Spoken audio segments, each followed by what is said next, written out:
Tune in to nostalgia. Tune in to now. Golden Radio Hour. In The Eyes of Mr. Layton, the story fairly drips with atmosphere, especially with Dr. Watson's vivid descriptions of the foul alleyways and dark and dangerous smoke-filled opium dens of Limehouse. It is some of the best of dramatic radio's way with the listener's imagination. Basil Rathbone has always been underestimated as a fine character actor. Although he was more than happy to be a leading man in films and on the stage, it is such disguised characters as those he portrays in The Eyes of Mr. Layton that gave people a chance to see his true range as an actor. It was Rathbone's intense desire to stretch his acting ability in other areas that made him decide to leave the series, much to the dismay of Nigel Bruce. Nigel Bruce was extremely easygoing and a great fun-loving prankster, quite beloved by all who knew him. He adapted easily to any role he played, and especially loved the part of Dr. Watson, even though he himself knew that the good doctor was not at all like the person he portrayed in the Sherlock Holmes films or the radio series. It doesn't seem to matter, for Bruce's interpretation of Dr. Watson has been accepted and embraced by the public. It's interesting to note that Rathbone, by his very nature, was not unlike Sherlock Holmes. Rathbone's clipped tones and natural logic added to the picture of Holmes, and Bruce's casualness and his loyalty to Rathbone was much like Dr. Watson's attitude to Holmes.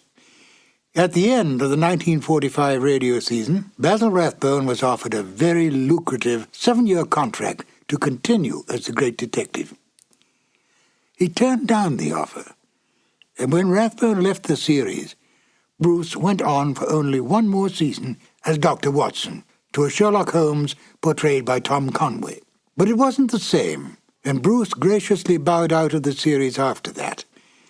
At least thanks to the discovery of these long-lost radio shows, we can once again listen to Basil Rathbone and Nigel Bruce at the top of their acting ability, portraying the world's most famous detective and his loyal companion. Now, if you will, join me as we listen to The Eyes of Mr. Layton. This episode from the life of Sherlock Holmes will be transmitted to our men and women overseas by shortwave and through the worldwide facilities of the Armed Forces Radio Service. Petri Wine brings you Basil Rathbone and Nigel Bruce in the new adventures of Sherlock Holmes.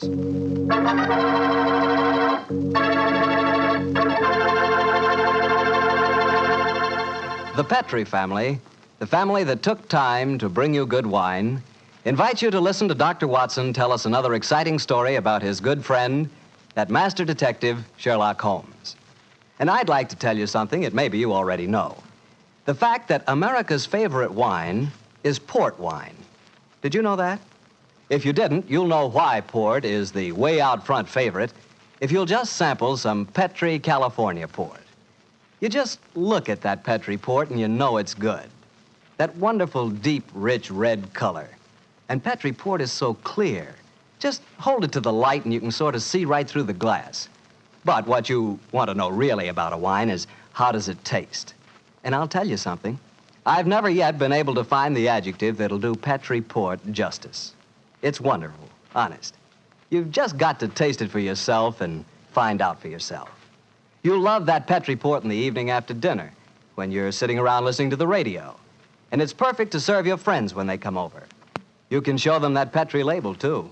In fact, you can show it proudly, because the name Petri is the proudest name in the history of American wines.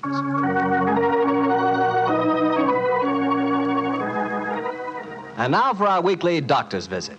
Let's see... No, Mr. Bartell. Don't say, let's see if he's expecting us. You know I always expect you at this time on Monday evenings, my boy. So draw up your usual chair and settle down. Thanks, Doctor. That's it.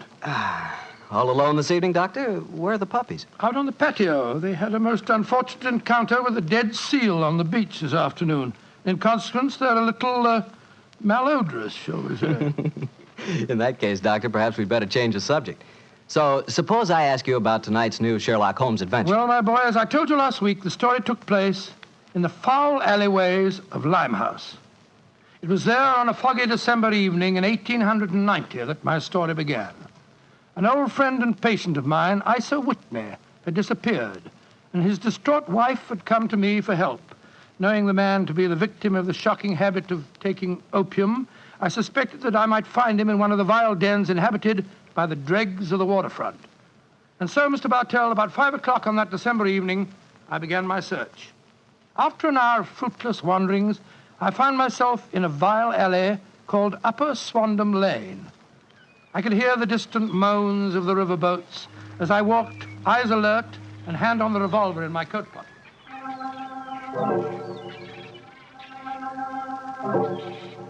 Suddenly, I saw a steep flight of steps leading down to a black gap, like the mouth of a cave. I walked down them.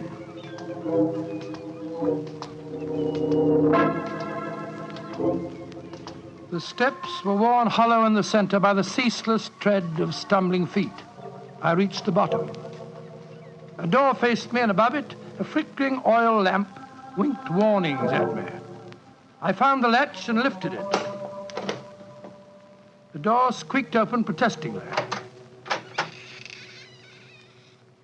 And I entered.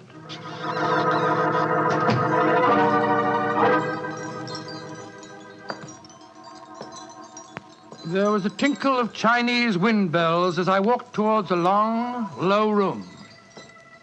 A strange sight met my eyes.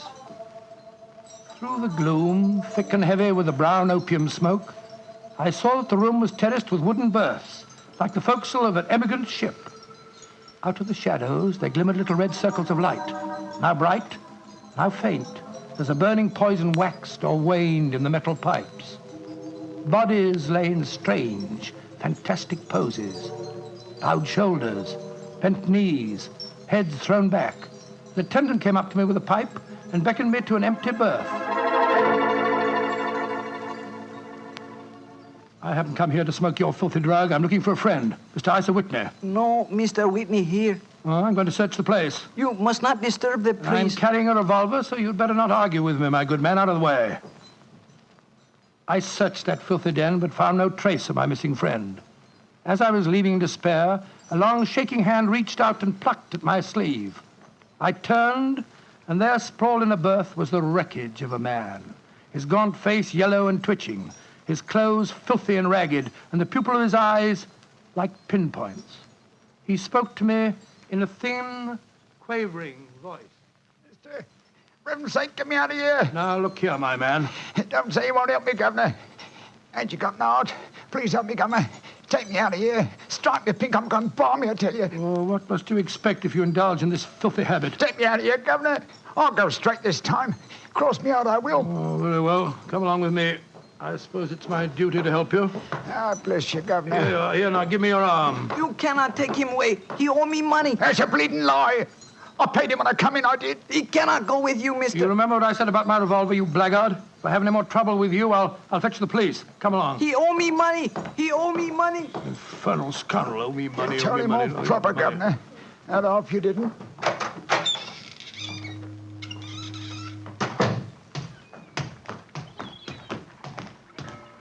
Now, look here, my good man. I'll give you a square meal, some advice, and some medical attention. But the rest Never is mind the advice, Watson, but I'll take you up on that square meal. Holmes. Yes, I'm very glad to see you, old fellow. What brought you to that filthy den of iniquity? Oh, gracious me, I went to find a friend. And I, an enemy. Your disguise is wonderful. It completely fooled me. But I'm afraid the proprietor was beginning to penetrate it.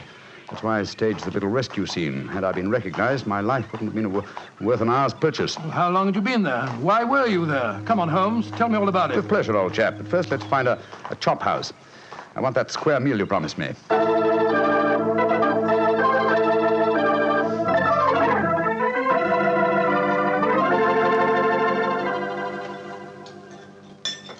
An excellent meal, Watson. Yes, you're surprisingly good for such a shoddy-looking place. Well, Holmes, now perhaps you'll tell me what you were doing in that opium den. I've already told you my story. I'm shadowing a most unusual criminal. A man who haunts the opium dens. Yet I know that he himself is not an addict. Oh, I don't see anything very criminal about that. He might be looking for a thrill, or perhaps he's one of those writer fellows or something. But this man pretends to be an addict. I've watched him closely. He fakes his smoking, and grease paint has enabled him to simulate the characteristic pallor of a drug victim. He even affects the typical mannerism of nose scratching, but it's his eyes that give him away. The pupils are wide open, I suppose. Exactly, old fellow. Whereas, if he were really addicted to the drug, they would, as you know, be contracted. I myself always treat my eyes with a special kind of drop on the occasion when, I have to enter these dens. Why does a man haunt an opium den in order not to smoke? That, my dear Watson, is the problem that I intend to solve. Well, perhaps the fellow's a policeman or a private detective like yourself, Holmes. I've already checked on those possibilities. No, Watson, I believe there is only one answer. I believe the man is planning a murder. A murder? It's a tempting setting for a murder. Your victim is an addict, drugged and helpless. Your witnesses are in an equal state of befuddlement. The proprietor is anxious to cover up the crime because of the police. But you... Yes, Holmes. Now, the question is, who is the intended victim? That, my dear Watson, is why I've been shadowing this man. Unfortunately, he was not present in the den we just left, but I intend to continue my search. Holmes, can I help you? My wife's away, you know. You know, it's a long time since we were on a case together. I shall be delighted, my dear chap. I've missed you sadly during the past few months. And are you, Holmes? What's the next move? Back to Baker Street, old fellow. My disguise is wearing thin, and I must contrive a new one.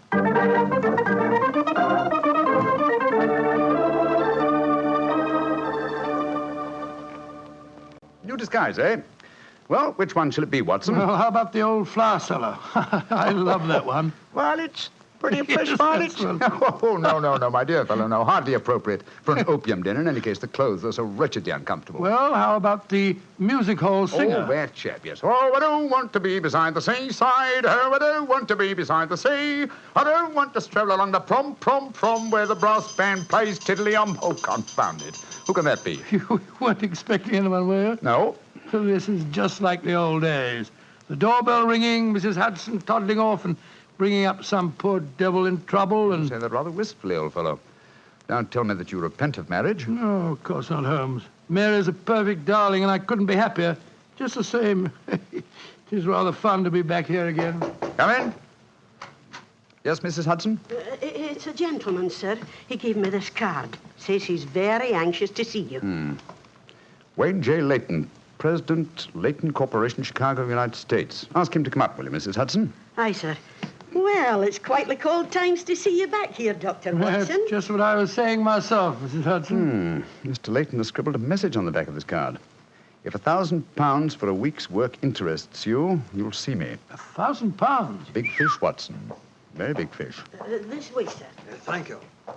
Oh. How do you do, Mr. Layton? I guess you're Sherlock Holmes. You guessed correctly, sir. Excuse me. Oh, Mrs. Hudson, just a moment, Mrs. Hudson. Aye, Mr. Holmes. Sit down, won't you, Slayton? My name's Watson, Dr. Watson. I'm Sherlock Holmes's colleague. Yes, I've heard about you, too. Like a cigar, Doctor? It's a good one. Set me back 3 shillings. Oh, 3 shillings. Oh, thank you. That's very nice. Just put one. Oh, No, I 3 see you shillings. introduced yourself. Splendid. And now, Mr. Layton, may I ask what brings you here? I'll talk fast and to the point. I'm a businessman. I like to do things in a business way. I have a chance to control the guano deposits of the Republic of San Pedro. Their minister will be in London tomorrow, and if it weren't for one thing, I know that I could swing the deal and get the concession. And what is that one thing, Mr. Layton? The deal is secrecy. I thought no one knew about it, but when I got here, I found out that my biggest business rival has gotten wind of what's going on. He's an Englishman. I've never met him, but he's right here in London.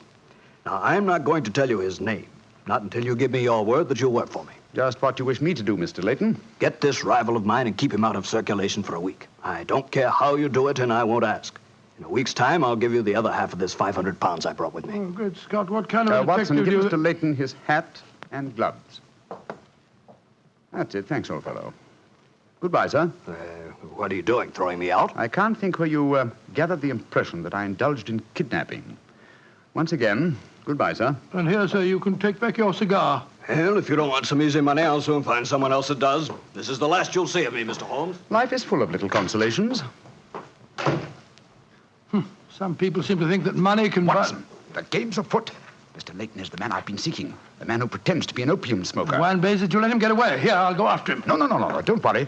I've already arranged for that. Oh, how? When I left the room just now to talk to Mrs. Hudson, I was intending to tell her to summon some of my band of street urchins, you know, the Baker Street irregulars. When she informed me that half a dozen of them were in the kitchen at this very moment, partaking of one of her incomparable steak and kidney pies. The rest should be obvious. You left instructions for one of them to shadow Mr. Leighton when he left here. Elementary, my dear Watson. Oh, don't tell me that Leighton back again. No, I think not. I should say that at the moment he's just about to walk out of the front door. No, I think we shall have another visitor. And judging by the commotion, the incoming and the outgoing visitors know each other and are not on the best of terms. Well, it sounds to me as if they're having a fight. Here comes Mrs. Hudson to tell us about it. Come in, come in.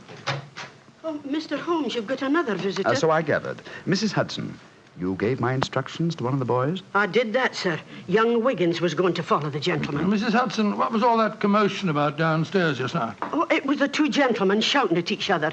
Him that was leaving and the one that was waiting on the doorstep. And who is our new visitor, Mrs. Hudson? Here's his card, sir. Oh, thank you. Linton Chumley, 9 Belgrave Square. Well, ask him to come up, will you, Mrs. Hudson? Very well, Mr. Holmes. Oh, one thing more. Yes, sir. Please instruct another of the Baker Street irregulars to follow this Linton Chumley when he leaves here and report to me. All right, sir. You're taking no chances, Holmes, eh? You're having this fellow shadowed, too. Leighton is a potential murderer. Of that I'm convinced. This Mr. Chumley might possibly be his intended victim. While we're talking to him, Watson, old fellow, I want you to be sure to look at the condition of his eyes. Yeah, I certainly will. Come in. Oh, good evening, Mr. Chumley. Are you Mr. Sherlock Holmes? I am. This is my colleague, Dr. Watson. How do you do, sir? That was Wayne Leighton that was just left here, wasn't it? Won't you sit down, sir? Thank you. I don't want to sit down. All right, you needn't answer my question, but I know it was Leighton. I've never met him, but I've seen his picture in the newspapers. Oh, very well, then, sir. It was Wayne Leighton. I know why he came to you. He's trying to have me put out of the way while he closes that deal on the San Pedro and Guana concession. Now, look here, Holmes. You've got to be on my side. Whatever fee he offered you to dispose of me, I'll double it if you'll take care of him for a few days. Oh, dear me, this is becoming monotonous. Watson? The hat and gloves? Thank you, old chap. That's right. Good night, Mr. Chumley.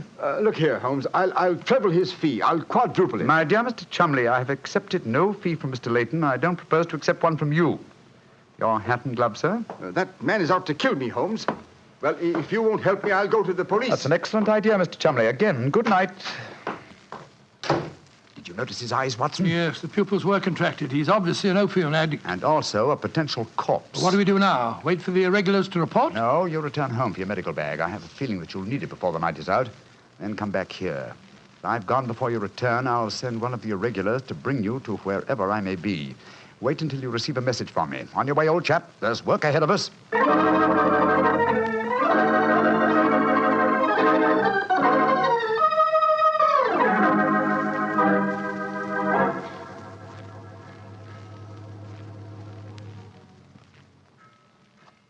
Wiggins, you're certain that this is the place that Mr. Holmes told you to bring me to? Oh, yes, Dr. Watson. The corner of Swanham Line and Brixell Street, Mr. Holmes said. Yeah, well, this is the spot, all right. I don't see any sign of him. Hello? This old woman coming towards us. So that's the disguise he chose. Oh, spare me a few coppers, will you, mister? My feet hurt something awful, and I ain't had a bite of food all day. No, you don't, Holmes. You can't fool me this time. As a matter of fact, your makeup isn't very convincing. You hardly look like a woman, and nobody's nose could be quite as red as that. Don't look like a woman, don't I? My nose is too red, is it? I'll take that. No, steady, look Making here. fun of a poor old woman whose plight had made her. I'm sorry, madam. I didn't mean to insult you. Well, matey, she gave you a bit of what for, all right, didn't she? Boxed your ears. No mistake about it. You mind your own business. And anyhow, why aren't you aboard your ship at this time of night? Because I'm not a sailor, Watson. It's Mr. Holmes. Great heavens, Holmes. I wish you wouldn't confuse me like this. I'd never have recognized you. My dear Watson, when you're able to recognize me, it will indeed be the beginning of the end. When your eagle eye penetrates my disguise, I shall realize that my retirement is imminent. But enough of this. See that house opposite? You mean the ramshackle place with the broken tiled roof? Yes, I gave the irregulars instructions to let me know at once if our two quarries ever entered the same house at the one time. They're inside there now, and I'm going in after them. Be careful, Holmes. I better come along with you. Can't I come too, Mr. No, Holmes? certainly not. Both keep watch outside. If I need any help, I'll smash one of the windows, and then you can come in after me. Wait here for me. I don't expect I'll be very long. I'll be here, Holmes. Don't worry about me. Just take good care of yourself.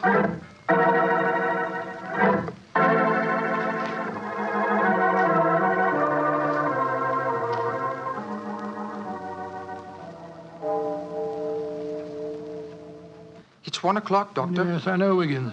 He's been in there half an hour. I'm beginning to get worried. Start going off, No, Wiggins. You know Mr. Holmes. When he gives orders, he likes them. There's the signal for help. Keep watching the house, Wiggins. I'll be out in 5 minutes. Go for the police. Right you are, sir. All right, Holmes, all right. I'm coming.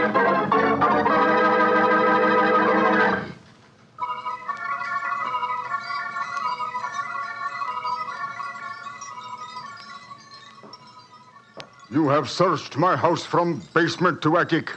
Why do you not give up? I tell you again, there has been no one here tonight. But my friend came in here half an hour ago. I saw him, and before that, 2 other men are known to have come in here. If that is so, then where are they? 3 men cannot vanish. That's just the point, you scoundrel. Out of the way. I'm going to search this hovel again. I'm not leaving here until I find Mr. Sherlock Holmes.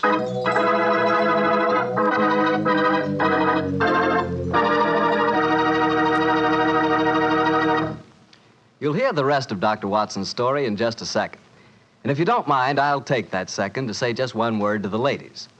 And that word is muscatel. Petri California Muscatel. I want you women to know about it because Petri Muscatel is one wine that practically every woman likes. Maybe because it's such a beautiful color, like pale gold. But I guess really because Petri Muscatel brings you the wonderful flavor of luscious, sun-ripened muscat grapes. And that's a flavor. Try Petri Muscatel after dinner, or any time as a change from Petri Port. Remember, if it's a Petri wine, you know it's a good wine.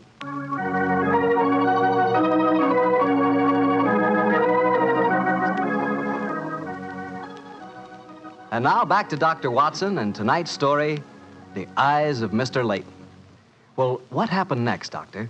When you searched the house for the second time, did you find any trace of Sherlock Holmes or the 2 rival businessmen? No, Mr. Bartell, I'm afraid I didn't. What did you do? I told Wiggins to report the matter to the nearest police station and then rattle back to Baker Street in a hansom cab as fast as I could. When I arrived at the old familiar doorstep, I wrenched at the bell in a frenzy of anxiety. Finally, the door opened, and there stood Mrs. Hudson. Dr. Watson, what is it, sir? Why, you're as white as a ghost. Mr. Holmes, is he here? Aye, sir, came in half an hour ago. He was dressed as a sailor and was half carrying some drunken friend of his. Oh, thank heavens he's safe. I'll go up. All right, sir.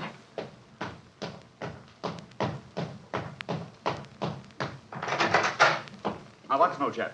There you are. Holmes, I can't tell you how glad I am to see you. Who's that lying on the sofa? Well, up with your bag, Watson. Though I'm afraid the poor devil's done for. Great Scott, it's Wayne Layton, the American fella. With a knife wound between his ribs. See what you can do for him, will you? All right. This is extraordinary, Holmes. You said that Layton was a potential murderer, and now he's a victim himself. The biter bit, eh, old chap? Yes, he's still breathing, but he hasn't a chance. I'll try him with an injection of strychnine. Holmes, how did you get his body out of the house? I searched the place from top to bottom. I found no trace of any of you. When I went in, I found the stabbing had already taken place. The proprietor then bribed me, or rather the broken-down sailor he took me for, to smuggle the body out through the secret stairway leading to the wards of the back of the house. Well, there's no trace of Chumley there? No, he must have left before me by the same exit. Then you smashed the window and bolted? Yes, I knew that I could count on you to hold the fort while I was getting the body away. Try to say something, Watson. Yes, the injection's beginning to take effect. Yes, Mr. Layton? What are you trying to say? Tell us, who stabbed you, sir? Shh. Lips are moving.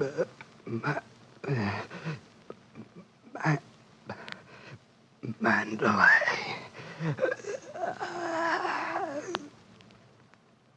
He's dead, Holmes. Yes, but he gave us the clue to the murderer's identity. How? The word he mumbled just before he died. Sounded to me as if he said Mandalay. Precisely, old fellow. Never did a corpse give us a clearer instruction as to our next and final move. And that is? Back to Limehouse, Watson. Back to Limehouse.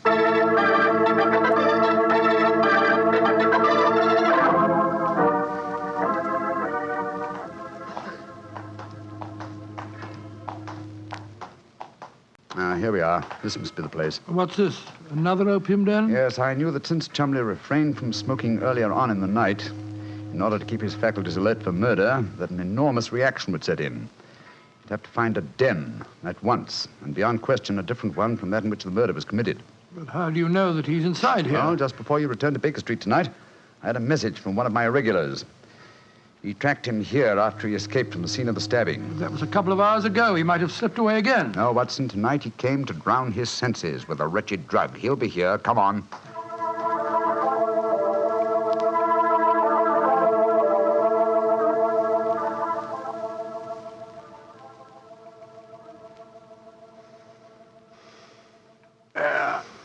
That second injection of caffeine should bring him round. He's heavily drugged, but I think it'll work. Surprising what a £5 note will do, isn't it? Yes, the proprietor let us bring Chumley into this private room and Look, he's coming to. Who are you? What do you want? You remember me, sir? I'm Sherlock Holmes. Oh, yes, I remember you. You're in serious trouble, Mr. Chumley. Very serious trouble. Trouble? What trouble? Wayne Layton didn't die. Oh. He's badly wounded, but he's going to live. He's at Baker Street now. He wants to go to the police and give evidence. You've got to get me out of this, Holmes. I'll pay you anything. 10,000, 20,000. Why did you stab Layton? He was in my way. I wanted the San Pedro concession. I meant to kill him. But we can fix it up now, can't we, Holmes? We can fix it up now. Yes, we can fix it beautifully, sir. As neat a murder confession as ever I listened to, Holmes. Exactly. Come along, Mr. Chumley. I think some night air will be good for you. We'll take you for a nice drive to Scotland Yard.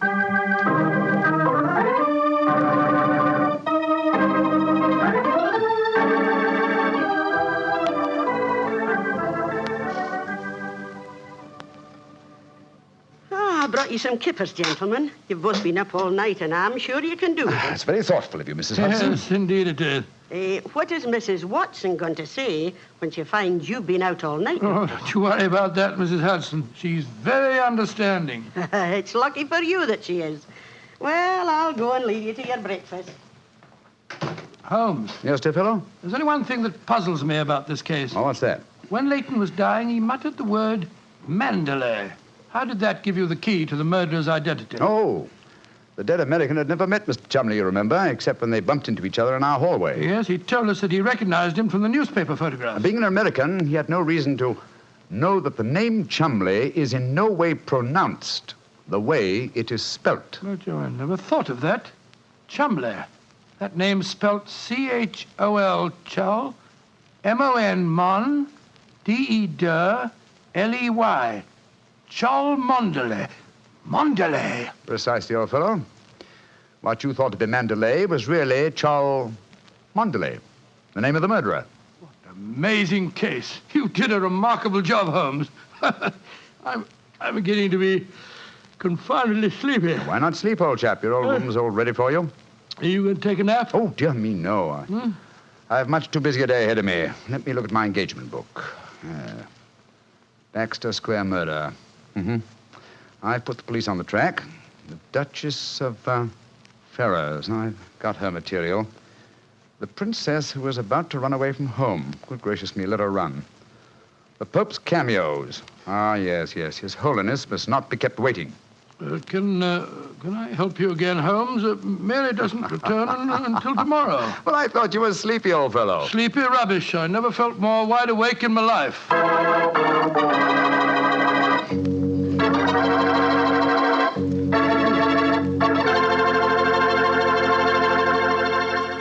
That was a swell story, Doctor. I'm glad you enjoyed it. And it was really funny when you mistook that old lady for Holmes and she slapped your face. It wasn't very funny at all. Sure it was. Come on, admit it, Doctor. Well, she did look like Holmes in disguise, you know, and you would have made the same mistake that I did. Okay. Her nose was ridiculously red, and she did look like a man. Look, Doctor, forget I ever said anything. Huh? I won't say another word. I'll keep my mouth closed forever. Oh, come on, I wouldn't do that. Mr. Bartell? Mr. Bartell? Won't you even open your mouth to finish your wine? Your Petri wine? Okay, you win. You know I'll open my mouth for Petri wine anytime. that Petri wine is always good wine, and for good reason, too. The Petri family has always owned and operated the Petri business. They've been making fine wines for 3 generations, since way back in the 1800s. That adds up to a lot of experience. Experience handed on down from father to son, from father to son. The Petri family really knows how to turn luscious California grapes into fragrant, delicious wine. And that's why, no matter what kind of wine you want, I'm sure you'll like it better if it's a Petri wine. Because Petri took time to bring you good wine. And now, Dr. Watson, what story are you going to tell us next week? Well, now, next week, Mr. Bartell, I'm going to tell you a most unusual adventure that Holmes and I had in the heart of the English countryside. It concerns a corpse, a missing revolver, and a beautiful girl who was frightened of her own shadow.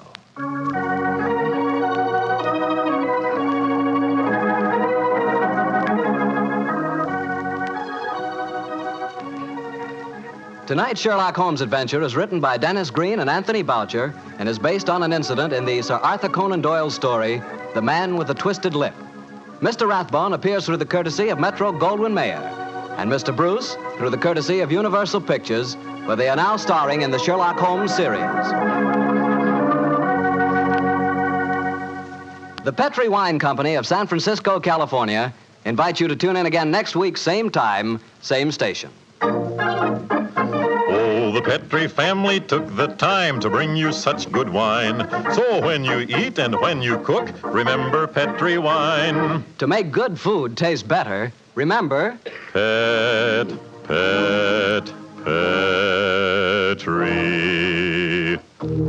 wine.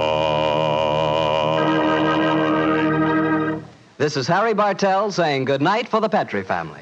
Sherlock Holmes comes to you from our Hollywood studios. This is the Mutual Broadcasting System.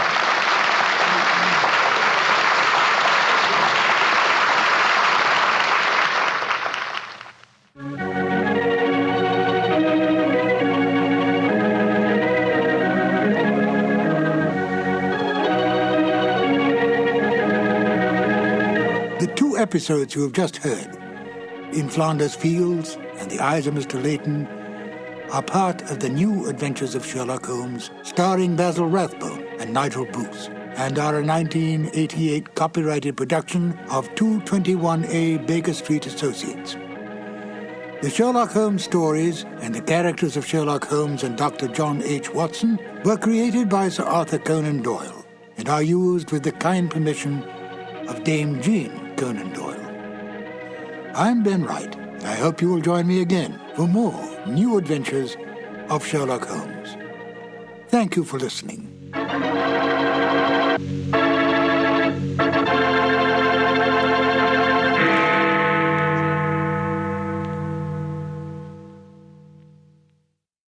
Sherlock Holmes and Dr. Watson.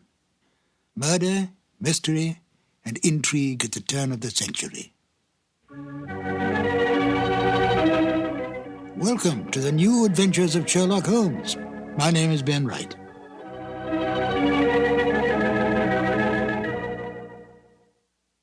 Sherlock Holmes, the most brilliant mind in crime detection, is without peer. He has more than stood the test of time. He has become an institution, a myth, the best of the best. But he was deeply human. He seemed a man possessed, focusing all his energies on crime detection. Yet he could be humbled by his own mistakes and was deeply attached to his friendship with Dr. Watson. He distrusted women, and yet spoke glowingly of Maud Bellamy as a most remarkable woman. And of Irene Adler, she was to him the woman. A man of almost manic depressive nature, he could be brilliant beyond belief, and yet turn quickly to cocaine when his depression reached deeply into his inner being. With an almost photographic memory, he could recall some small detail in a long-forgotten unsolved case and then use it to solve one on which he was presently working. Although he lived and worked in the bustling city of London, Holmes loved nature. Witness a remark he made in the story the naval treaty.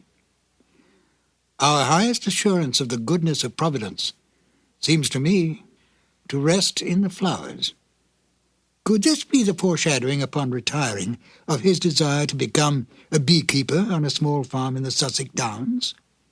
Although Holmes did not cultivate friendships, with the major exception of Watson, he did have some friends. At least Dennis Green and Anthony Boucher, the writers of The Out-of-Date Murder, would like us to think so. They enjoyed embellishing the original Holmes stories and adding information to the canon that Sir Arthur Conan Doyle never touched upon. Listen carefully to the end of this exciting adventure, where the story reveals the exact kind of payment Holmes accepts for solving this case.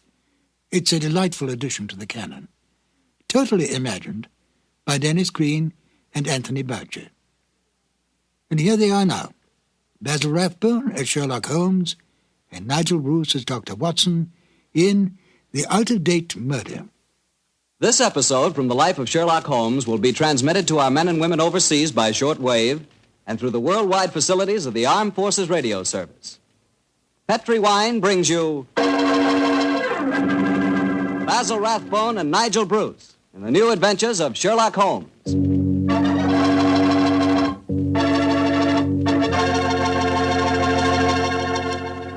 The Petri family, the family that took time to bring you good wine, invite you to listen to Dr. Watson tell us another exciting story about his old friend, that master detective, Sherlock Holmes. And we'd also like to tell you something you really ought to know. The fact that the one sure way to make good food taste better is to try that good food together with a glass of good Petri wine. Did you ever try Petri wine with dinner? No kidding, that's one bandwagon you sure want to hop on.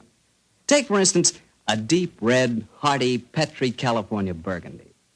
Wait till you taste that Petri Burgundy with, let's say, a delicious old-fashioned beef stew. Or maybe try a glass with spaghetti.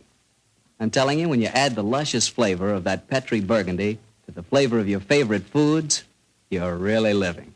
You're finding out for the first time what good eating really means, on the level. So better keep a bottle of that Petri Burgundy right on the dining room table. And never forget, the best friend a good meal ever had is a glass of Petri wine.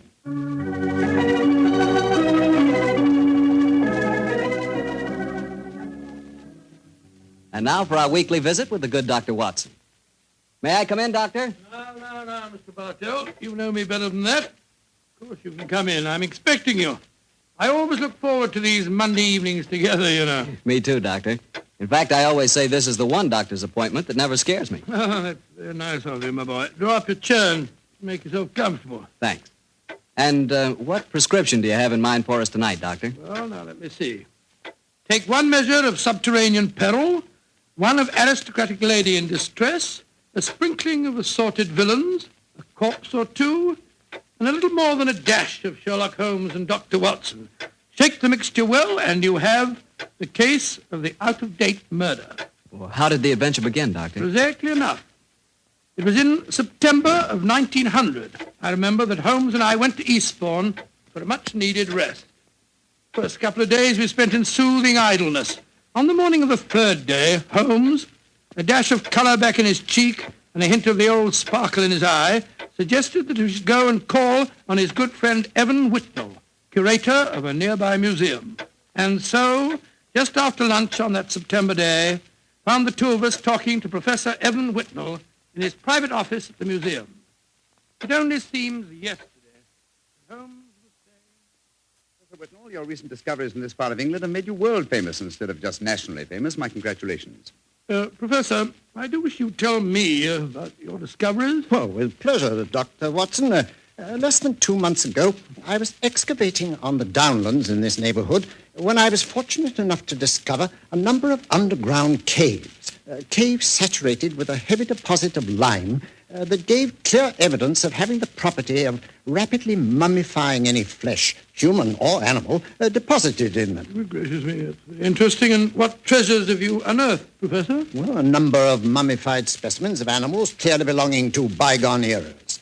My prize specimen is the body of a large wolfhound. The inscription on its collar identified the animal as having belonged to some local squire in the year 1748. Amazing. I didn't know that limestone had such qualities of preservation.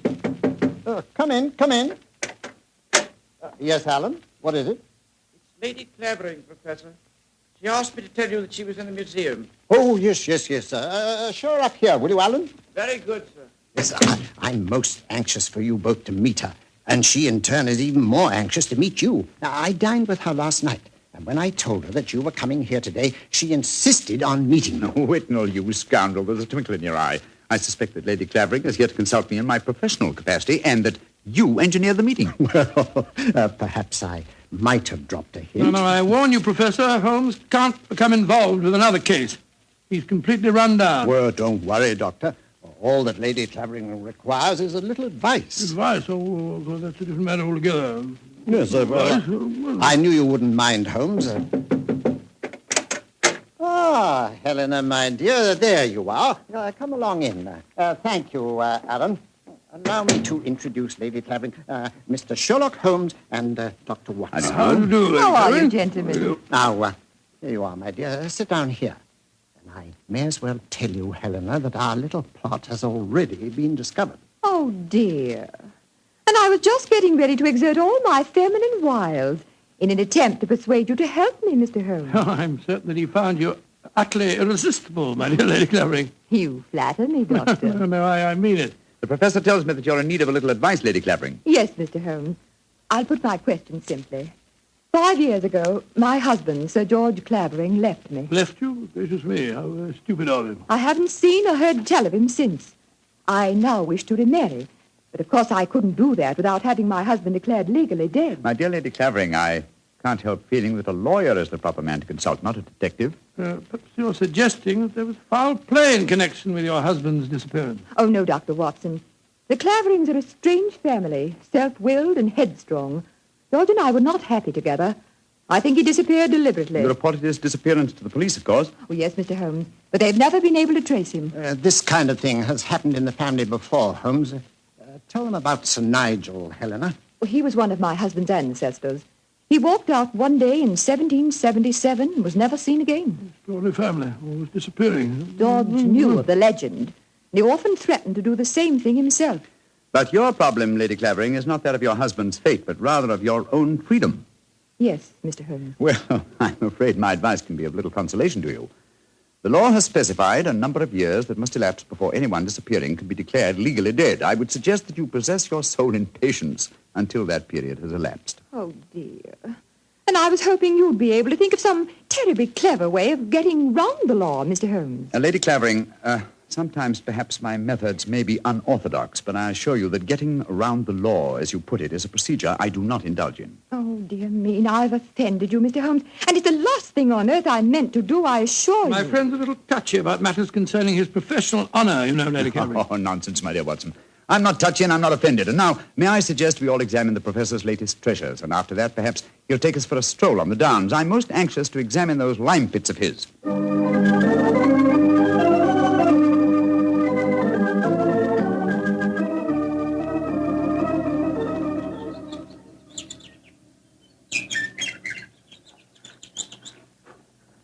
The lime pits are about a mile from here. It's a nice walk across the cliff tops. I'm sorry Lady Clavering didn't want to come with us. A charming woman, even though she did rub you up the wrong way. A beautiful woman, Watson, but I must confess her charm eludes me. Her lack of concern about her husband's fate seemed completely unnatural. Not if you'd known her husband, Sir George Clavering. He was a tyrant and a bully, both in his home life and in the village. Hello? Who's this coming towards us? It's Timmy. Daft Timmy, they call him in these parts. He isn't quite right in the head, poor fellow, but he's perfectly harmless. Has two passions in life, birds and bonfires. Hello, Timmy. I've got something beautiful to show you. Oh, it's so beautiful. Well, what is it, Timmy? Look, it's in my cap. See? Oh, isn't it lovely? It's a robin's egg. I found it when I was bird nesting. Did you ever see such a blue egg? It's a beauty, Timmy. Where did you find it, my boy? Down by the lime pits. Oh, I'm going to build a lovely fire on the downs tonight. I'll let you come and watch it if you give me a shilling. Now, you be careful, Timmy, or you'll be in trouble again. Timmy doesn't get in trouble anymore now. Not since he had Sir George carried away. Sir George Clavering used to whip Timmy when he found him on the land. Timmy, tell me, how did you have Sir George, as you put it, carried away? I told my birds about him. I told them how he used to beat poor Timmy, and they said they'd carry him off and drop him over the cliffs. and that's what they did, because he never came back again. Oh, Lord, here comes Harry, Sir George's brother. Now there'll be trouble. Timmy, you'd better run. Oh, no, Timmy can't run. He'll break his pretty blue egg. Timmy, get off my land. If I catch you here again, I'll take my riding crop to you. Timmy hasn't done anything. Go on, be off with you, do you hear? I'll tell my birds about you. That's what I'll do. Oh, don't forget my bonfire. Infernal scoundrel. Hello, Whitnell. Hello, Harry. Have you met Sherlock Holmes and Dr. Watson? Oh, Sherlock Holmes, the professional nosy Parker, eh? Yes, Helena was just telling me about you. I'm very angry with her for talking to you about my brother. It's a private affair, and I intend it should remain one. You understand, Holmes? Well, upon my soul. The devil with your brother, sir, and with you. I'd advise you to remember that you're not addressing a half-witted villager who can't defend himself. If you know what's good for you, you'll do what I say. Here, Fist. Impertinent brute. He spoke to you as if you were a stable boy, Holmes. Oh, really? He was quite refreshing. I'm reminded of an apposite quotation of my young friend James Elroy Flecker. Thine impudence have a monstrous beauty, likened to the hindquarters of an elephant. Yeah. He's almost as much disliked as his brother before him. Tell me, does he succeed to the title when his brother is declared legally dead? Oh, yes, and what's more, he's Helena's unofficial fiancé, worse luck. I see. Personally, I'm beginning to get a trifle bored with the affairs of the Clavering family. Let's go on to the lime cave, shall we?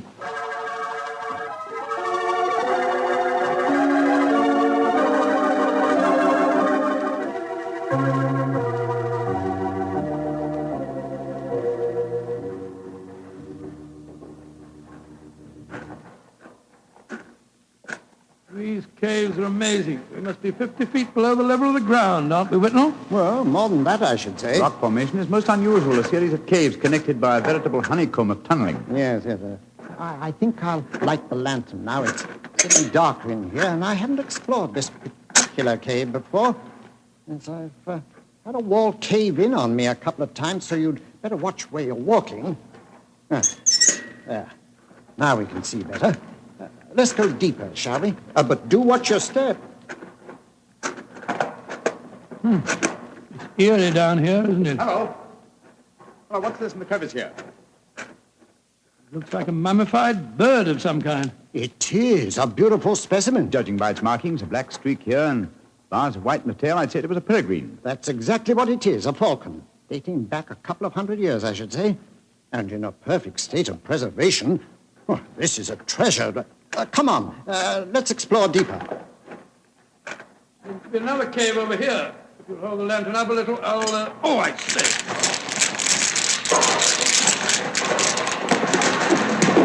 Good Lordy. The whole wall's collapsed. Watson, you're not hurt, are you? No, Holmes. I'm all right. Why, you've unearthed another cave, Dr. Watson. Let's go in. I think we can just manage to crawl through. Great Scott, I don't believe my eyes. Magnificent. Whitnell, this is a treasure indeed. A perfectly preserved body dressed in 18th century costume, powdered wig and all. Yes, and there's no mistaking who it is. Look at that typical beak profile. It's a Clavering, and it isn't hard to identify which one. By George, you mean the one that Lady Helena told us about this afternoon? Exactly. Without doubt, this is the body of Sir Nigel Clavering, who disappeared in 1777. Let's search his pockets. We might find some identification. Well, here's a snuff box of the period, and some coins. Yes, the inscription of George III is still visible on them. Hello, here's his diary. This is unbelievable. What are you up to, Holmes? We're examining the body, Watson. This man was murdered. Murdered? With this wound just above the heart. Obviously inflicted with a sharp instrument, probably a dagger. This is interesting. An entirely new experience for me. The opportunity of solving an unsuspected murder committed well over 100 years ago.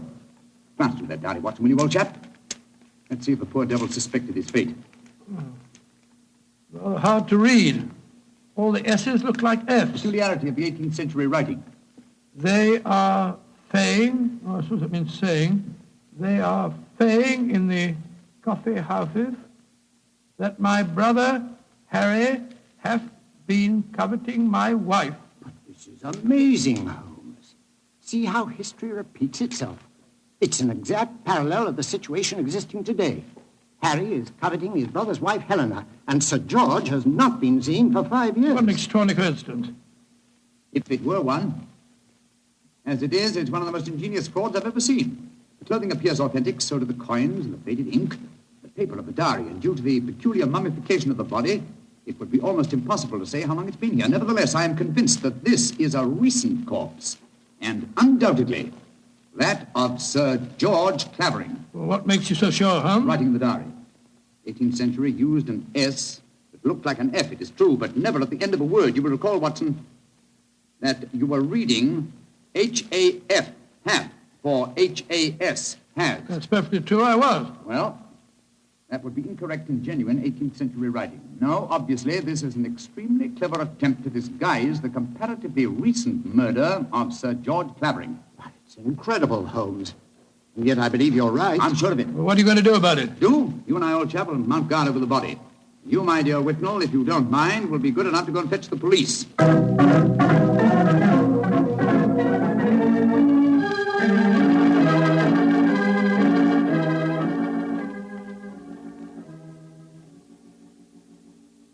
Holmes. Yes, old chap? What do you suppose is keeping the police? Whitnall must have gone over an hour, and the lantern with him. Here we are, crouching in the dark in a smelly cave, 50 feet under the cliffs, with a mummified corpse. Very true, Watson, but I don't. Uh-huh. Here comes the lantern. It must be Whitnall and the police. Whitnall! That you, Whitnall?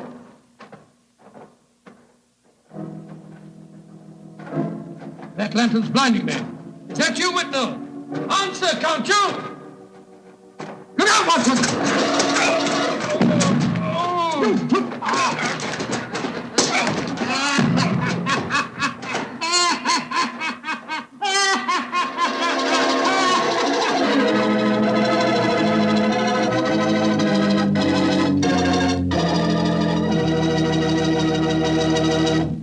Dr. Watson's story will continue in just a second. And I'm going to take that second to ask you what you think of when I say good food. When you say good food to me, I can see myself really going down on a piece of fried chicken, but really fried, you know, crisp and sort of a light brown. And when I see that chicken, I sure want to see some Petri California Sauterne. Because, believe me, Petri Sauterne is a white wine that's the wine for chicken. That Petri Sauterne has a delicate kind of flavor. Delicate like its pale gold color. But what a flavor, and what a wine. If you want a swell white wine, you certainly want Petri Sauterne. Try it and see.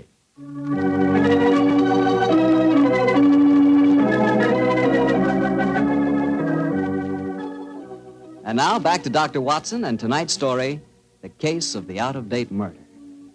Well, Doctor, you certainly had me on the edge of my chair during the first part of the story. Oh, I'm glad of that, my boy. Say, what happened when Sherlock Holmes yelled out at you in the cave? I was struck from behind with a spade and knocked out. A second later, the same thing happened to Holmes.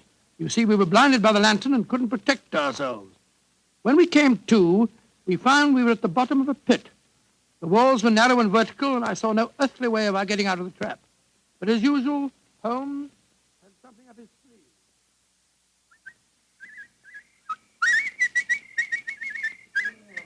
Oh, Lord, my head's throbbing. Never mind that for the moment, old chap. Get the coat off in your shirt. Come on, off with it, old boy. Come on, off with it. I've already removed mine and tied them together. Oh, what for? Oh, dear me, that blow on your head must have been unusually severe. I'm trying to make a kind of rope, Watson, a rope to get us out of here. Oh, what's the good of a rope unless there's someone on the ledge above us to haul us out? If you think you're performing the Indian rope trick. My dear Watson, this is no time for your rather heavy-handed humor. Why do you keep whistling like that? You've been doing it for the past 20 minutes. I'm whistling for help. Well, why not shout? Whistle carries further. No, dear. Who's going to hear that? That Timmy, I hope. Remember, he was having a bonfire on the cliff tops tonight. My whistle is that of a nightingale, a song unheard in Sussex at this time of the year. If he does answer it, I'm sure it'll bring him down here. Well, I hope you're right. Seems to me that Whitnell and the police will never find us here. We shall mummify, just as the filthy murderer intended us to. Courage, Watson. It's worked! It's Timmy! Cutting a burning log. We're down here, Timmy! Nightingale, pretty birdie, what are you doing down there? Timmy! I've tied these clothes together to make a rope. I'm going to throw them up. You ready? Catch. Good. He's caught it. Now, Timmy, lower it to us. Oh, I shouldn't do this.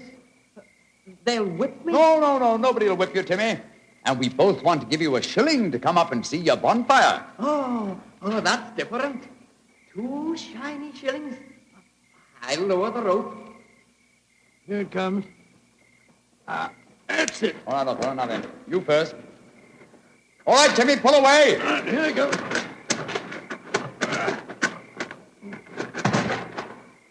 Splendid. I'm up, Holmes. Now lower it for you. All right.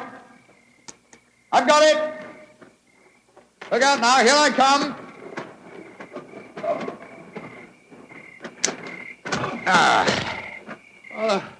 Thank goodness we got out of that place all right. I don't see the nightingale. Oh, you must have him inside your coat. Well, never mind. We'll all go up to my bonfire and get warm. It's such a pretty bonfire.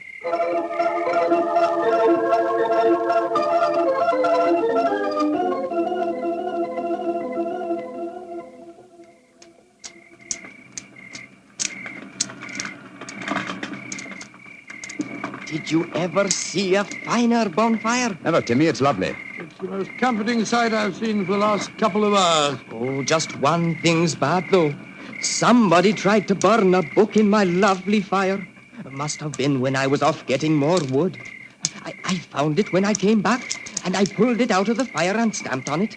See, here it is. Let's have a look. Hello, it's the diary that we found on the body in the lime pits. Precisely, Watson. Now I begin to see daylight. People shouldn't burn books. Books are nice. Books are like birds and bonfires. Well, they're nice to be near.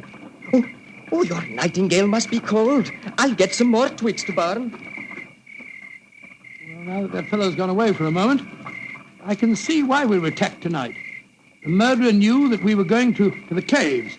He was afraid that his devilish plot wouldn't stand up under your scrutiny. So he watched us. When we discovered the body and sent Whitnell off for the police, he knew that he'd got to get rid of us. And who do you think that somebody is, old fellow? Well, that's easy. There's only one person strong enough to have knocked us both out and shifted our bodies.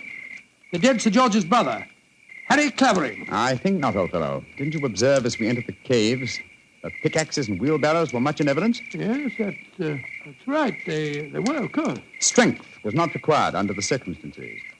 We were extremely vulnerable in the darkness. Any man with a modicum of cunning could have disposed of us, or any woman, for that matter. Good Lord, you're not suggesting that... Watson! Oh, Whitnell! Why, thank heaven you're safe.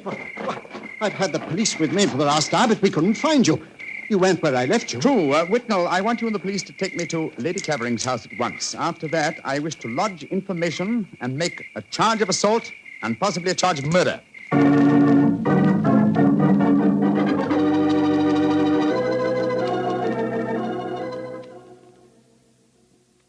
And that, Lady Clavering, is the story of how we found your husband's body. Horrible, Mr. Holmes. Horrible. But who in thunder could have planned such a devilish plot? Yeah, why did the murderer attack you and Watson? There, my dear Whitnell, you have the key to the murderer's identity. The man who so cunningly conceived and executed the murder of Sir George could never have bungled the job of disposing of Watson or myself unless he had meant to bungle it. You mean he didn't mean to kill us? Exactly. He merely wished us out of the way while the incriminating evidence was removed. You mean the diary? Of course I do. You will recall we found it partially burnt in Timmy's bonfire. Then it was Timmy who... No, my dear fellow. Surely it's obvious one person and only one knew that the diary was the key to the murderer's identity. The man who was present when we discovered it and detected the fraud. Great Scott, Professor Whitnell. Whitnell, you murdered my brother. Evan. Evan, you... Oh, no. I did it because I love you, Helena. All these years there's been nothing in my life that meant anything but you. How could you? I thought that if George were out of the way, I could make you care for me. And when I realized that you loved Harry, I was mad with jealousy. And so I planned to conceal George's body forever. It was a clever plan. You said so yourself, Holmes. If it hadn't been for you, it would have worked. Yes, it was diabolically clever, Whitnall, but I'm afraid that no amount of cleverness now can prevent you from paying for your crime. Sir George, I suggest that you instruct the police to come in. Our work is done.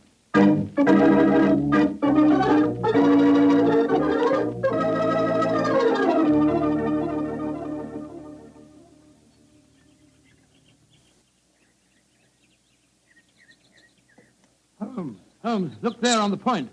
Timmy's bonfire is still burning away. Yes. Tim is a simple fellow with simple tastes. Why are you so gloomy? You solved the case brilliantly. My dear fellow, my faith in human nature has been sadly shaken, old chap.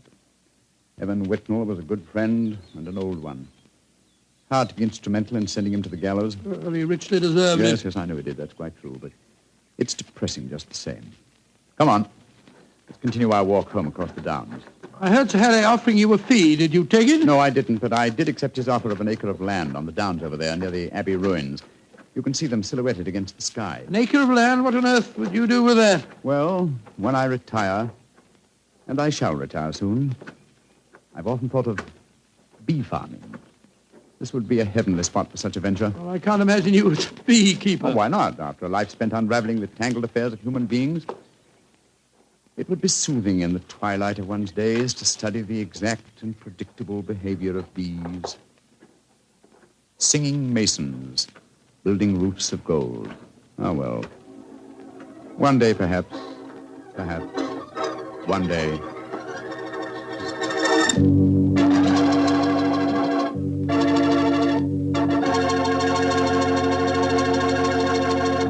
Well, Doctor, that was a swell story. You know, I'm sure glad we get together like this once a week. Oh, thank you very much. Next week, why not come over a little earlier for dinner? Oh, no, I wouldn't think of having you go through all that trouble. Oh, well, of course, if you feel that way. Well, say, aren't you going to coax me? Well, to tell you the truth, I knew I wouldn't have to coax you. Mr. Bartell, I was just going to show you the 2 thick steaks that I've got frozen in my refrigerator. Oh, no. Oh, yes. I'll also put aside a bottle of Petri Burgundy. Well, in which case, I'll bring along a very hearty appetite. If you pick the steak, I know it's good, and when it's Petri wine, you know that's got to be good, too. Because the Petri family has been making fine wine for generations. They've owned and operated the Petri business ever since its inception, way back in the 1800s. During all that time, they've sure learned plenty about the fine art of turning luscious grapes into clear, fragrant, delicious wine. And they've been able to take this experience and hand it on down from father to son, from father to son. That's why, when you want a wine for any occasion, you can't go wrong with a Petri wine. Because Petri took time to bring you good wine.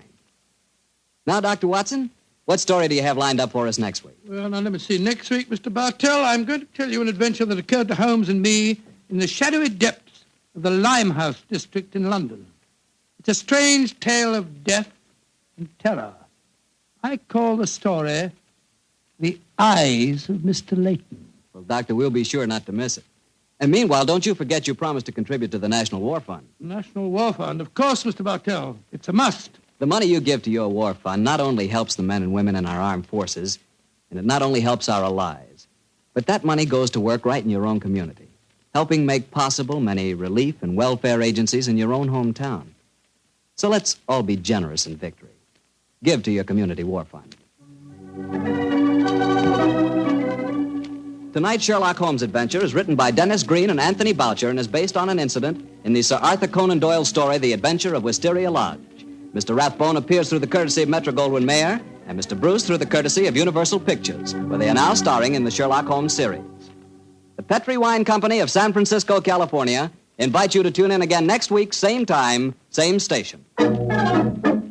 Oh, the Petri family took the time to bring you such good wine. So when you eat and when you cook, remember Petri wine. To make good food taste better, remember... Petri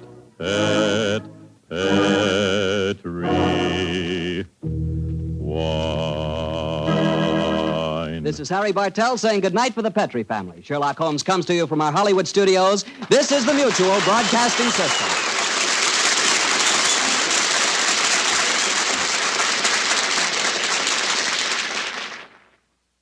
Sir Arthur Conan Doyle never revealed how Holmes came to own his bee farm on the Sussex Downs. This wonderful touch at the end of the case adds a little extra to the original stories and seemed to please the Sherlock Holmes aficionados when it was broadcast. But I'm Ben Wright. In a moment, I will present you with another new adventure of Sherlock Holmes.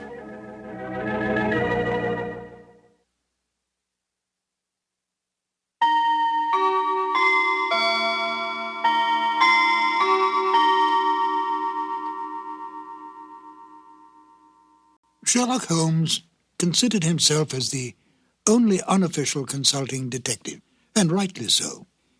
In point of fact, Holmes worked outside the law. If he'd been a policeman working for Scotland Yard, he would certainly not have had the freedom that allowed him to use his unorthodox methods. This both pleased the police and frustrated them. Pleased them because he almost invariably let such men as Inspector Lestrade and Inspector Gregson take the public recognition for a case that he had solved. Frustrated them because he could literally work on a case using his own specialized abilities while they had to stay within prescribed limits. Yet Holmes did respect the law, for he was in fact an amateur and felt it best to have a healthy relationship with the professional police. This encouraged such men as Lestrade and Gregson to bring various unsolved crimes to him for his solution. His freedom outside the restraints of the law allowed him to assume many roles in disguise and to work with Watson as his accomplice. Excellent examples of this kind of work can be found in such original stories as A Scandal in Bohemia, The Man with the Twisted Lip, and The Illustrious Client, to name but a few. He often broke open safes to get information, set fires to force some action out of an individual, such as Irene Adler, or broke into homes in order to gain access to information that would lead to the solving of the crime. Any admonitions by the police were soon dropped when Holmes produced the criminal or solved the crime. Most of this work was done by Holmes and Watson in London or various other parts of England. In The Waltz of Death, Holmes and Watson find themselves in Vienna on a case. Now here, on foreign territory, and completely outside the orthodox methods of the English police, Holmes had even more free rein. He still used his brilliant sense of deductive logic, but now he did not have to worry about reprimands from Scotland Yard. And besides, there was new excitement for Holmes when he could deal with murder from other than the English criminal. Join me now as we present Sherlock Holmes and Dr. Watson in The Waltz of Death. Petrie Wine brings you Basil Rathbone and Nigel Bruce in the new adventures of Sherlock Holmes.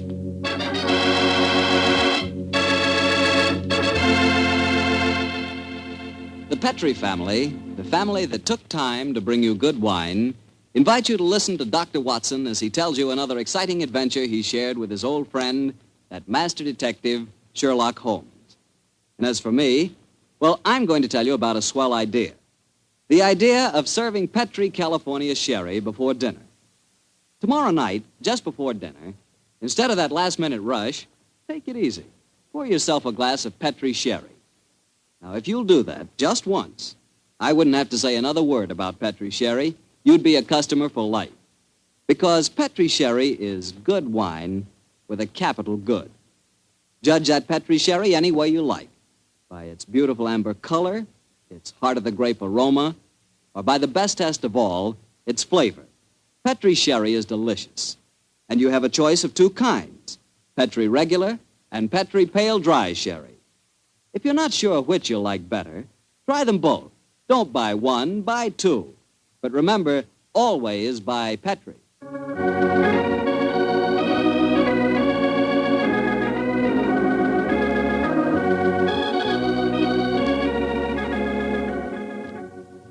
I'm sure our good friend Dr. Watson's expecting us. Let's go in and join. Good evening, Dr. Watson. Good evening, Mr. Bartell. All set for tonight's story? Yes, my boy, I'm all set, as you put it. It began in Vienna in 1889. The old Vienna of bright lights, lovely ladies, and lilting music. What were you and the great Sherlock Holmes doing there, Doctor? Mr. Bartell, what were we doing there? Yes, sir. Were you just taking a trip? Oh, in those early days of our association, we didn't have either the time or the money for trips. No, we were in Vienna at the express command of the Emperor Franz Joseph. It was in October, I remember, that we arrived in the city, and for several days we were forced to cool our heels awaiting the imperial pleasure. On one of those idle evenings, with the good services of our friend the Chief of Police, Count Frano, secured us an invitation to a resplendent ball that was being held at the palace of Princess Stephanie von Kram. It was an incredibly colorful spectacle, Mr. Bartell. A string orchestra high in the gallery of the palace ballroom played a haunting Strauss waltz, while on the floor below, the cream of Viennese aristocracy swayed and glided gaily to the lilting music. I can remember the picture so well, Mr. Bartell, as Holmes and I stood there talking to the Chief of Police, Count Frano. A colorful scene, is it not, gentlemen?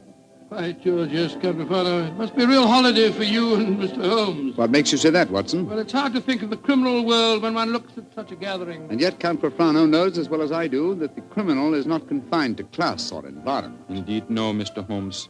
I can assure you that every guest here tonight has been scrutinized as he entered. Yes, I imagine that many plainclothes men are present in this room now, aren't they, Count Frano? Oh, yes. We take no chances. I suppose you can't afford to. There's enough jewelry being worn here tonight for a king's ransom, I should say.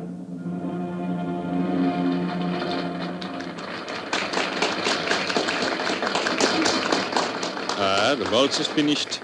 Now I can present you to our hostess, Princess von Kram.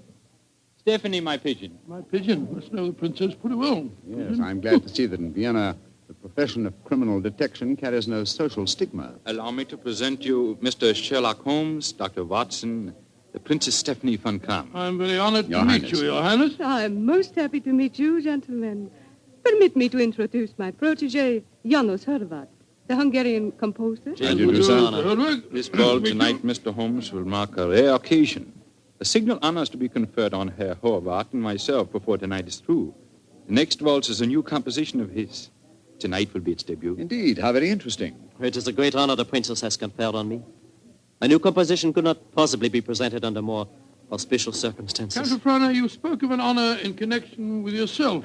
May I tell them our secret, Stephanie? No, I will tell them myself, Anatole. After your waltz has been played, Janusz, and Anatole and I shall be the first to have the privilege of dancing to it, my father is to make a public announcement. He is to announce my engagement to Count Anatole Refon. Oh, indeed, my congratulations to you both. Very lucky fellow. Am I not the luckiest of men? Is she not exquisite? I, the gay man of Vienna, the cavalier who swore that no one woman would ever capture him. I confess it, gentlemen, I'm in love. Oh, but I pity you. Even the great waltzes of old Vienna could hardly be worthy of this moment. Oh, Anatole, you are a born flatterer. Oh, come, the waltz is about to begin. I shall see you gentlemen later. Auf Wiedersehen. Auf Wiedersehen. The orchestra is tuning up, Herr Horvath. I imagine this is a great moment for you. A very frightening one, I assure you, my friend. In a few minutes, I shall know whether my new work is to be crowned with success or failure. Count Frano is leading the princess to the center of the floor. The conductor is raising his bottle. This is your moment, Herr Horvath. Good luck. Pray for me, gentlemen. Pray for me. There they go, the princess and Count Frano. They're starting the waltz. Ah, they make a striking pair, don't they? Here come the other couples out on the floor. Charming. Quite charming. It reminds me of... Great Scott, that was a revolver shot. It's the princess. She's been shot. Come on, Watson. Out of the way, please. Out of the way. Count Frano. What happens? Stephanie, Dr. Watson, see what you can do for her. Count Frano, there's nothing I can do, I'm afraid. She was shot through the brain. She died instantly. Stephanie is dead. Stop that devilish music! Lock all the doors! There's a murderer to be found.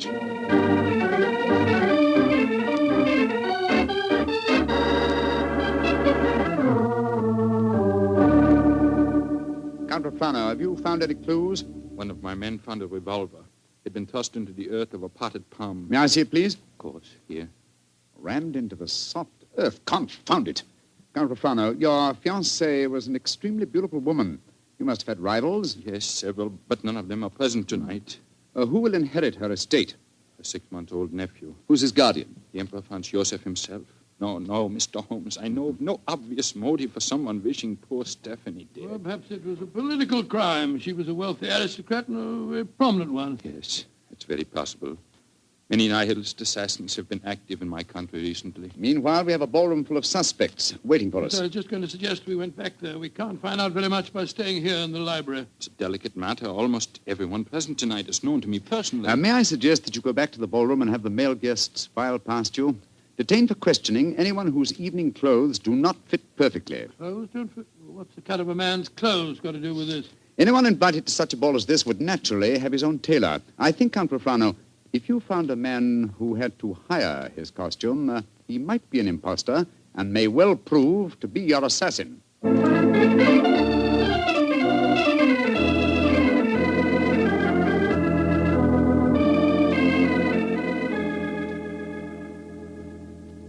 Mr. Holmes, your plan has not been effective so far.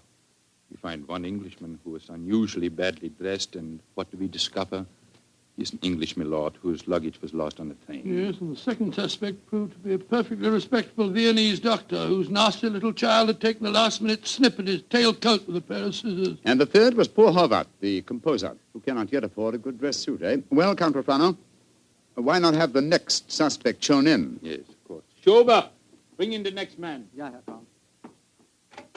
Kommen Sie herein, bitte. Einbitter, what a frightful-looking fellow.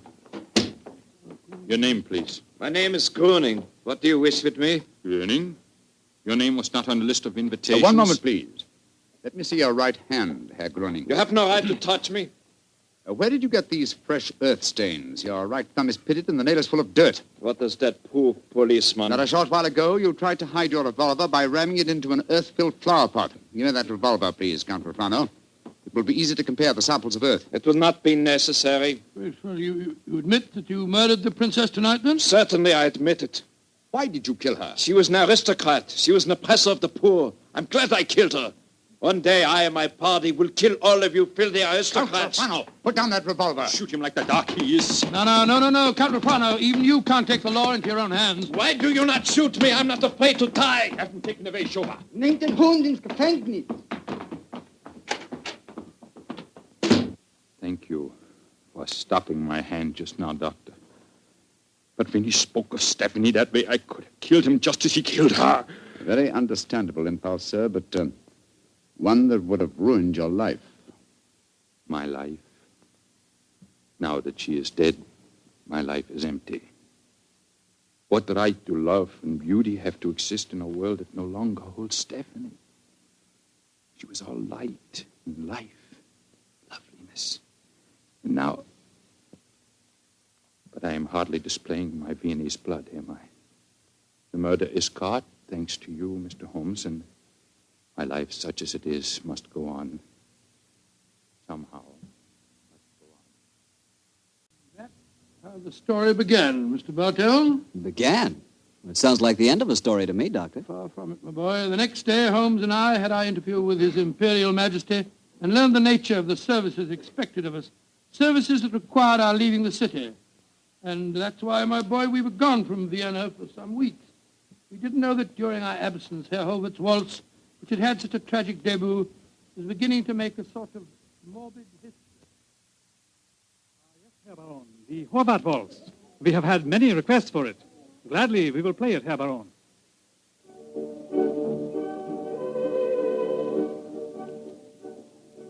Isn't that the Horvath waltz they are playing? Yes, my dear, and see who is walking onto the floor to dance to it. Leah Mollenstein, the actress. A beautiful creature. Are you trying to make me jealous, Hans? Gott in Himmel, it's Leah Mollenstein! She's been shot!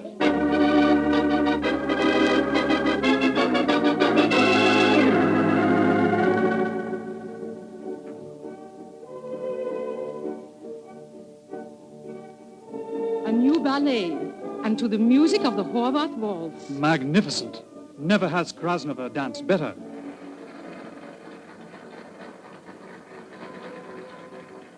Have you ever seen such exquisite pirouettes?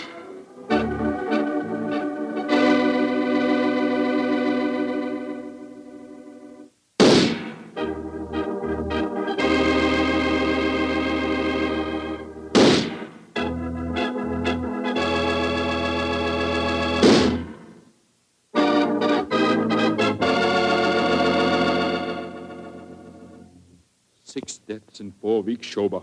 All beautiful women and all killed to the music of the Horvath waltz. There's a homicidal madman at watch in Vienna. There's only one thing to be done. We must forbid absolutely the playing of that waltz by imperial decree. Hear all of this, Mr. Bartell, until we return to Vienna. And then, I suppose, Sherlock Holmes was drawn into the case again, Doctor. Yes, my boy. Holmes immediately made a close study of the newspaper reports on the tragedies, and it was with great difficulty that I tore him away from his investigations to attend the reception at which the Emperor was to thank us for our services on the mission that we just completed. As we arrived at the Imperial Palace, almost the first person we ran into was the Hungarian composer, Janos Horvath. Dr. Watson, you have heard of the tragedies connected with my waltz? Yes, we have indeed, sir, we have I was making a close study of the newspaper reports on them just before I came here. You must do something, Mr. Holmes. People will hardly listen to other music. They want my waltz. But that is forbidden. I'm losing a reputation and a fortune while that waltz remains unplayed. Or perhaps, Herr Horvath, you are laying an excellent foundation for a later reputation and fortune. What do you mean?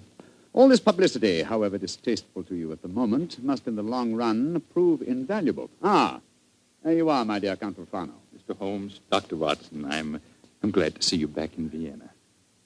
You've heard of the murders? Yes, Count, we were just discussing them. I need your help again, my good friend. For over a month now, the murder has been at large, and I cannot seem to get on the trail. But I'm Gruning, the first killer. What have you done with him? Released him. What? Released him? Great Scott, why? At the hearing, it was obvious the man was an egomaniac. He boasted of the murder of Stephanie, apparently out of pure vanity. The liberal newspaper editors made quite an issue of the case. They brought pressure to bear, and we had to let him go. Confound it. I wish I hadn't left Vienna. Well, if the fellow's at large again, Count Rufano, it's pretty obvious that he's the murderer of the other women, too. On the contrary, Doctor, he was in prison until yesterday. The last of the murders was committed 3 days ago. Oh, here comes His Imperial Highness Franz Joseph. Good evening, gentlemen. Your Highness, good evening. Your Highness. Well, I see we have very distinguished company tonight. Not only the masterful Sherlock Holmes and his colleague, Dr. Watson, our English friends that we are honoring, but I see that we have a distinguished representative from our Hungarian Empire, Janos Horvath. A worthy successor, I'm told, to the breed of composers for whom Vienna is famous. Your Imperial Highness is most kind. The pipe organ in here is in excellent condition, I am told. Will you not play us one of your compositions, Herr Horvath? I shall be most honored, Your Highness. Sit down, gentlemen, sit down. Thank you. What shall I play, Your Imperial Highness? Anything you wish, young man. Anything you wish. Thank you, Your Highness. With your permission, I choose to play... Great heavens! He's playing the death waltz. On your guard, Watson. Even in the Imperial Palace itself, this twirling tune may invoke murder.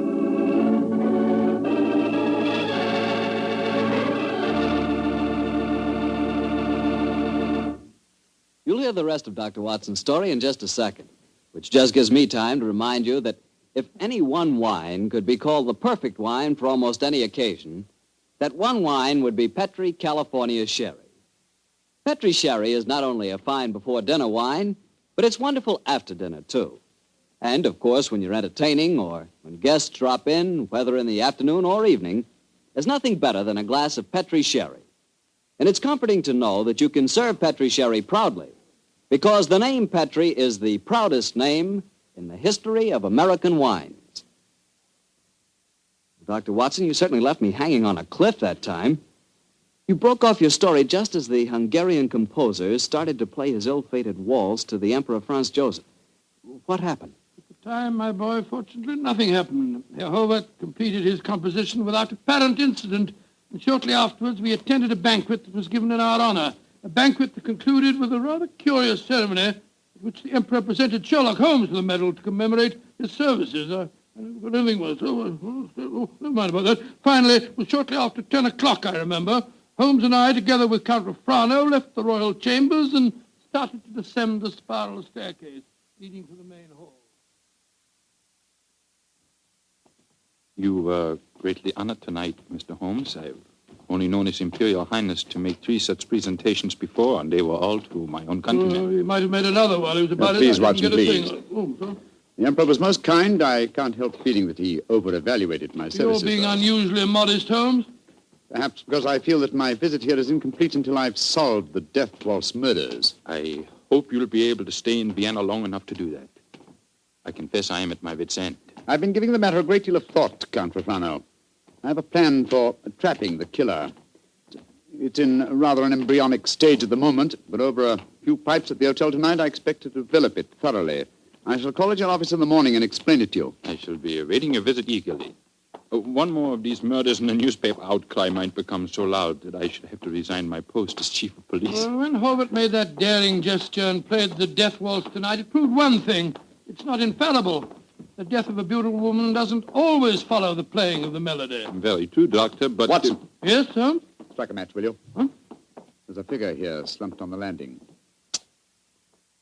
Great Scott, it's the body of a girl. And a very beautiful girl, too. Shot through the forehead.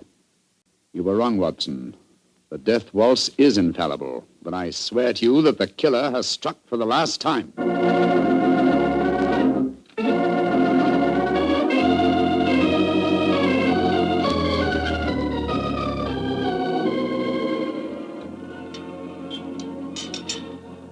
Ah, there you are, my dear Count Refrano. Yes, I followed the instructions you gave me this morning, Mr. Holmes. Schönbaum's is at the moment the smartest restaurant in Vienna. I've reserved the best table for you, and I've invited the guests that you named. A strangely assorted couple, I must say. Janos Horvath, the composer, and that grinning fellow, the one that admitted shooting your fiancée, Count Refrano. It's as much as I could do to keep my hands off him when he arrived here, Doctor. But Mr. Holmes insisted that I ask him. Just the same, I wish he would tell me his plan. I'm completely in the dark. Completely in the dark. I can sympathize with you, Count Refrano. Holmes never tells me a thing either. Let's join our guest, shall we? In a very few minutes, I'm sure that my plan will be perfectly apparent. Good evening, Herr Hobart. Oh, good evening, Mr. Holmes. Dr. Watson. How do you do, Herr Hobart? And how are you tonight, Herr Gröning? Angry at having to come here against my will. My party does not approve of these aristocratic, padded pigsties. But Count Refrano informed me that if I did not come here tonight, I could expect to find myself back in prison.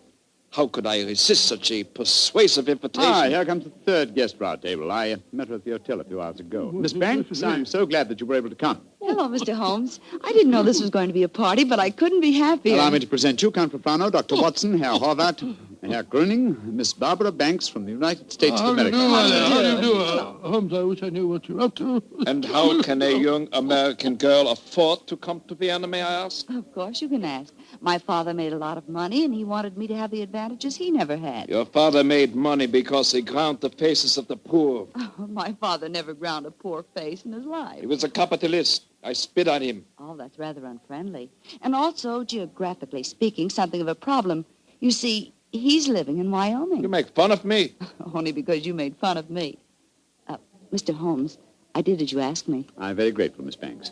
The orchestra leader didn't want to play it. He seemed scared.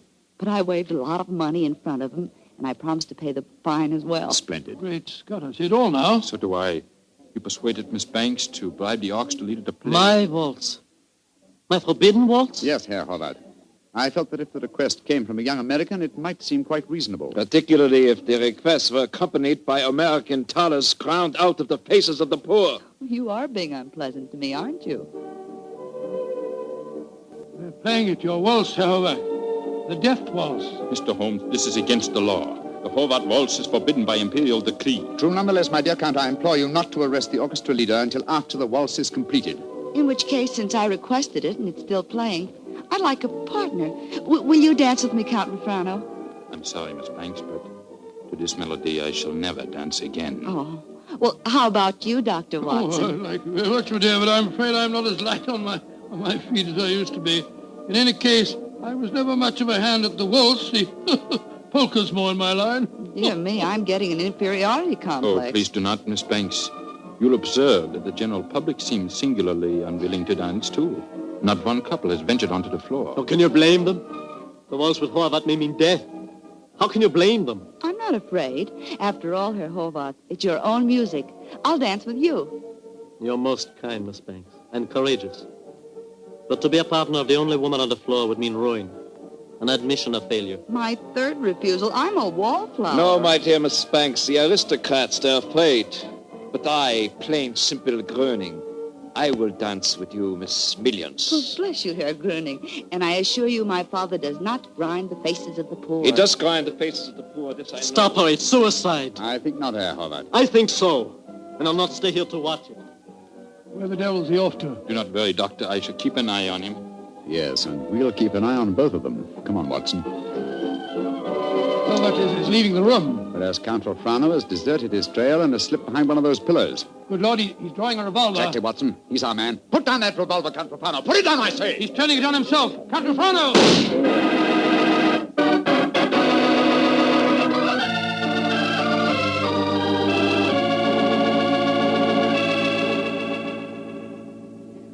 I still can't believe it, Holmes.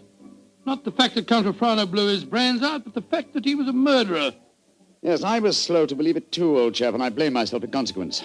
Two things should have been instantly apparent about the madman who killed beautiful women when he heard the Horvath waltz. Firstly, he must have had some motivation which drove him to such an act. Secondly, he must have carried a revolver with him at all times, since he was invariably armed when the occasion presented itself. Exactly, and that factor made me think of the police official. Then, of course, I saw Rolfrano's motivation. He loved the Princess Stephanie dearly. Her death in his arms was a psychological shock that was more than his mentality could stand. And when he heard that music, it reminded him of the dead princess and forced him to kill. That's right, old fellow. You will recall that what he said to us after his fiancée's death. What right do love and beauty have to exist in a world that no longer holds Stephanie? When he heard the music, he couldn't bear to think that other loveliness existed, and so, well, he destroyed it. But who killed the Princess Stephanie? The man who was first arrested for it, Herr Gröning. He admitted it. After a little persuasion, when the police arrived, taken back to prison in the carriage that just took Count Rolfrano's body. It's shocking to think that 7 innocent women have been murdered before this case is solved. Yes, a fact that will be a constant reproach to me, I assure you. Oh, I didn't mean that, my dear fellow. We weren't even in Vienna when 5 of the killings took place. Hello. Here comes Miss Banks. Mr. Holmes, what happened to that funny little man who danced with me? Herr Gröning? He went to prison, Miss Banks. He was a murderer. Well, I must say this is a strange kind of a party you asked me to, Mr. Holmes. One of the guests blows his brains out, and the other, the only man who danced with me, turns out to be a murderer. Oh, I see now why Father sent me to Europe. An evening like this could never happen in Wyoming. Look. Helvet's walking out in front of the orchestra. Ladies and gentlemen. Shh. Listen. Ladies and gentlemen, I, Amos Horvath, wish to assure you, upon the word of the great English detective Sherlock Holmes, that never again shall my new waltz be an accompaniment for murder. Henceforth, its melody will be for life and love and laughter. I have ordered a bottle of the finest Tokay sent to each of your tables. Raise your glasses and pledge me as I now conduct my waltz. Free at last from the kiss of death.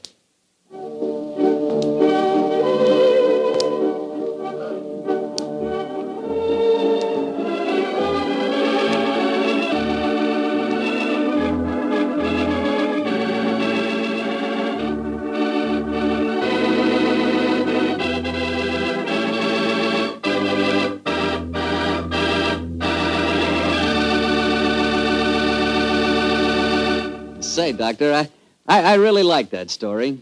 That was a baffler. Yes, wasn't it? A highly placed police official is the last person in the world you'd think guilty of murder. I must confess I wasn't of so much help to Holmes in solving that case. Oh, don't let that worry you, Doctor. After all, Holmes almost missed solving it himself. Oh, thank you, my boy. Nice of you, thank you very much. But it certainly was one of the most interesting cases that I was ever connected with. I know what you mean. You know, I came across quite an interesting case myself the other day. Oh, you don't say where? Right in my own house. Oh, it's interesting. What kind of case? Sherry. Oh, good gracious me, sherry. That's right, a case of Petri, California sherry. You see, I buy it by the case, Doctor, because that Petri wine is really extraordinary.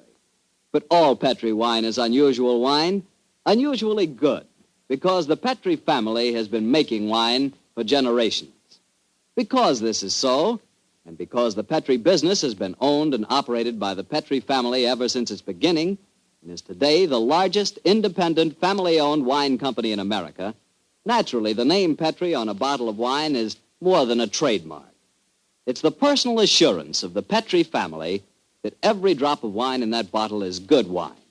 Naturally good wine because Petri took time to bring you good wine.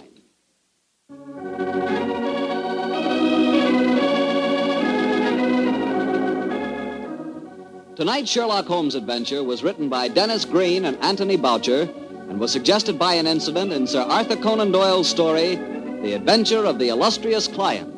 Music is by Dean Fostler. Mr. Rathbone appears through the courtesy of Metro-Goldwyn-Mayer, and Mr. Bruce through the courtesy of Universal Pictures, where they are now starring in the Sherlock Holmes series. The Petri Wine Company of San Francisco, California, invites you to tune in again next week, same time, same station. Sherlock Holmes comes to you from our Hollywood studios. This is Harry Bartell saying goodnight for the Petri family. This is the world's largest network, the Mutual Broadcasting System. At first, when Herr Gruning confessed to the killing of the Princess von Kran, I didn't believe it. When the other women were killed, I felt sure that Herr Gruning was innocent. I at least suspected Count Refrano of having committed the other murders. But then, that's exactly what Dennis Green and Anthony Boucher wanted, don't you think?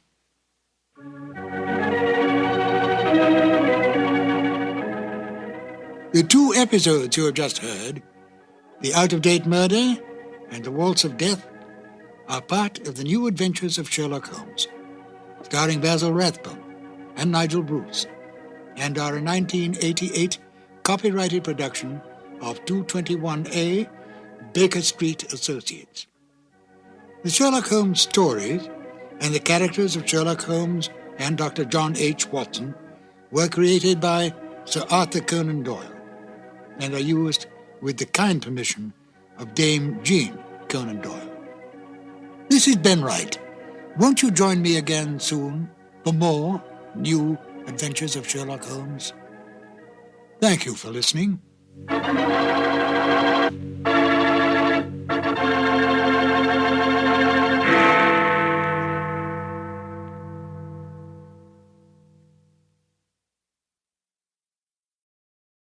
On a cold and foggy day in May of 1886, a young doctor named Arthur Conan Doyle set aside his medical practice for the afternoon, took pen in hand, and began to write a mystery novel. The doctor-turned-writer did not realize then what a lasting effect his works would have on literature.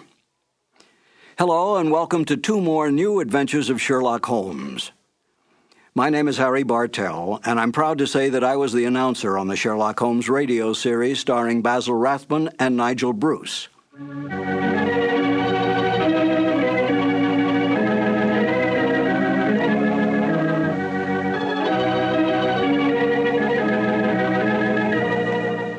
There are more true facts available about the real life of Sir Arthur Conan Doyle than all the fictitious conjectures on the written life of Sherlock Holmes.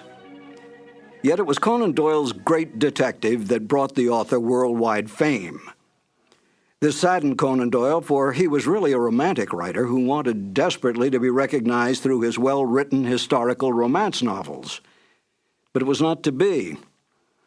The first short story to appear, A Scandal in Bohemia, was what made the name of Sherlock Holmes a household word.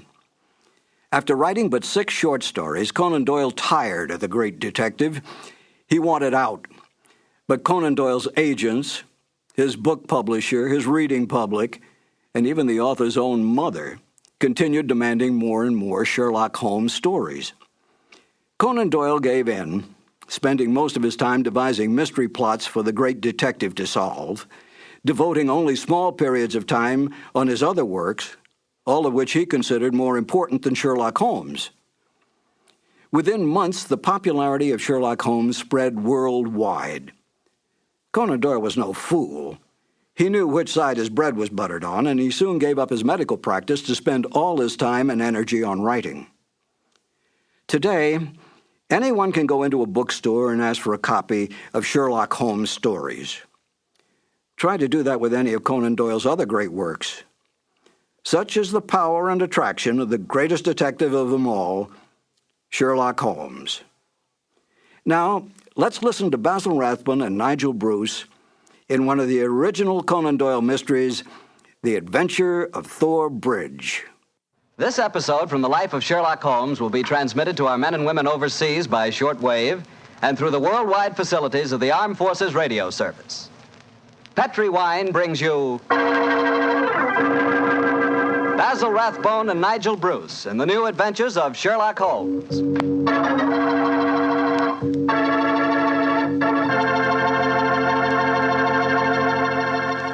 The Petri family, the family that took time to bring you good wine, invites you to listen to Dr. Watson tell us another exciting adventure he shared with his old friend, that master detective, Sherlock Holmes. And while you're settling back comfortably in your chair, mind if I tell you about something I'd like you to share with me? It's a glass of Petri California Sherry.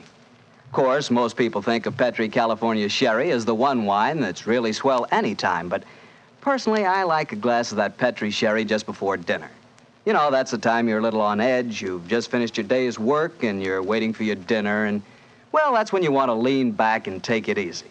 And boy, that's the time a glass of Petri Sherry tastes like something just too good to be true. Try it. Petri Sherry is the perfect before-dinner wine. And incidentally, if you like your sherry dry, you know, not sweet, then you'll find that Petri Pale Dry Sherry is just made for you. The important thing is the Petri label, because when it says Petri, it always means good wine.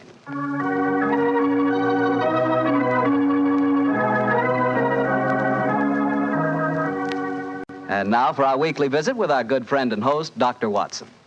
Good evening, Doctor. Good evening, Mr. Bartell. You're a bit late. I've been keeping some dinner hot for you. Here, pull up your chair and join me. That's very nice of you. Thanks, Doctor. Are you all set with tonight's story? Yes, my boy, I'm all set, as you call it. As a matter of fact, I was going over my notes on the case just before you arrived. Last week, you hinted that a beautiful girl figured prominently in your adventure. That's quite right, Mr. Bartell. An extremely beautiful girl. In fact, I often used to say to Sherlock Holmes that if I'd been a little younger at the time, I might... Oh, well, you haven't come here to listen to my personal reminiscences. You want to hear the story that I called The Problem of Tor Bridge. That's what you promised us, Doctor. How did it begin? On a windy morning in October, in the 1890s it was. As I was dressing, I observed how the last remaining leaves were being whirled away from the solitary plane tree which graced the yard behind our Baker Street house. I descended to breakfast, prepared to find my companion in depressed spirits, for, like all great artists, he was easily impressed by his surroundings. But, to my surprise, he was in an unusually gay mood. As I entered the room, he looked up at me and, with a smile, and spoke. Good morning, my dear fellow. Hope you slept well. Splendidly, thank you, Tom. I'm so glad. Well, you're very solicitous this morning. I think you must have got a new case. Am I right? The faculty of deduction is certainly contagious. Yes, I have a new case. After a month of trivialities and stagnation, the wheels revolve once more. Good. Tell me all about it. Well, as yet, there isn't much to tell. Have you ever heard of Neil Gibson? Neil Gibson? Oh, yes. Something to do with gold mining, isn't he? A great deal to do with it, my dear fellow. In fact, he's considered the greatest mining magnate in the world. About 5 years ago, he bought a large estate in Hampshire. Perhaps you've read of the tragic death of his wife. Oh, yes, of course. I remember the case now. She was murdered by a jealous governess who was in her employ, wasn't she? That point will be decided when the lady in question, Grace Dunbar, I believe her name is, comes up for trial at the forthcoming Winchester Assizes. In any case, it's hard for me to see what I can do for my client at this late date. Your client? Oh, yes, I forgot I hadn't told you. I'm getting into your involved habit of telling a story backwards. Better read this letter. Came this morning. Oh, let's have a look. Dear Mr. Sherlock Holmes, Miss Dunbar is innocent. I can't see the finest woman in the world go to her death without doing everything possible to save her. I shall call on you at 10:30 tomorrow morning to discuss the matter. Yours faithfully, Neil Gibson. Good gracious me. There you have it, Watson. That is the gentleman I await. Do you know anything about his dead wife? Only what I've been reading in the papers, apparently she was past her prime, which was the more unfortunate as this Miss Dunbar, who superintended the education of the 2 young children, is reputed to be a very attractive young lady. The eternal triangle, eh? Well, where did the murder take place? On Gibson's estate in Hampshire.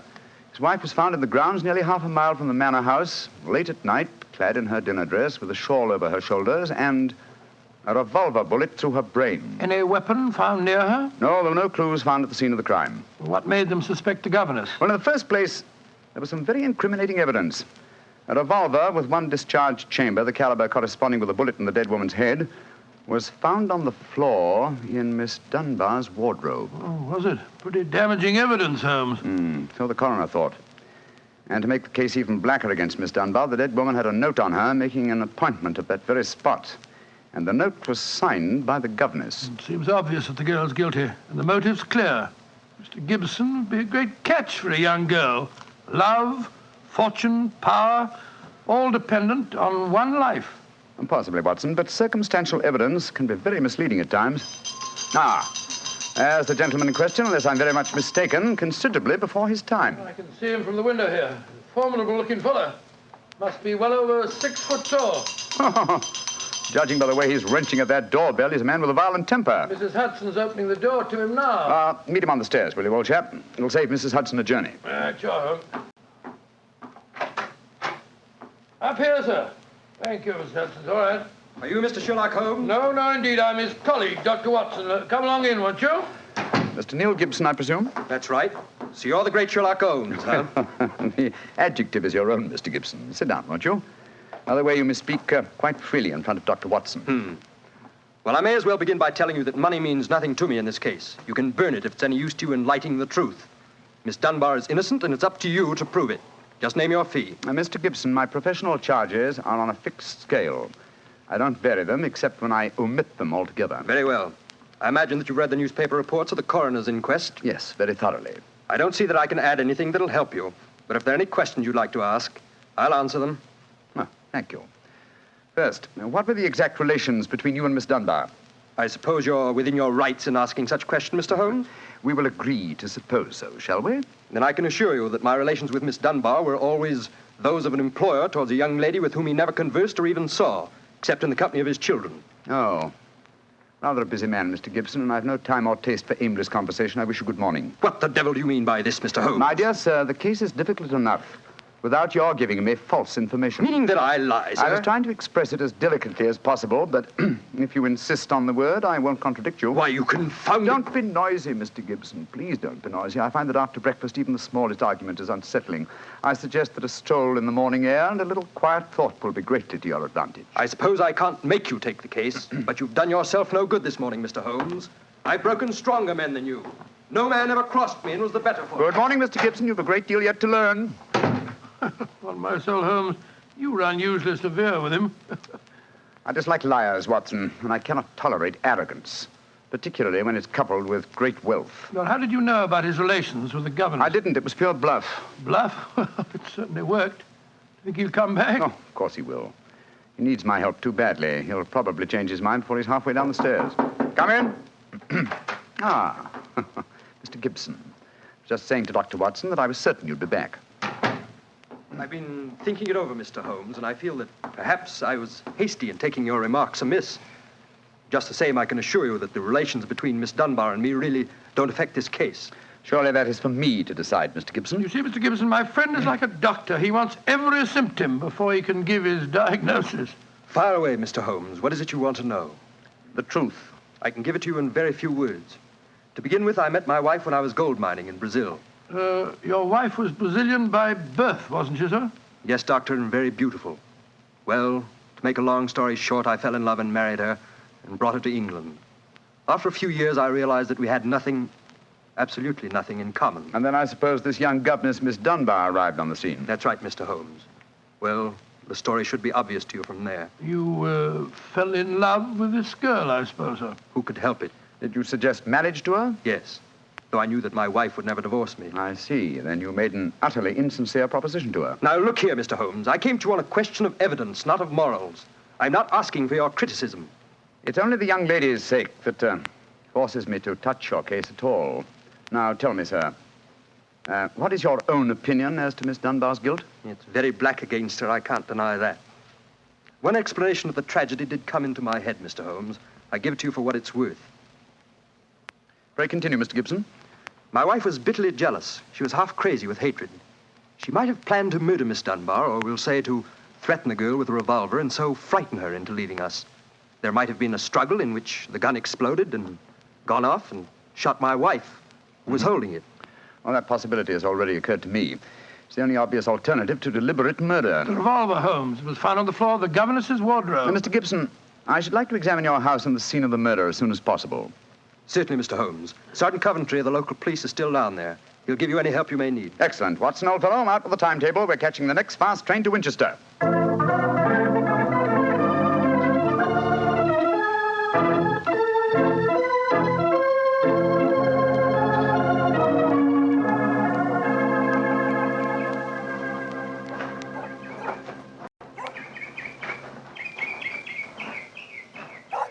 So if I have to have someone else on the case, I'd rather have you, Mr. Holmes.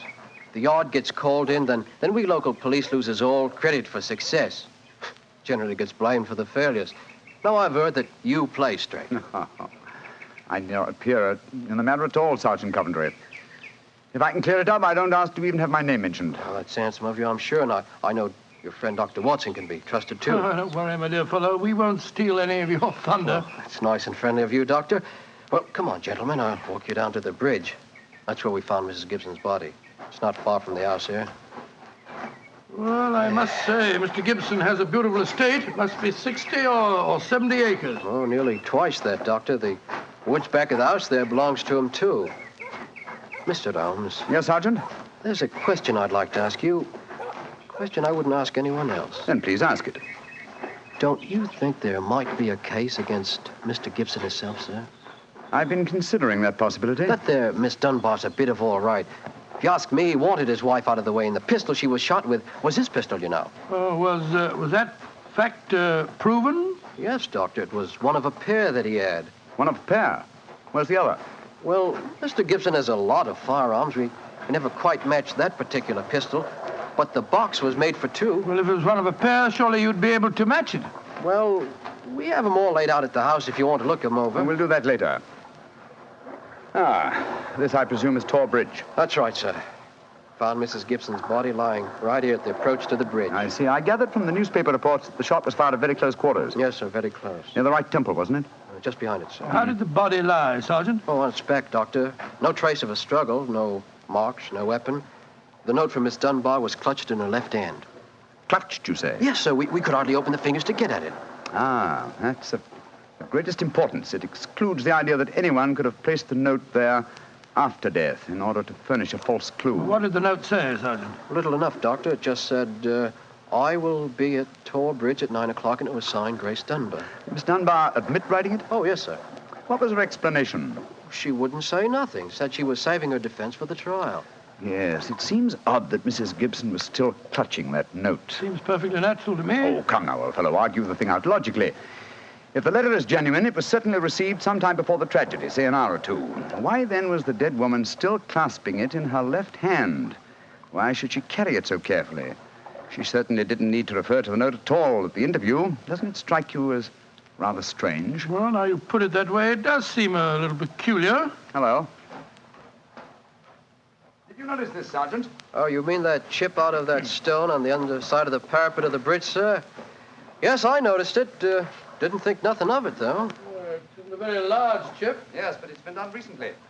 That is how the stonework is white just here. It took some violence to do that. Hand me a cane, Watson, will you? Here you are, fella. Thanks. Yes. It's a hard knock. And in a curious place, too. But it's 15 feet from where we found the body, Mr. Dow. Yes, Holmes, I don't see how it could have any connection with Mrs. Gibson's murder. Possibly it hasn't. But it's a point worth noting. There were no footprints, you say, Sergeant? None, Mr. Holmes. The ground was as hard as iron. It's been a very dry summer, and we haven't had any rain to speak Yes, of this pity. year. Well, Sergeant, I'm much obliged to you, and now I think we'll get back to the house. Right. Cesar will show you where the firearms are, sir. Oh, who is Cesar? Oh, funny kind of a bloke. Brazilian he is. Brazilian, eh? Like Mrs. Gibson? Yes, Mr. Holmes. Comes from the same town that she does, as a matter of fact. Something very fishy about him, if you ask me. Now, if you'll excuse me, gentlemen, I'm going to take a little stroll around the grounds. You started me on a new train of thought in this case, Mr. Holmes. Oh, I'm delighted, Sergeant. I'll get back to the house.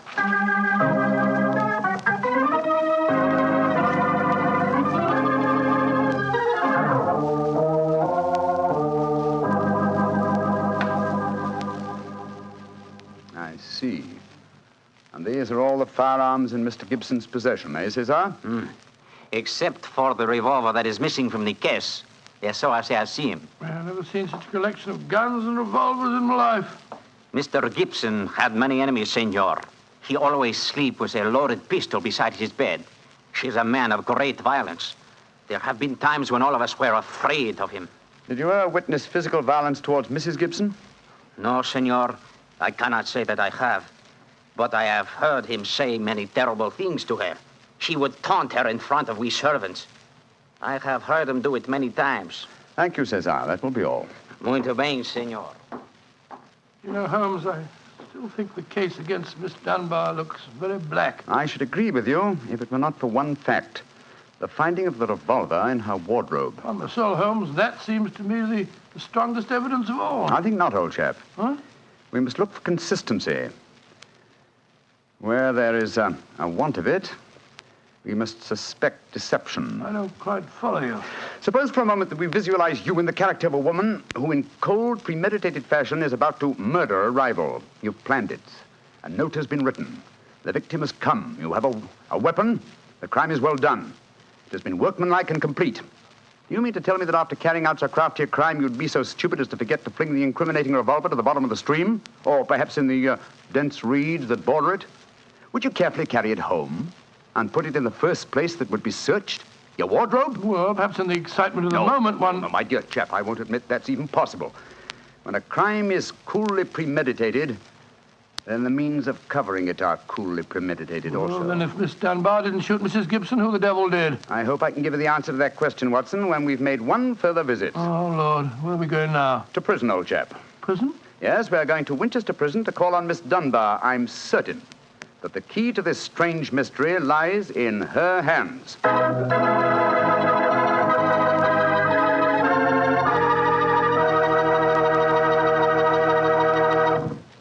You'll hear the rest of Dr. Watson's story in just a few seconds.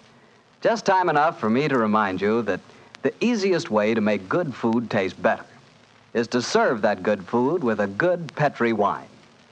If you like a red wine, well, you want a Petri California Burgundy. If you'd rather have a white wine, then you want a Petri California Sauterne.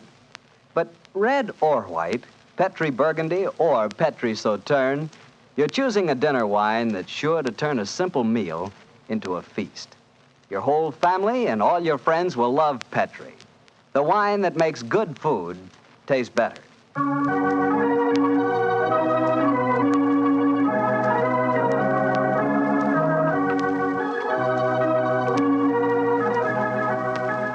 And now back to Dr. Watson and tonight's Sherlock Holmes adventure, The Problem of Tor Bridge. Well, Doctor, did you go to Winchester Prison and see Miss Dunbar? We did, Mr. Bartell. An hour later, found the two of us sitting in a dank and gloomy cell, talking to one of the most beautiful girls that I've ever seen.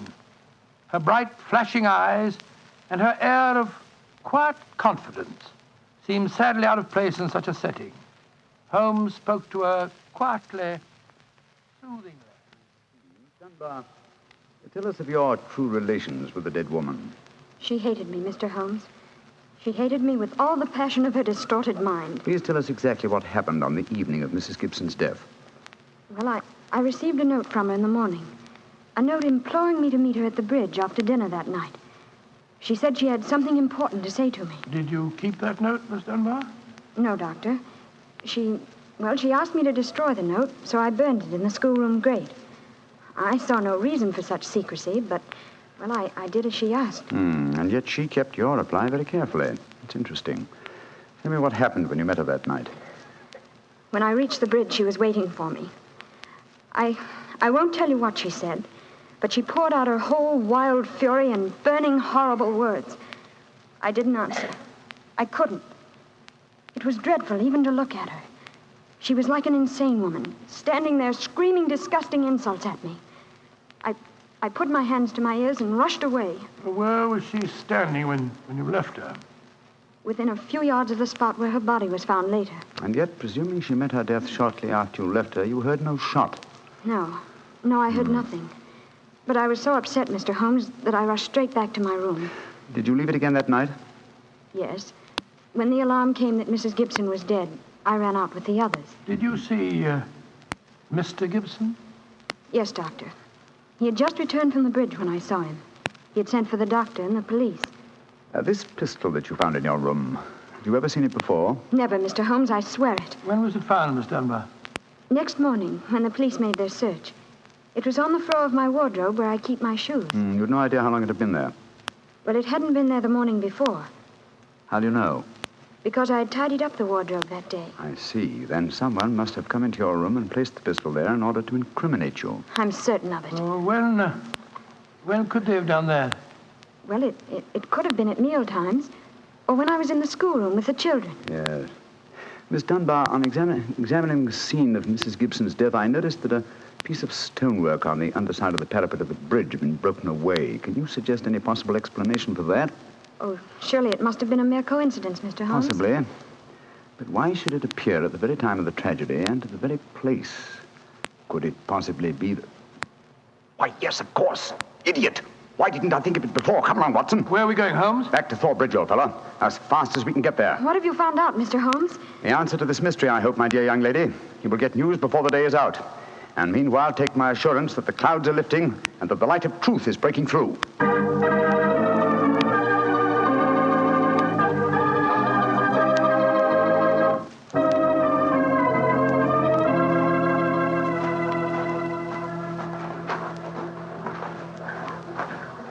Well, Mr. Holmes, you're soon back here. What have you found out? In a few moments.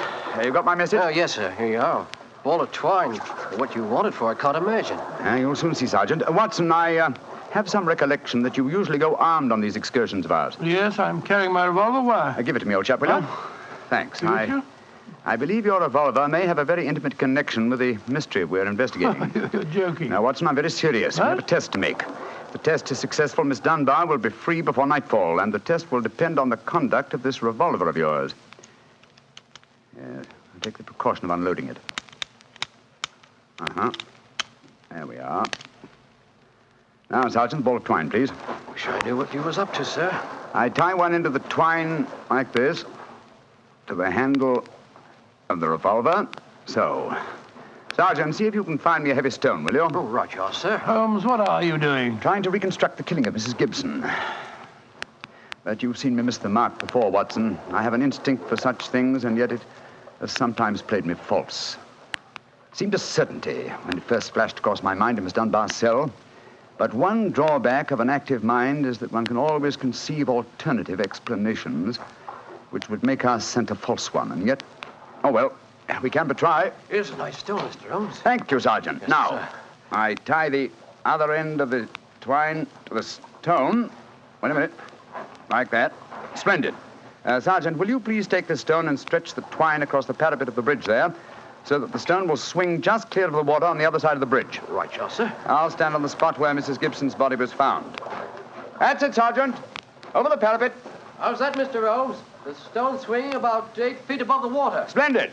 Now, Watson, watch closely. I raise the revolver to my head. Careful, Holmes, careful. Don't worry, old chap, it's not loaded. Now, let us imagine I am the late Mrs. Gibson. I raise the revolver to my head and fire it. Instantly, my fingers release their grip and... There's your answer, Watson. Great Scott, the revolver flashed back out of your hand, struck the parapet of the bridge, and then the weight of the stone flipped it over into the water. Was there ever a more exact demonstration? Come on, old fellow. You're a bloomin' magician, Mr. Holmes. That's what you are, a bloomin' magician. Look at that. Observe the second chip on the stonework, the parapet here. Same size as the first. Then the murder of Mrs. Gibson... Wasn't murder at all. It was suicide. What? We can follow the various steps quite clearly. A note was extracted very cleverly from Miss Dunbar, a note which made it appear that she had chosen the scene of the crime. Mrs. Gibson, in her anxiety that the note should be discovered, somewhat overdid it by holding it in her hand to the last. That alone should have excited my suspicions earlier than it did. So she stole one of her husband's revolvers and planted the other one in Miss Dunbar's wardrobe. Exactly. After discharging one of the cartridges, which you could easily do in the woods without attracting suspicion, she then went down to the bridge, where she contrived this exceedingly ingenious method of getting rid of her weapon. When Miss Dunbar appeared, she used her last breath in pouring out her hatred, and then, when the girl had left, carried out her terrible purpose. Then the missing revolver? You'll find it with the aid of a grappling hook at the bottom of the stream, and also the stone in the string, with which this vindictive woman attempted to disguise her own crime and fasten a charge of murder on an innocent victim. Yes, Sergeant, and don't forget while you're at it that my revolver's down there, too. Oh, don't worry, Doctor. I'll get some grappling hooks right away. I must say, Holmes, you've solved this case brilliantly. Quite brilliantly. I disagree, old chap.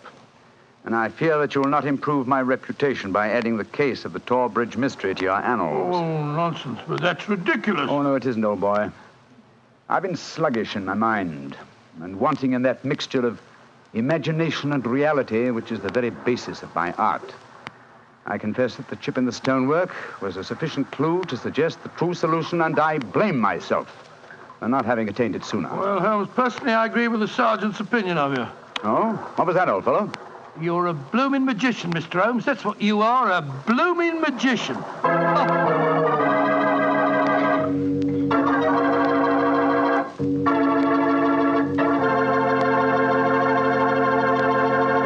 Well, Doctor, Holmes really was a magician. That is, if you did find Mrs. Gibson's revolver and your own in the stream. Oh, we found them all right.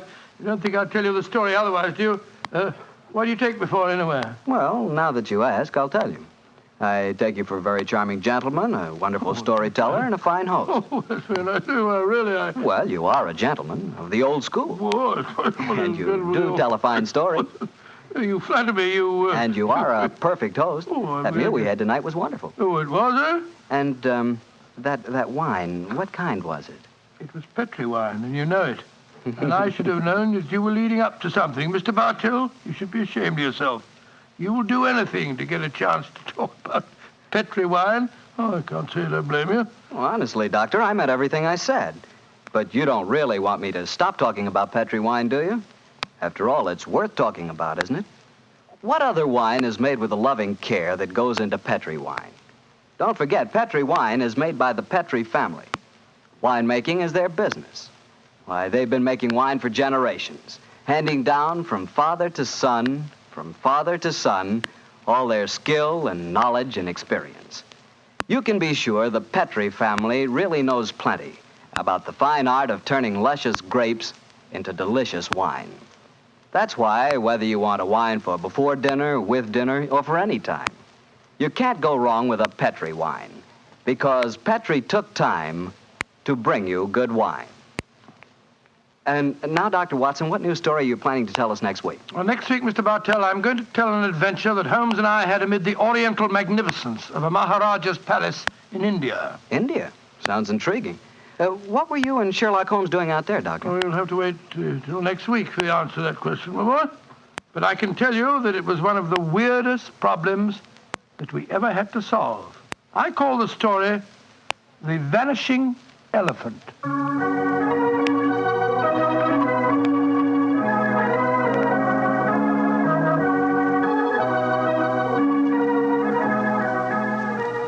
Tonight's Sherlock Holmes adventure is written by Dennis Green and Anthony Boucher and is adapted from the Sir Arthur Conan Doyle story, The Problem of Tor Bridge.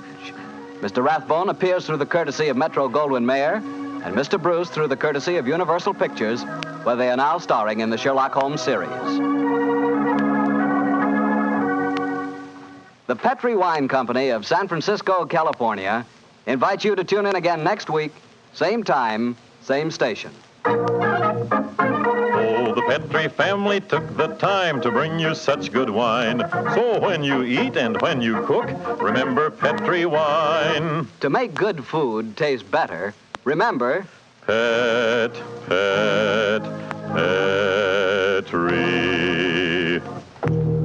wine.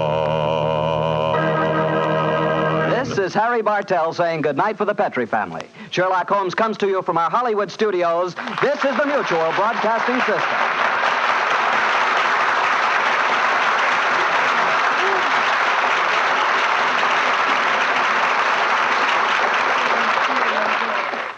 Of course, many of you are already familiar with this intriguing mystery story, but this is the first time in over 40 years that Basil Rathbone and Nigel Bruce have had the pleasure of once again entertaining you with Sir Arthur Conan Doyle's original story, The Adventure of Thor Bridge.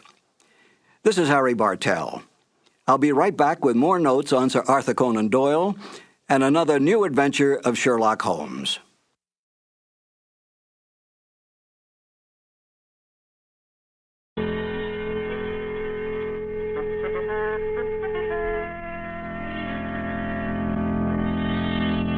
The Adventures of Sherlock Holmes, starring Basil Rathbone and Nigel Bruce.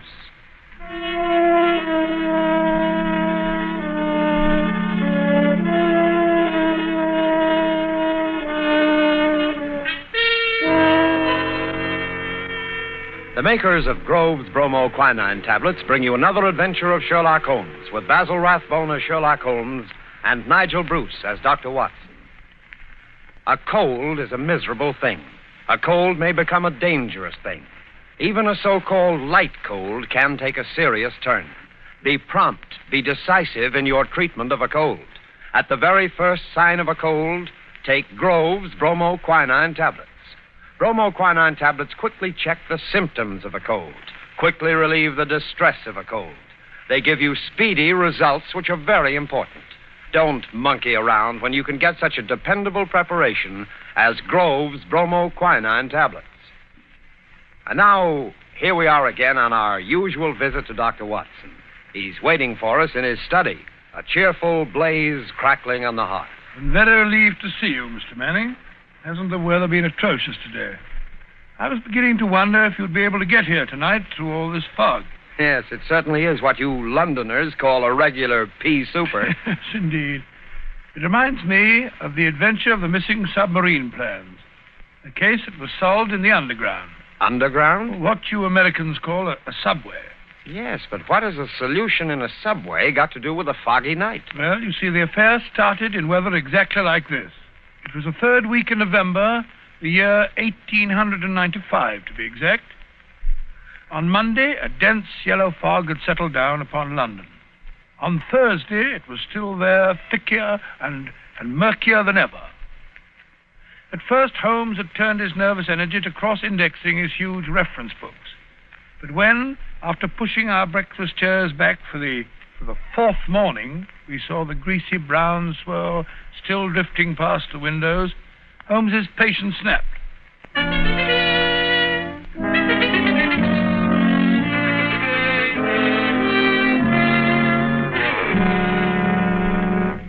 Holmes, if you must pace around in circles, I wish you'd change directions now and then. You're making me dizzy. Bah! It's inexcusable, Watson. Inexcusable. No initiative, no imagination. Nothing ever gets done. If you're alluding to the inactivity in this last session of Parliament, my dear Holmes... I'm not speaking of our lawmakers, Watson, but of our lawbreakers. The London criminal is certainly a dull fellow. What makes you say that? Well, look out of the window. Ideal weather for committing a crime. The criminal advances on his intended victim practically unseen. He pounces and disappears into thin air. There have been numerous petty thefts, I believe. Petty thefts, pickpockets, ragamuffins. What's the country coming to? Now, if I were a criminal, Watson... Well, I, for one, would move to America. Oh, hello. Mrs. Hudson's knocking. Excited. What's up, I wonder? Yes, Mrs. Hudson, what is it? Oh, a telegram for me. Yes, sir. Very well, thank you. Oh, well, what's it say? Well, wait until I open it, can't you? Ah, dear me, what next? Most unusual, Watson, most unusual. What's most unusual, Watson? What's it say? Well, it's from my brother, Mycroft. You remember him. He helped us solve the case of the Greek interpreter. He's coming here. Why not? What's so phenomenal about Why that? not? Why not, indeed? It's as startling as it would be to meet a tram car coming down a country lane. Yes, now I come to think of it, Mycroft is rather like a tram car. His rails lead from his Pall Mall lodgings to the Diogenes Club in Whitehall. That's his circle. I wonder what upheaval could have derailed him. Doesn't the telegram explain? It says, must see you about Cadogan West, coming at once. Cadogan West? Cadogan West? Why, that's the young chap who's found dead in the underground on Tuesday morning. I remember reading about it in the papers. Oh? The young man had apparently fallen out of a train and killed himself. He hadn't been robbed, and there was no reason to suspect violence. Quite an uninteresting case, if I remember correctly. And yet, it's serious enough to cause Mycroft to alter his habits. No, Watson. This must be an extraordinary event. Do you recall any other facts about the affair? Yes, I come to think of it, there was one unusual bit came out of the inquest. They were unable to ascertain at what point he entered the train, because his ticket was missing. Strange. What articles were found on the body? £2.15, I believe it was, a checkbook and... Oh, yes, 2 dress circle tickets for the Woolwich Theatre, dated for that evening. Theatre tickets, eh? Then it wasn't suicide. A man doesn't procure theatre tickets for the evening on which he intends to end his life. Anything else? A small packet of technical papers. Technical papers? What kind of technical papers? The newspapers didn't say. As serious as that. What did the young man do? Where was he employed? He was a clerk at Woolwich Arsenal. Government employ. There we have it, Watson. British government, Woolwich Arsenal, technical papers. That's why Mycroft is involved in this affair. I don't understand. No, I suppose not. Watson, have I ever told you what Mycroft is? Your brother, of course. Oh, no, Watson. Do you have to be so dense? I mean, do you know what he does? I seem to have some vague recollection that you once told me that he'd held some small office under the British government. It would be more accurate to say, in a way, that he is the British government. What? His position is unique. He made it for himself. As the tidiest and most orderly brain of any man alive, with a great capacity for storing facts and giving them the proper interpretation. The conclusions of every government department are passed on to him. He's the central exchange, the clearinghouse. Again and again, his word has decided the national policy. He thinks of nothing else. Nothing else can lure him from his contemplations. And yet he's coming here. Yes, Jupiter is descending on us today. What on earth can happen? Watson, that sounds suspiciously like a bad pun. Here he is, if I'm not mistaken, to speak for himself. Come in. Hello, Mycroft. What's up? You look flustered. Most annoying business, Sherlock, most annoying. You know how I dislike altering my habits. Extremely awkward for me to come away from the office, particularly with Siam in its present state. Oh, dear me. Yeah, sit down, Mycroft, sit down. You know Watson, of course. Yes, of course. I'm trying to find a chair that I can trust to hold me. I'd better take the sofa. You certainly haven't got any thinner. I've never seen the Prime Minister so upset. As for the Admiralty, it's buzzing like an upset beehive. You know anything about the case? Watson's just been telling me what was in the newspapers. Just what were the technical papers found on the body? Sherlock, for the love of heaven, not so loud. Those papers which the wretched youth had in his pocket were none other than the plans of the Bruce Partington submarine. Oh? A submarine which will completely revolutionize naval warfare. The most important papers in our government archives. Under no circumstances could they be removed from the office. Even the chief constructor of the Navy was forced to go to Woolwich if he desired to consult them. And yet we find them in the pockets of a dead junior clerk in the heart of London. Yeah, from an official point of view, it's deplorable, my dear Mycroft. Simply deplorable. You may laugh, Sherlock, but this country won't be safe until they're recovered. But I thought you said that they were found in the pocket of this chap, Cadogan West. 10 papers taken from Woolwich. 7 were found in the pockets of Cadogan West. 3 are still missing, the 3 essential ones. To recover those 3 papers is imperative. The peace of Europe depends on them. Nice little problem, eh, Watson? Why did Cadogan West take the papers? How did he die? How did his body reach the place where it was found? And where are the missing papers? Find the answer to those questions, Sherlock, and you'll have done your country an invaluable service. Why don't you solve it yourself, Mycroft? I believe you could. Possibly. But it's a question of digging out details. Give me the details, and I can give you the solution from an armchair. No, when it comes to running about and cross-questioning railway guards and lying on one's face with a lens to one's eye, no, that's not my métier. Besides, your figure prevents your taking such an undignified position, eh? Very well. Leave that part of it to us, eh, Watson? Right you are. Good. I've got a cab waiting outside to take the place where the body was found. I can give you the details on the way.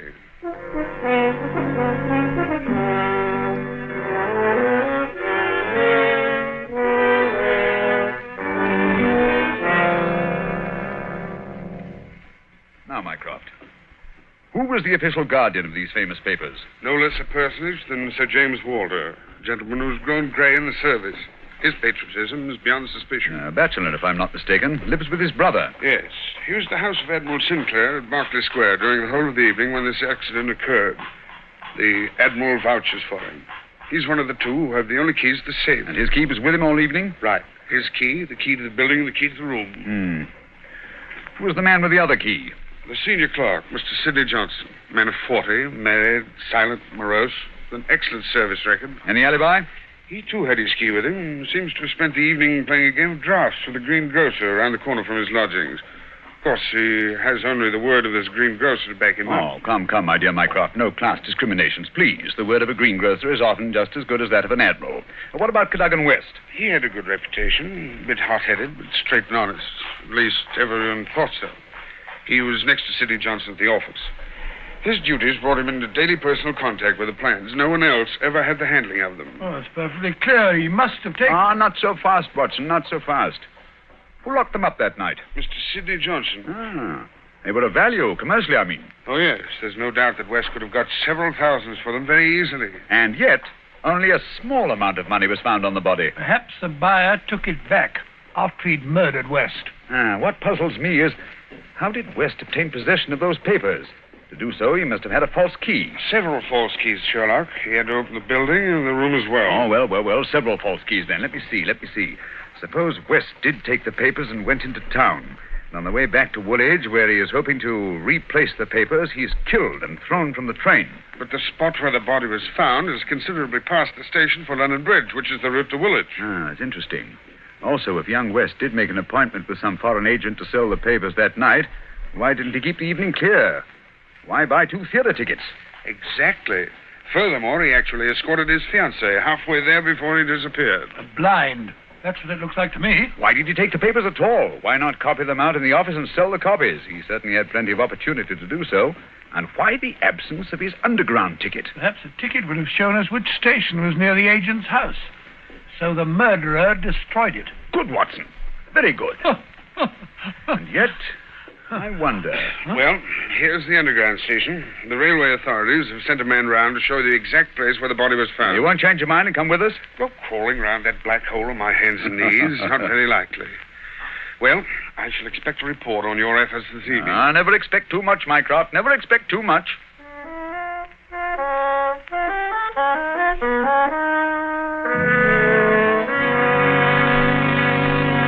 Before we follow Holmes and Watson into the mazes of the London subway system, I have a word of advice. Every year, colds cause a lot of sickness. Every year, they cause a lot of expense and time lost from work. Always regard a cold seriously. Always treat it earnestly. At the first sign of a cold, take Grove's bromoquinine tablets. Bromoquinine tablets are famous relief for the distress of a cold. Their efficacy has been fully established. Bromoquinine tablets go right to work on a cold symptom. They don't waste any time. They don't pull any punches. They quickly relieve the misery of a cold. They help reduce the fever of a cold. Thousands of people keep bromoquinine tablets handy all winter. Thousands of people depend on them as their relief for colds. No other preparation enjoys greater confidence than bromoquinine tablets. Follow the example of millions, and at the first sign of a cold, take Grove's bromoquinine tablets. Get them at any drugstore, a few cents a box. Ask specifically for Grove's, Groves, Bromo, Bromo, quinine, Quinine, Grove's bromoquinine tablets.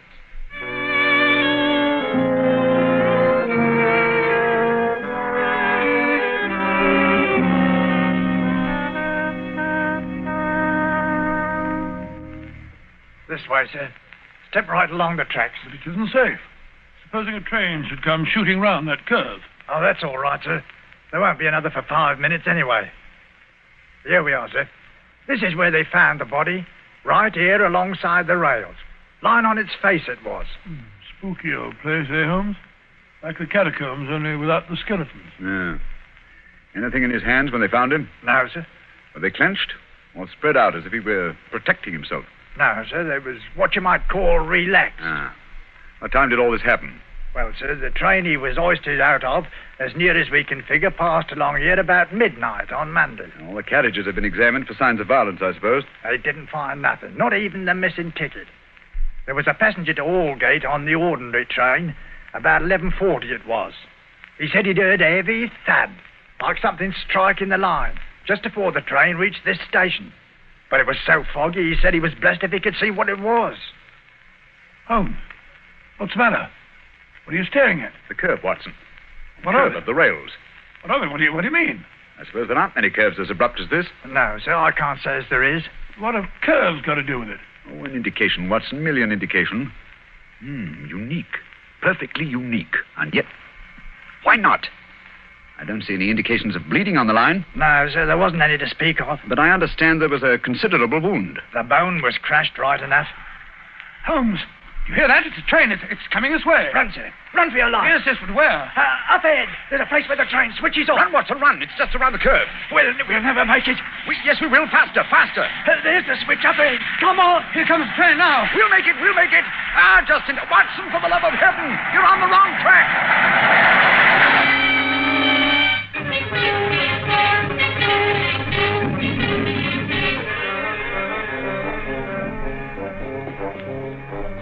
Well, that was a narrow escape, Holmes. I must say my knees are still shaking. Look at the shoulder of my coat where you pulled it there.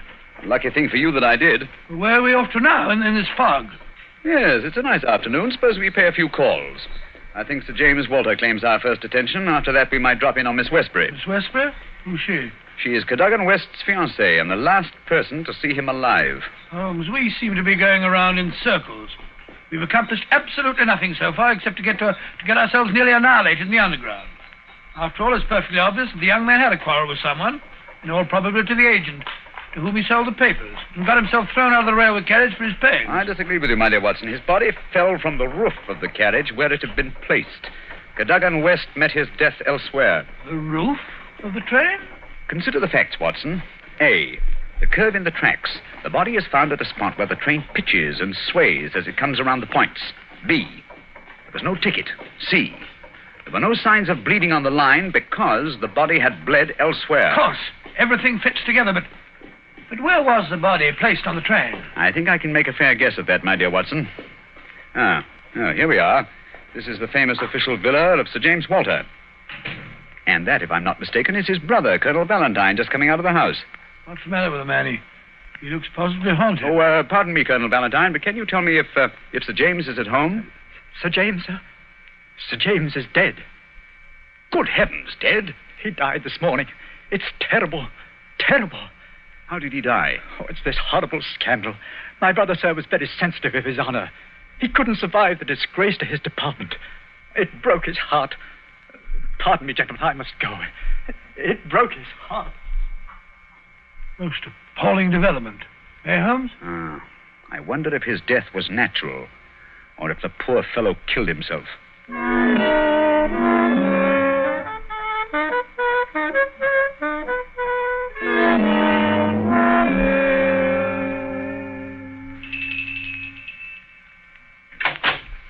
Yes? Will you tell Miss Westbury that Mr. Sherlock Holmes would like to see her? Oh, please come in, gentlemen. I'm Violet Westbury, Mr. Holmes. I've been expecting you ever since I heard you had taken the case. Please be seated. Well, thank you. Oh, Mr. Holmes, we must save his good name. He couldn't have done it. Cadogan was the most chivalrous, patriotic gentleman on earth. He couldn't have done it. He would have cut his right hand off rather than sell a state secret. But the facts, my dear Miss Westbury. I admit I can't explain them. Was he in need of money? No, Mr. Holmes. His needs were simple and his salary very good. He'd saved several £100s. We were to be married at the new year. I see. Had you noticed any signs of mental excitement? Why, well, that is... Come, Miss Westbury, be frank with us. Yes, Mr. Holmes. That night, I had a feeling that there was something on his mind. Mm-hmm. Tell us about it, will you? We were on the way to the theater. It was a foggy night, you remember? We were walking slowly. Our way took us close to his office. Cadogan seemed thoughtful and worried.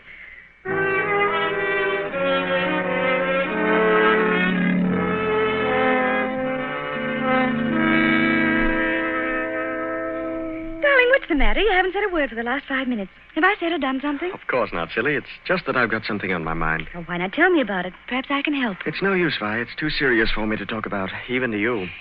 You know, sometimes, Caddy, I feel just the least little bit jealous of that old job of yours when you're cooped up in that building all day. Oh, now you're not going to be jealous of a building. Well, not really. But it is funny to think of a husband having secrets he can't tell his wife. Mighty important secrets, I can promise you. There's one in particular that any foreign spy would pay good money to get hold of. How thrilling. Well, I don't know. They're awfully slack about some things over there in that building, Violet. What's too slack? It would be too confounded easy for a trader to get his hands on those plans. What plans? Never mind, darling. I guess I'm getting a bit melodramatic. But there's something been worrying me. Hello, what's that? What's what? Over there, that shadow moving along the side of the building. It's a man. So that's it. I always suspected... Oh, what's the matter? You're so excited. What's wrong? Stay here, Violet. There's something I have to find out. Stay here.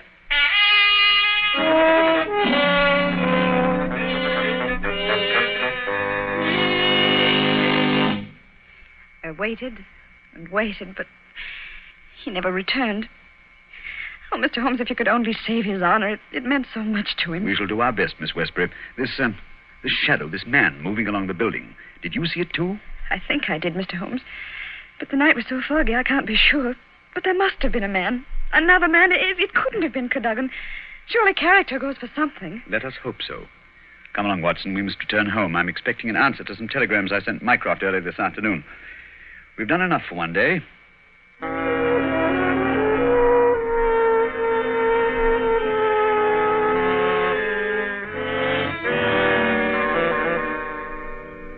Holmes, where have you been all day? You left this morning before I was up. Now you've come home with your towel awry, your suit torn, and as ravenous as a wolf. Yes, I've had a bit of exercise, my dear Watson. Pass me the tongue, will you? It would have done you good to go along. Yes, well, what were you doing? Investigating the premises inhabited by foreign spies known to have been in London on last Monday. Mycroft sent me a list of them.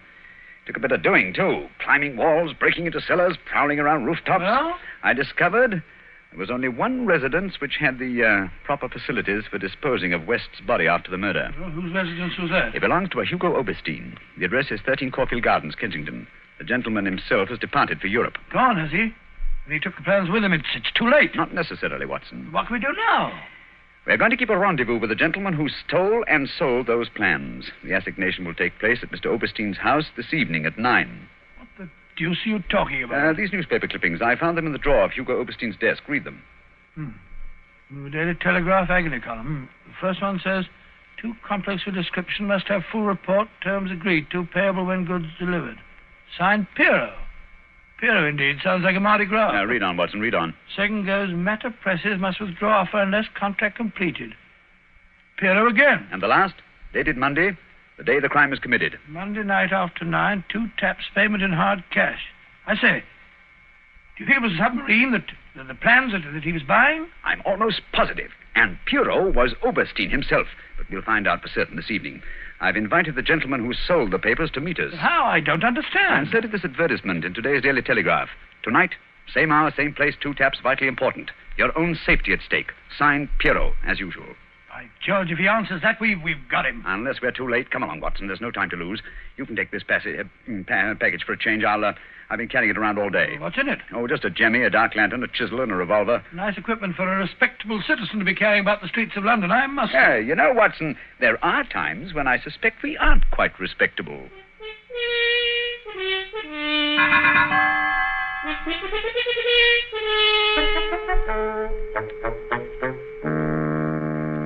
Here we are. This is Caulfield Gardens. Thank heavens, it's still foggy. I shouldn't like to be caught in the act of housebreaking. Yeah. Over this wall, Watson. There's a window we can easily pry open in the back. Scale that wall? Come on, hurry up. There's no time to lose. Here. I'll give you a boost. Come on, up you. That's it. Look out, here I come. I must say, Holmes, you're as agile as a cat. It's uncanny. This is the window. Light the lantern and give me the jemmy. 1, 2...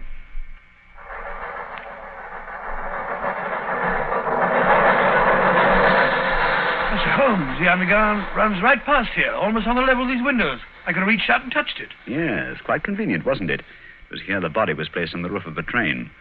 Look out of this, look on this windowsill. You can see the soot is blurred where they rested the body. And here, look. This brown stain is blood. Nasty, eh, Holmes? Let's get on into the house. Very well, then. Come along. The window's open. Easy, don't break the glass. Supposing Oberstein should happen to return home. Well, we must take our chances in this business. Come along, Watson, come along.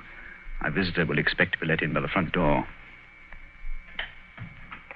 I wish these stairs didn't squeak so. 9 o'clock. We can expect him at any moment now. You take your position on one side of the door. I'll be on the other. So we can pounce on him when he enters. I'll throw my greatcoat over his head. I wish he'd hurry. Shh, Watson. What if he doesn't come? There he is. Ready now. I'll open the door. You wanted me? No, you don't. Take that! What the... Easy, Watson, easy. All right, Holmes, I've got him. Well, let's take a look at our catch. Take the overcoat away, Watson. Right. Hi, it's Colonel Valentine Walter, Sir James's brother. Quite. Well, sir, what have you to say for yourself? Why did you steal the Bruce Partington plans? Who are you? What do you know about this? I am Sherlock Holmes, and I know everything. Oh, this is terrible. I'm lost. I didn't realize their importance until my brother killed himself. But I needed the money. I had to have it. Oberstein offered to give it to me if I'd let him see the plans. So you took an impression of your brother's key, opened the safe, and procured the papers. Cadogan West saw you leaving the building, followed you here, and you killed him. No, I didn't do that. I swear I didn't do it. No? Then perhaps you better tell us who did murder Cadogan West and placed him on the roof of the railway carriage. I'll tell you. I promise you I will. I did the rest. I confess it, but not that. Very well, then. How did it happen? I got the papers, as you've discovered. Made my way through the fog until I reached the door. Once or twice, I fancied I was being followed. I could hear footsteps on the pavement behind me.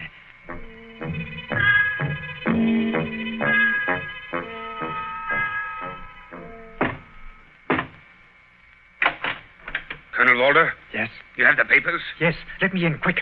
I think someone's been following me. Yes, it's me. You can't do this, Valentine. It's treason. Go away, do you hear? No, you can't sell the papers. Papa Oberstein, he knows how to use a blackjack, eh? You've killed him. So? It's murder. I'm going to get out of this. Oh, no. I think different. You will come in here if you do not wish to taste the blackjack, too. But That is better. Oh, what can we do? They'll find the body. I have an idea. First, I look at those papers.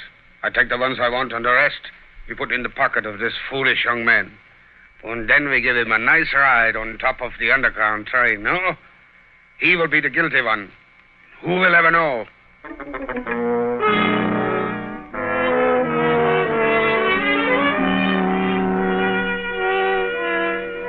What a thoroughly unpleasant gentleman. What a pity that he got away with the papers, Dr. Watson. Oh, but he didn't. Oberstein had left a Paris forwarding address with Colonel Walters. That gentleman sent him a letter dictated by Holmes, saying that he had discovered that one essential detail in the plans was missing, and that he had procured a tracing which would make it complete for a price. And did Oberstein swallow the bait? Did he swallow it? He was arrested as he got off the boat at Folkestone. Some weeks later, I learned incidentally that Holmes had spent a day at Windsor Castle and returned with a remarkably fine emerald tie-pin. When I asked him where he got it, he answered it was just a small present from a certain gracious little old lady for whom he'd been able to do a small favor. Yes, and I think I can guess the lady's august name. Elementary, my dear Mr. Manning, elementary. I see. Ladies and gentlemen, in just a moment, Dr. Watson will be back to tell us about next week's story. In the meantime, let us repeat. Watch out for colds. At the first sign of a cold, take Grove's bromoquinine tablets. Bromoquinine tablets are made especially for the relief of colds. In other words, they're specialized medication, and that's what you want. Yes, at the very first sneeze or sniffle, go right to your druggist and get a package of Grove's bromoquinine tablets. Now, Dr. Watson, next week? Next week, I think I'll tell you the story of the lion's mane. The lion's mane? What was that, Dr. Watson? Well, the answer to that question, Mr. Manning, almost stumped Sherlock Holmes himself. Suffice it to say that they were the last words gasped out by a dying man as he lay writhing in agony on the sands of the Sussex coast.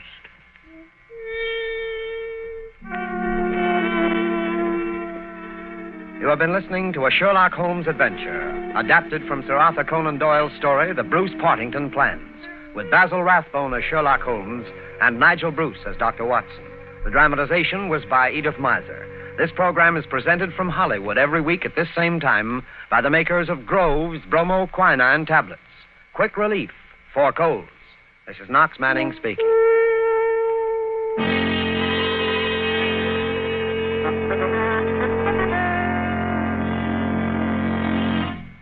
This is the National Broadcasting Company.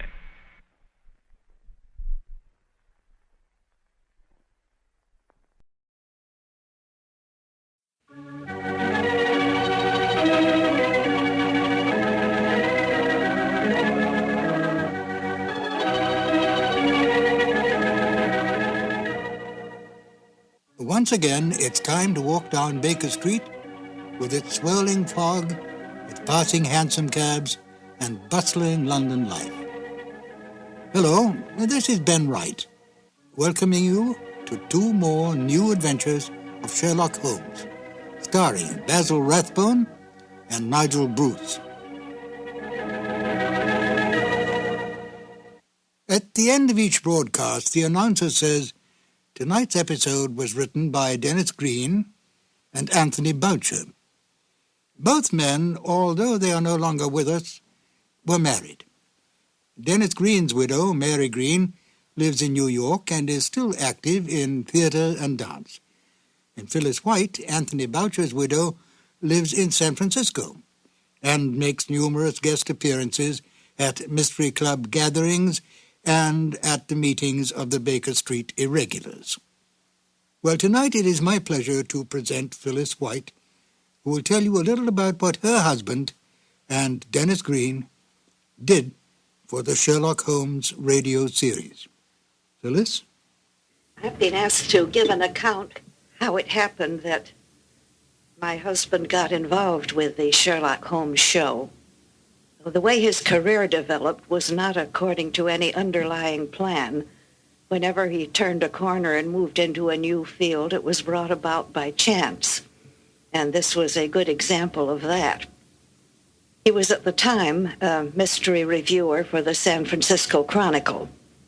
Well, this time he went over to the book department office, got his books in his mail, and found among the mail an invitation to a cocktail party. It was in honor of Basil Rathbone and Nigel Bruce, who had come to San Francisco to do a war bond promotion. The party was going on right then, so he could quite easily have learned about it too late. But he trotted right over, and aside from meeting Rathbone and Bruce, there were other people who had come along from the radio program. There was Glenn Hall Taylor, who was the producer, and there was Dennis Green, who was one of the writers. He was writing in collaboration with Leslie Charteris. Well, as it turned out, the Greens were staying on a little longer in the Bay Area. My husband invited them to come over to Berkeley and have dinner with us and see his Sherlock Holmes collection. Well, they went back to Hollywood, and not long after, it turned out that the program was in need of a new writer. Dennis suggested Boucher. Well, it turned out that it meshed just beautifully as a collaboration. Here was a noble project working with gifted colleagues, something that they could all feel affection for and respect, and a lot of fun along the way, too. Thank you, Phyllis. And now, Sherlock Holmes and Dr. Watson in Colonel Warburton's Madness. Petri Wine brings you Basil Rathbone and Nigel Bruce in the new adventures of Sherlock Holmes.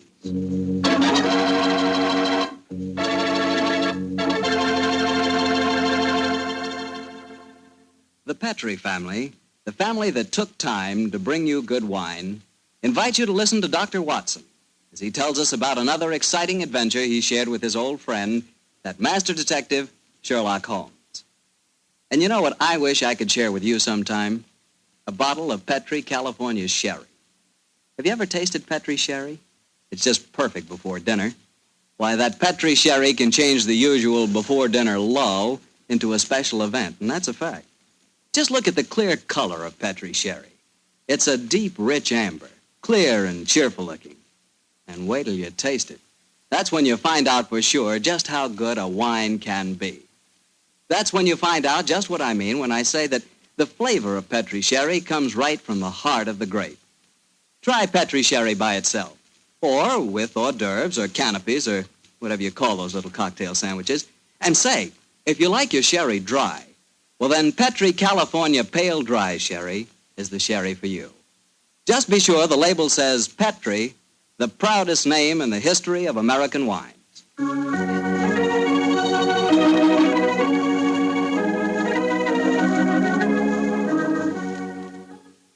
And now let's look in on our old friend, Dr. Watson.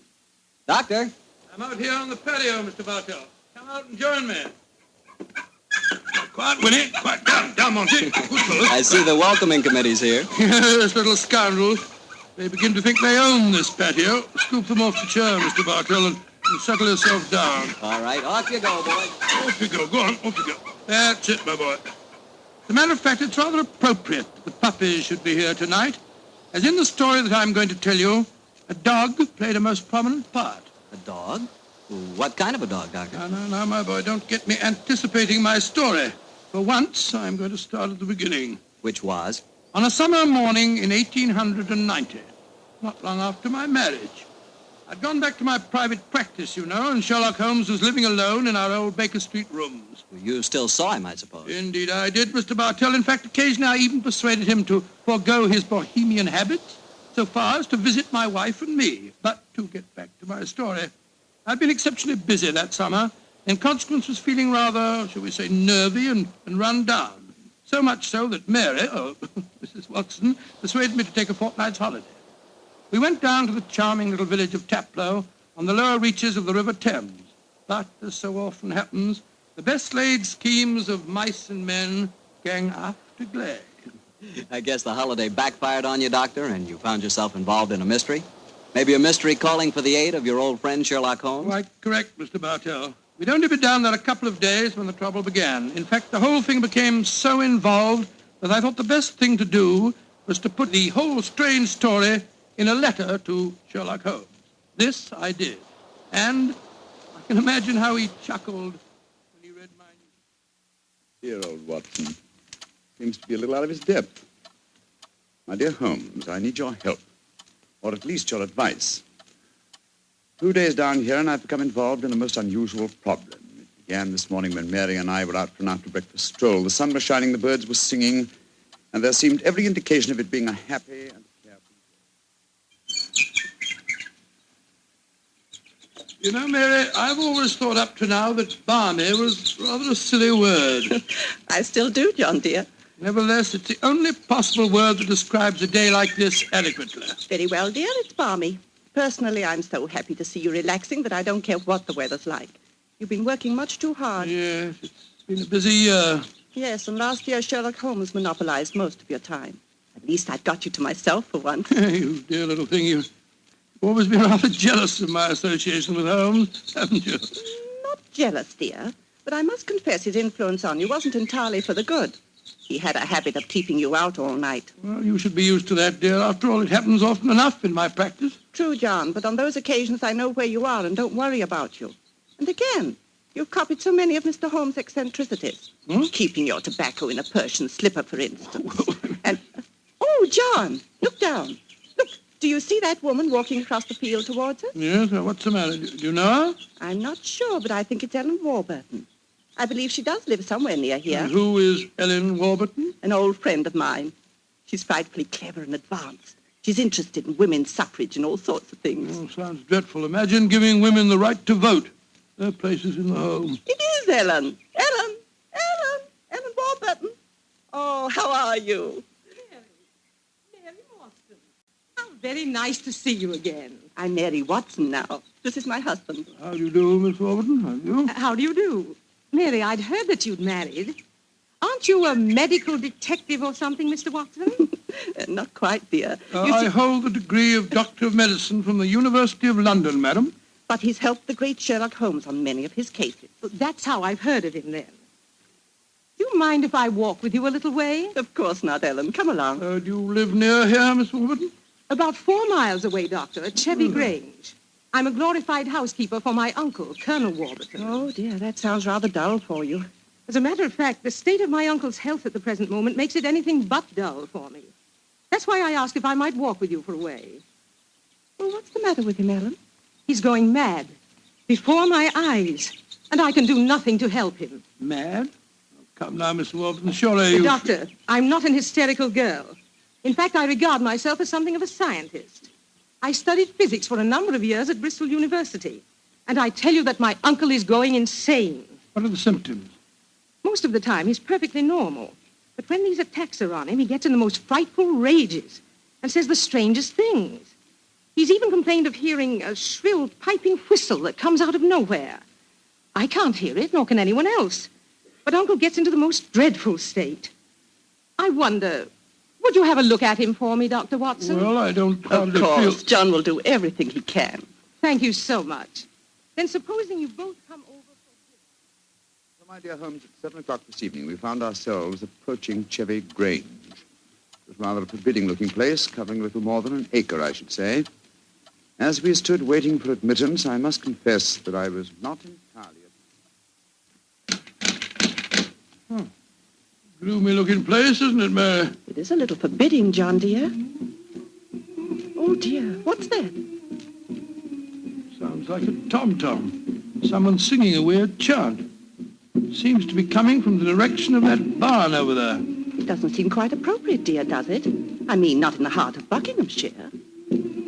Why not knock on the door again, John? Yes, it's all right, I will. Perhaps they didn't hear us. Oh, they did. Who is it? Oh, it's guests. It's Dr. and Mrs. Watson, my good man. Acker's the name, sir. Come in, please.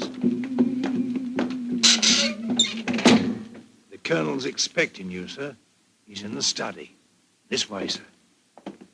By the way, Hacker, as we were waiting outside the front door, we heard a strange chant, and it sounded as if someone was beating a tom-tom. Oh, that was Miss Nada. You'll be hearing more of her. Promising beginning. Let's see what happened next. This very unpleasant fellow Hacker showed us into the study where we met Colonel Warburton. First, it was hard to believe that he was a sick man. He looked well enough, and his conversation was sprightly. Spent most of his army life in Africa as military governor in a Zulu district. And the African spears and other trophies that lined his study walls bore mute evidence to his past life. He encouraged me to tell him some of my own army experiences. Oh, dear, poor fellow. It was really rather flattering. There I was, Colonel Warburton, on the howdah of this wretched elephant. The river was a raging torrent, and I couldn't get the confounded animal to budge. Well, I'm a pretty strong swimmer, you know. Won several cups of swimming, as a matter of fact. Of course, I was a much younger man then. And John, dear. Yes, ma'am? You interrupted Colonel Warburton's story, Oh, dear. sorry. I thought this little incident would be interesting. Do go on, Colonel. Yes, Your please story go was on, so all right, interesting. all right. You were telling us that you were intercepted by an African drum code message. Oh, yes. Well, I don't want to sound conceited, but I doubt if there was another Englishman in the world who could have told you what those particular drum beats meant. Oh, I don't doubt that, Colonel Warburton. Well, I'd spent a good number of years studying the native customs. I spotted the code right away.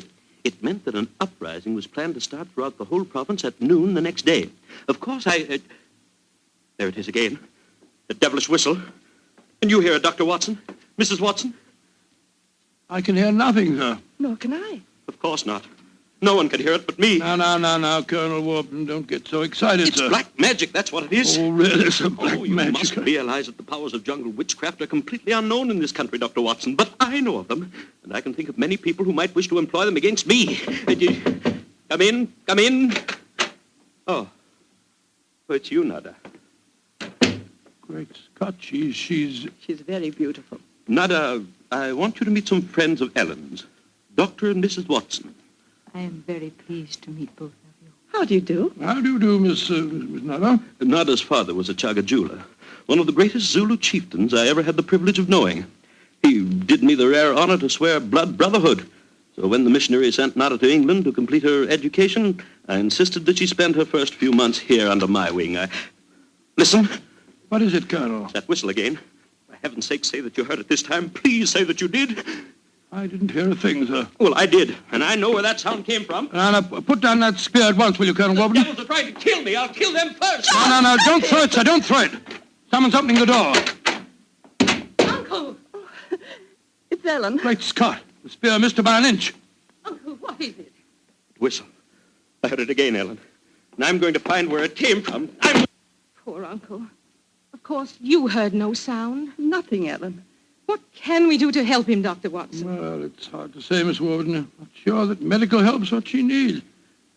He seems perfectly sane and lucid except for these strange outbursts. But we must do something. I propose to, madam. As soon as I get back to the inn, I think I'll write to my old friend Sherlock Holmes and ask his advice. There's the problem. I can't feel that the man should be committed to an asylum, and yet obviously when these attacks are on him, he's as mad as a hatter. Well, fascinating problem, and one that calls for speedy action. I think a telegram to my friend Watson might help to clarify some aspects of the case. Yes. Let's see. Dr. John H. Watson, Red Lion Inn, Taplow, Bucks. I suggest that you ascertain one important fact. Does the Warburton household have a dog? Crispy. Telegraph reply. Holmes. Upon my soul, Mary, that's a cryptic answer to my letter. Yes, dear, it is. I'm afraid Ellen will be disappointed. He's coming over to join us for lunch to see if you have any news. What on earth can dogs have to do with the case? I can't possibly... Here's Helen now. Good morning, Ellen. Hello, Mary. Good morning, Doctor. Good morning, good morning. I suppose it's too early to have received any reply from Mr. Holmes. Well, as a matter of fact, I just got this telegram from him. You can read it if you like. I can't see it makes much sense, myself. But that's extraordinary. I did have a little dog. He was killed a week ago. But it didn't occur to me to tell you about it yesterday. Oh, that's amazing.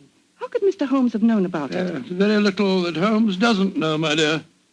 How was your dog killed, Miss Warburton? I found him in the grounds with his head smashed in by a stone. Oh, how dreadful. Who do you think did it? It might have been a poacher. And then again, it might have been... Your uncle? It's possible. When he's in those rages, I don't think he knows what he's doing. That's very important. I think I shall go and send Holmes a telegram at once. Don't wait lunch for me.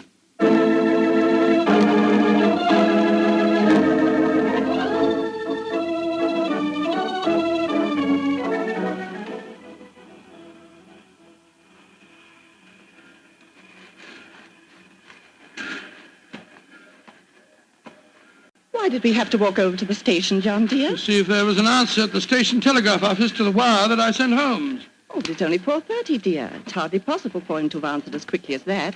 In any case, they delivered the telegram to the hotel, you know. Well, it was a nice walk, my dear. Hello, there's a train in the station now. I wonder where it's from. Why don't you ask that porter, dear? It's not a bad idea. Porter, what train is this? Oh, it's the London train, sir. Right on time. Next stop, ready? Not many people getting off here, are there? Great Scott! Look who's here. Oh, dear, it's Mr. Holmes. And he's got a dog on a leash. Oh, Watson, my dear fellow, how are you? Mrs. Watson, how nice to see you again.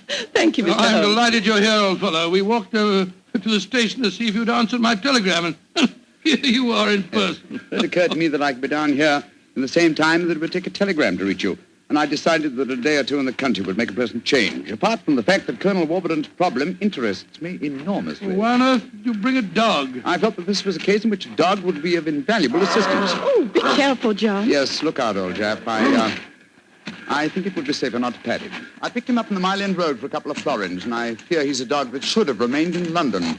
A singularly unattractive nature seems to have been entirely ruined by an hour's train ride. Unpleasant brute. Isn't he? By the way, Holmes, what do you make of the case from my letters? Well, I should prefer to reserve my judgment until I've met the Colonel. However, I will vouchsafe one opinion. Oh, what's that?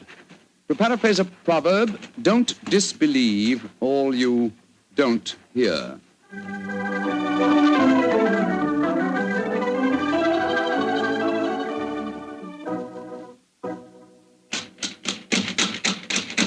I can't think why someone doesn't answer. They can't all be out. Well, while we're waiting, I think I'll tie the dog up to this tree here. I don't want my arrival to cause too much commotion. Quiet! Quiet! Don't you think perhaps we could try the door, John? Yes, certainly. It's a good idea. Hello. It's unlocked. Then let's go in, old fellow. Let's go in. Colonel Warburton? Colonel Warburton? Ellen? Ellen? What was the name of that butler fella? Hacker. Yes, of course, that's it, Hacker. Hacker! Hacker! We appear to be in an empty house. The dog! Oh, fool that I am, I shouldn't have left him here. Come on!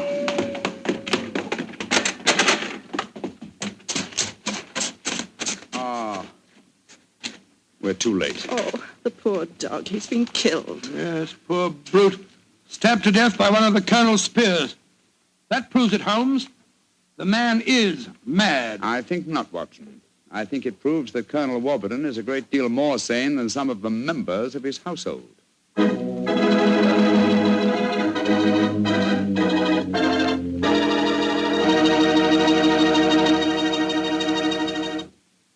You'll hear the rest of Dr. Watson's story in just a few seconds.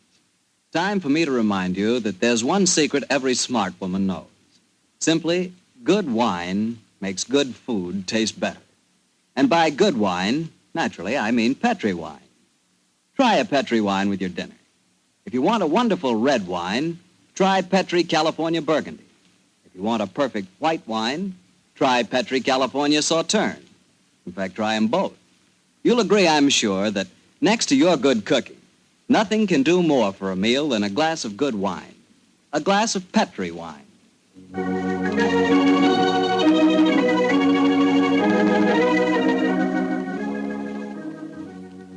And now back to tonight's new Sherlock Holmes adventure, the story of Colonel Warburton's madness. Holmes, why are we heading for this barn? Seems to me we should be back in the house. Why, old chap? Found the house empty. Besides, I thought I heard... Shh. What is it? Listen. It's the same sound that Mary and I heard yesterday. Oh, once more, it's coming from the barn. Come on, Watson, but quietly.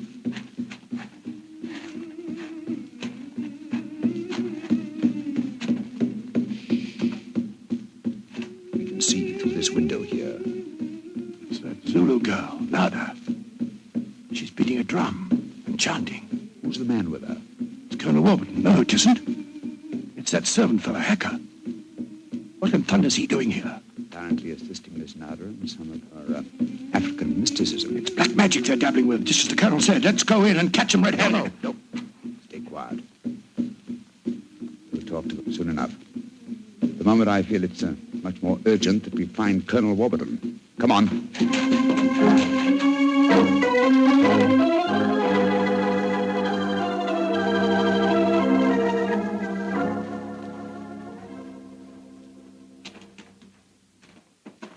There's the Colonel pacing up and down in front of the house with Mary and his niece, Miss Warburton. We shouldn't have left the women alone with him, you know. The man's dangerous. I don't think the women have been in any danger, Watson. John, dear, where have you been? Oh, well, Holmes and I decided we'd take a little walk. It proved very interesting. Miss Warburton, this is Mr. Sherlock Holmes. How do you do, Mr. Holmes? I'm so glad you're here. How do you do, Miss Warburton? And this is Colonel Warburton, Mr. Sherlock Holmes, eh? I suppose you think I killed your wretched dog. Well, I might have done it. When I hear that whistle, something seems to snap in my brain. I might have killed it. Why doesn't your doctor friend certify me as insane? Send me where I belong before I do any worse, damn it. Poor man. Isn't there anything you can do for him, Mr. Holmes? I most certainly will try to, Miss Warburton. Watson, old fellow, I wonder if you'll follow the Colonel and give him a sedative.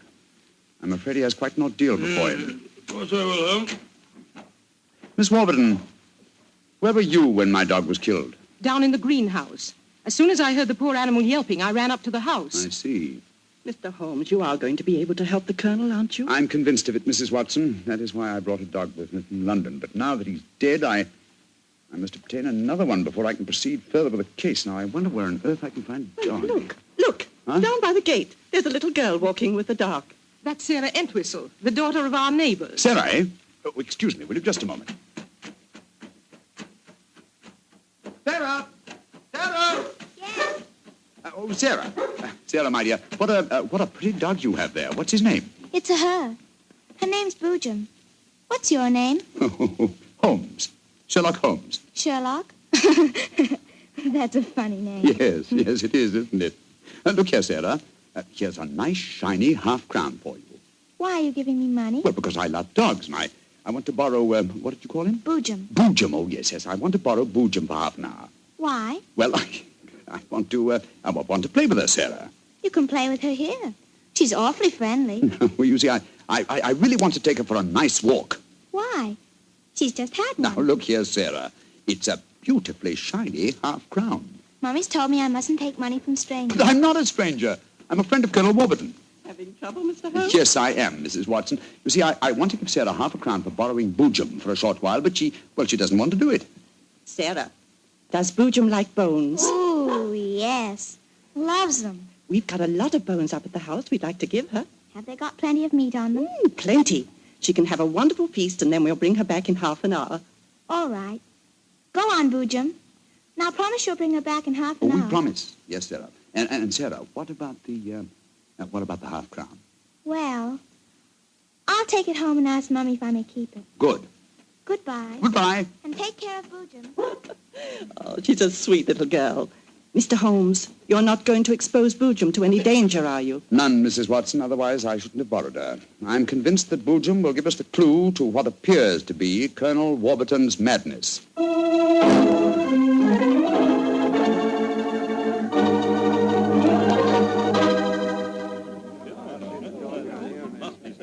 Now, let me see. We're all here. Miss Warburton, the Colonel, Miss Nada, Hacker, and the dog Boojum. Yes. Now, ladies and gentlemen, I propose to conduct an experiment. Before I conduct it, I should like to point out the chronology of the events in this case. First, Miss Nada arrived here. Mr. Holmes, you're not suggesting Please let me finish, Miss Nada. First, Miss Nada arrived here. Second, the Colonel first heard the mysterious whistle. Third, your dog was killed, Miss Warburton. Fourth, the whistling set in dead earnest. The Colonel Warburton and Miss Warburton. Doesn't that pattern suggest anything to you? No, I can't say that it does, Mr. Holmes. I don't see what you're driving at. What do I, Holmes? We should be more explicit. Very well, then I will. I shall now conduct my experiment. I want you all to watch Colonel Warburton and the dog Boojum. Excuse me while I turn my back. Now. There it is again. That whistle. The dog heard it, too. Great Scott, Holmes. What does it mean? It means that this wooden whistle in my hand is the answer to the mystery. The sound made by this cunningly designed instrument is above the normal range of pitch. You see, the Colonel has hypersensitive ears. But the dog heard it. Perhaps I should have said the normal human range of pitch. Then do you suppose someone has deliberately been trying to drive the Colonel mad? Of course, Mary. That's why the dogs were murdered. Whoever it was knew that a dog would give the game away. And it's not hard to guess who that someone is. Nada, this started when you came here. Is this your gratitude for the Colonel's kindness to you? Endangering his sanity with your evil black magic? That is not true. One moment, please, Miss Warburton. Miss Nada. Yes, Mr. Holmes. Dr. Watson and I watched you in the barn some 3/4 of an hour ago with Hacker. Were you engaged in practicing any form of black magic? No. I was praying to my old gods to save the Colonel's sanity. What were you doing there, Hacker? Don't tell me you were praying to old gods, too. Well, I used to be a chapel-going man, sir, but I don't know. No harm in trying something new, I always say. In any case, why should Miss Nada wish to persecute the Colonel? It might be for some tribal revenge. Oh, but that's ridiculous, Ellen. Her father and I were sworn blood brothers. Exactly, sir. No, it should be obvious. Who had a motive for making the Colonel appear mad is niece and heiress. What do you mean? She has studied physics, you will remember, and so could know about supersonic research. Possibly she was afraid the Colonel might leave his estate to Miss Nada, and so wished him to appear insane and thereby invalidate a new will. What? In any case, I found this whistle in a drawer in your room, Miss Warburton. Ellen, how could you? I did it for your sake, to save you from Nada. She's just an adventuress, only you won't see it. Colonel Warburton, what action do you wish me to take regarding your niece, Miss Warburton? My niece? I have no niece, Mr. Holmes. Come, Nada, my dear.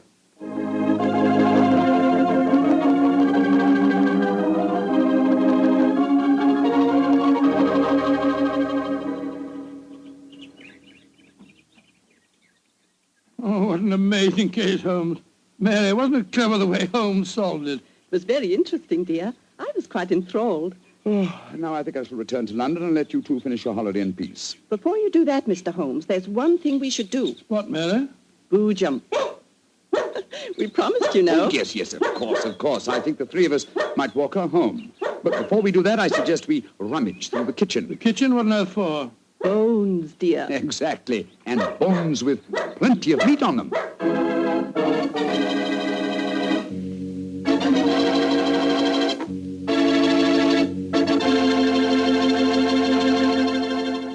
Say, Doctor, that was a swell story. And look, you mean there really is a whistle that only dogs can hear? I thought you'd ask me that question, so I've got one of those whistles to show you. There. Well, there's nothing unusual about it. Blow it, Doctor. Well, listen, Mr. Bartell, if I want you to come quickly, I don't just have to whistle. All I have to say is, would anybody like a glass of Petri wine? And hey, presto, there you are. Well, can you blame me? I know a good wine when I hear it. And Petri wine sure is good wine. It ought to be. The Petri family's been making wine for generations. As you know, ever since they started the Petri business way back in the 1800s, that business has always been family-owned and operated. So just think of all the experience the Petrie family's gained. They've been able to hand on down from father to son, all they've ever learned about the art of turning luscious California grapes into fragrant, delicious wine. So whenever you're choosing a wine to serve before dinner, with dinner, or at any time, you can't go wrong with a Petrie wine. Because Petrie took time to bring you good wine.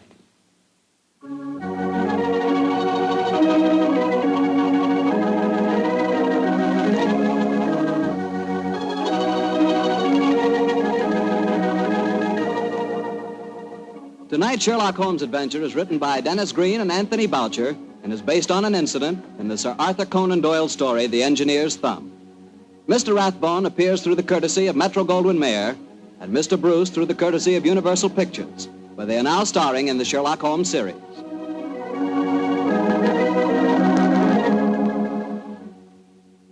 The Petrie Wine Company of San Francisco, California, invites you to tune in again next week, same time, same station. Oh, the Petrie family took the time to bring you such good wine. So when you eat and when you cook, remember Petrie wine. To make good food taste better, remember...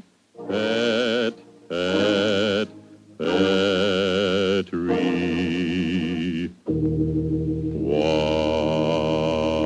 wine. This is Harry Bartell saying goodnight for the Petrie family. Sherlock Holmes comes to you from our Hollywood studios. This is the Mutual Broadcasting System.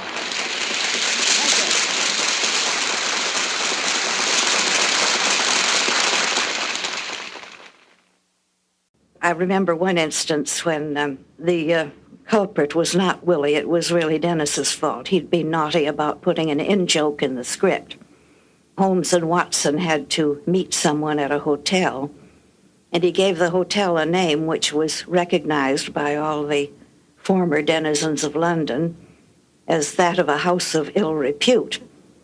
Well, there were various comments about that, and Edna said, oh, but it's a very high-class one. Order was restored, and the rehearsal continued. They read on. Holmes and Watson were making their way through the fog to this rendezvous, until Watson exclaimed, there it is now, I see the red light. Edna used to permit a certain amount of this, but she would clamp down firmly because it was a tight schedule. This is Ben Wright. Phyllis White and I will return shortly with another new adventure of Sherlock Holmes.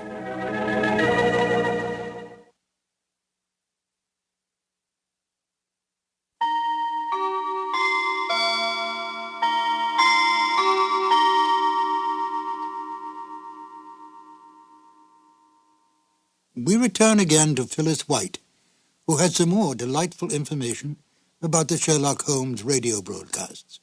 Phyllis? Rathbone and Bruce were making films, and they had just one day off per week for the radio work. They received the scripts a couple of days early to look over if they had time, and they would turn up at the studio early the afternoon of broadcast day. And the first reading would be rather slow and broken up as there was discussion and maybe a few changes. Then there would be a reading for timing to fit to the exact number of minutes available. It was more likely to be too long than too short.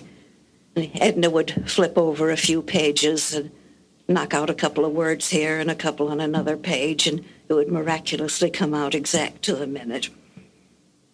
And so they went through the rest of the afternoon as the tempo and pressure increased and the show sharpened up.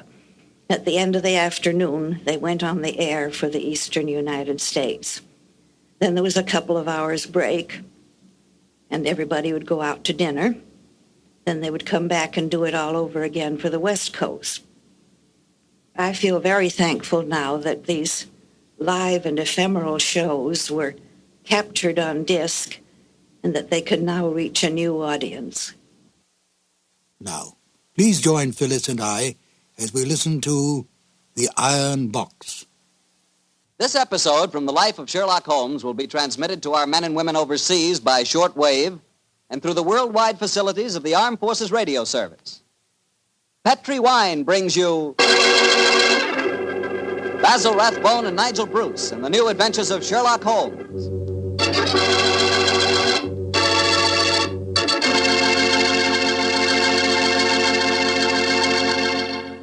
The Petri family, the family that took time to bring you good wine, invite you to listen to Dr. Watson tell us another exciting adventure he shared with his old friend, that master detective, Sherlock Holmes. Well, this is it, New Year's Eve. And I wish you could be here with us this evening so we could toast each other with a glass of Petri California port. As you know, port wine has long been a favorite wine for celebrating a happy occasion. That's because port is a wine rich in tradition. And you couldn't ask for a more delicious port than Petri port. Petri port is a deep, glowing red color, beautiful to look at and wonderful to taste, with a hearty, full flavor that's right from the heart of the grape. And when you serve Petri port to your friends tonight or any time, remember you can serve it proudly because the name Petri is the proudest name in the history of American wine.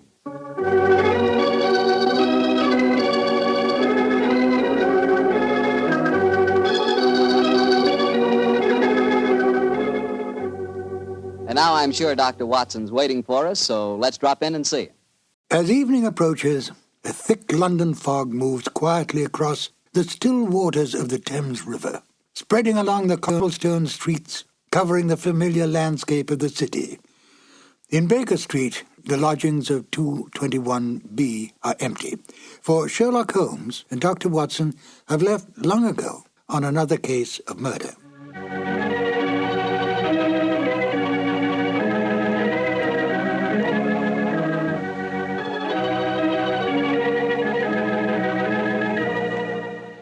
Hello, my name is Ben Wright. Welcome to the new adventures of Sherlock Holmes. The radio play you're about to hear was originally broadcast on the 7th of June, 1945. At that time, the war in Europe was almost over. We were, however, still fighting in the Pacific, and it was essential during the war years that radio do everything in its power to keep up the morale of the people, to make them conscious of the need to give and give freely to the war effort that all men could remain free. It was no different for the Sherlock Holmes radio series.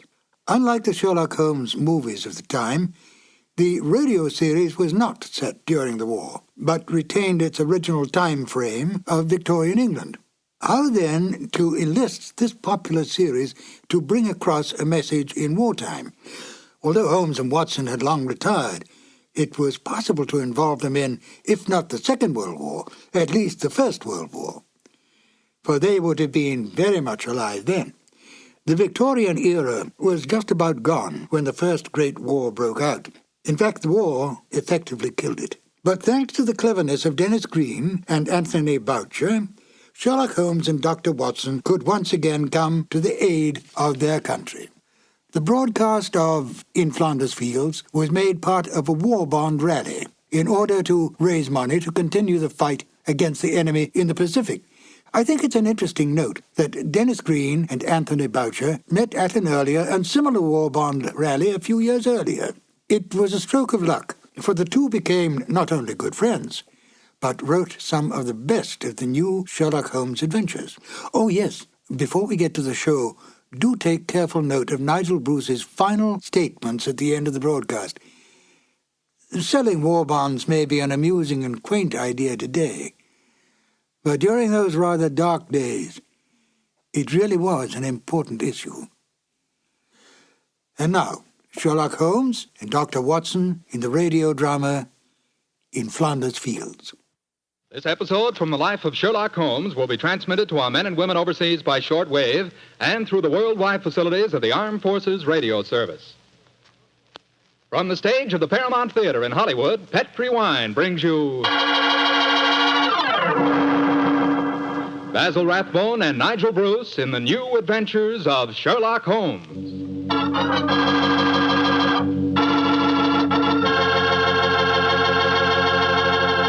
The Petri family, the family that took time to bring you good wine, invite you to listen to Dr. Watson tell us about another exciting adventure he shared with his old friend, that master detective, Sherlock Holmes. You know something? If right now it were possible for me to ask every one of you what you had for dinner this evening, I'll bet a good many of you would say chicken. Chicken is an all-American favorite. But, boy, you just haven't tasted chicken till you've tried it together with a glass of well-chilled Petri California Sauterne.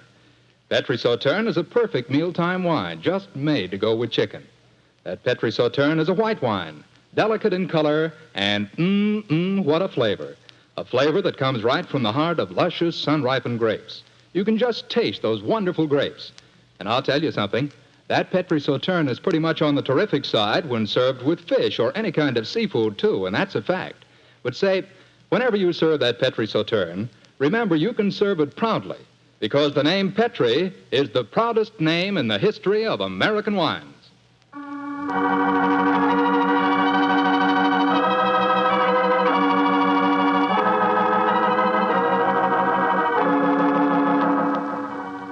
And now for our weekly doctor's appointment. Let's knock on his library door and see if... There's no point in doing that, Mr. Slattery. I'm right behind you. Oh, hello, Dr. Watson. Don't tell me you've been stalking me. No, my boy. I was on the patio and I heard your footsteps, so I thought that I'd come in and fetch you. Let's go back and sit out there, shall we? It's a beautiful evening. That's fine with me, Doctor. Here we are. Now, settle yourself down in a chair and light a cigarette, if you have one. And I'll get on with my story. Well, last week you told us it concerned an adventure that you and Sherlock Holmes had in Flanders during the First World War. That's right, Mr. Slattery, did. I thought that you and the great man had retired at that period. We had, my boy, but it was only natural that as soon as the war broke out, we both offered our services in any capacity that might help our country. Of course. And how did tonight's story begin, Doctor? It was in the winter of that first year. Things weren't going very well for the Allies. The Germans were advancing on Paris, and the picture was looking very black. It was just 24 hours before the famous Battle of the Marne began, the battle that changed the early course of the war, when Holmes told me that we had to go up to the front lines on a secret mission. We'd been in Paris for several weeks, where Holmes had just solved the case of the missing aide-de-camp. I was anxious to get back to England and my work in the war hospitals, but of course this new summons was in the nature of a command. And so, late on a rainy September afternoon, Holmes and I, with the boom of gunfire in our ears, found ourselves in the front seat of a staff car, sloshing and jolting its way towards the battlefield. Am I driving too fast for you, gentlemen? No, Sergeant, not at all. No, you're doing a splendid job. Oh, my man, look out considering the state of the road. Thank you, sir. Hello? The gunfire's getting nearer, Holmes. Yes, old fellow. I imagine we haven't much further to go, have we, Sergeant? No, sir, we're nearly there. Did you notice the two civilians in the back seat, Holmes? Yes. Handsome woman and a distinguished-looking man, several years her senior. I wonder who they are. I'll tell you. He's a Shakespearean actor of some note, though he never achieved the fame to which he thinks he's entitled. I shouldn't be at all surprised if he feels that he's been slighted in not receiving a knighthood. But, Holmes, that's amazing. How can you possibly deduce all that from just looking at the man as we got into the car? Elementary, my dear fellow, I didn't deduce it. We saw him twice last year in the London Theatre, if you remember. What? His name is Maitland Morris. As for his biography, he's a friend of my brother, Mycroft's. He told me about him. Well, what do you suppose he's doing up here near the front line? His brother is General Sir Stanley Morris, who's in command of this particular front, and it would seem reasonable to presume that his brother has come up here to give a performance for the front-line troops. I suppose this hut is as far as we can drive, Sergeant. I'm afraid so, sir. We're 4 miles from the front line now. You'll have to clear your papers here. See that ruined farmhouse there, sir? Yes, Sergeant. Is that the General's headquarters? Yes, sir. Come on, Watson. Good Lord, it's pelting with rain. Yeah, let's make a dash for it.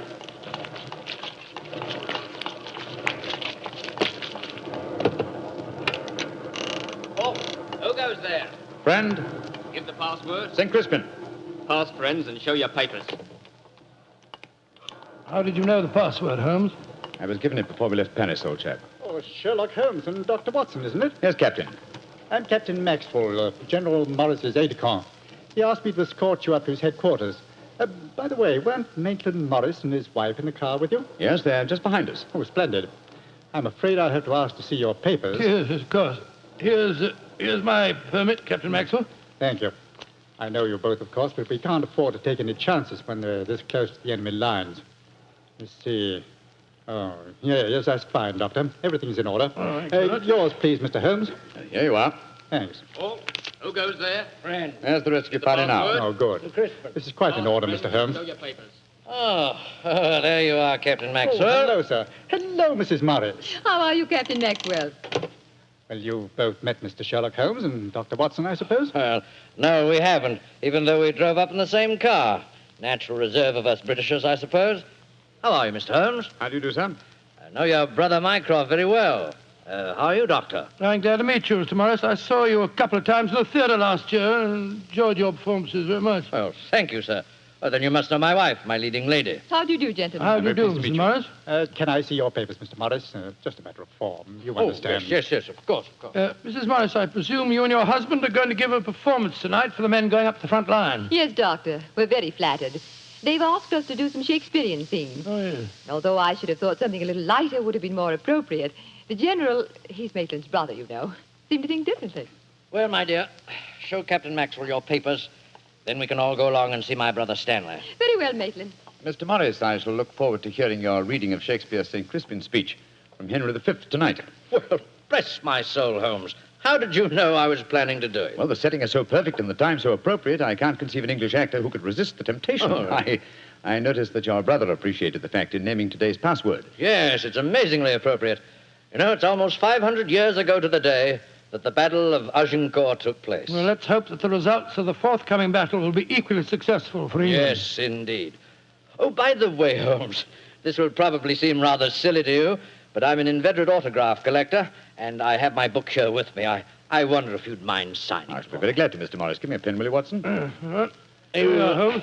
You'll find yourself among quite distinguished company in that book, sir. So I see. Adelina Patti, Crown Prince of Norway. Hello. Field Marshal von Tauchnitz. Oh, yes. He was one of my admirers when I played in Munich before the war.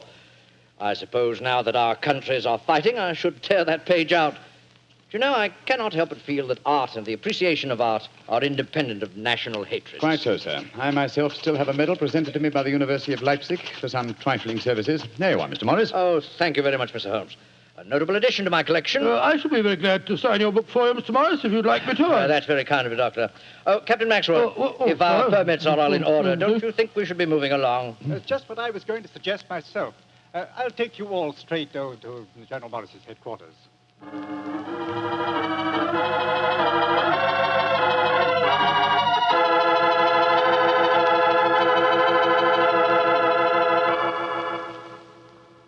General Morris, may I introduce Mr. Sherlock Holmes and Dr. Watson? How do you do, sir? How are you, General? How do you do? Know a lot about you. Long way from Baker Street, isn't it? Yes, indeed, sir. Where's that brother of mine? Ah, there you are, Maitland. Cynthia, how nice to see you both. Oh, it's good to see you again, Stanley. Hello there, Stanley. The men will be glad you arrived. They're looking forward to your show tonight. We're very flattered that they want to hear us do some Shakespeare. Oh, rubbish, old boy. With you and Cynthia up there on the platform, you could read the telephone book and they'd love you. Oh, very kind. By the way, you'll find the stage very primitive, just a few trestles and a large tent and a curtain made of army blankets. And your dressing room will be even worse. Oh, don't worry about our comfort, Stanley. As long as we cheer the boys up, that's the important thing. Yes, of course. By the way, what program do you have mapped out for us? Well, I thought we'd have two shows. The tent's not large enough to hold everybody at once. Anyway, we have to keep up an alert all the time. Mm-hmm. Think you can manage two separate shows? Oh, of course I can, Stanley. I may look old, but I don't feel it. You don't even look at you, scoundrel. Thank you. Perhaps we could take a look at the stage and equipment, eh? Oh, certainly. Captain Maxwell, take them over to the tent and show them what the facilities are, will you? Right, sir. Will you follow me? Oh, yes, of course. See you later, Stanley. Come along, my dear. All right.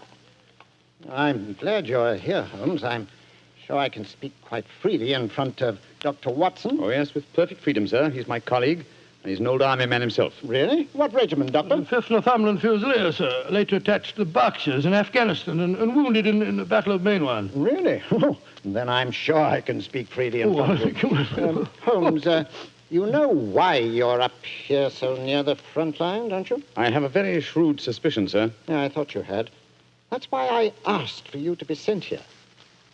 You asked for me to be sent here, General. Yes, I think I understand. Well, I wish I did. You will, Doctor, in due time.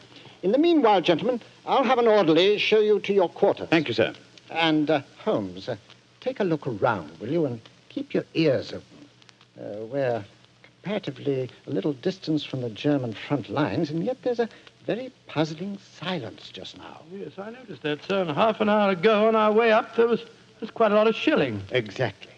It's unnatural and rather frightening at a time like this. You see, we're attacking at dawn. The enemy might be trying to infiltrate spies, and the whole success of this battle depends on a surprise attack. I quite understand, sir. Come on, Watson.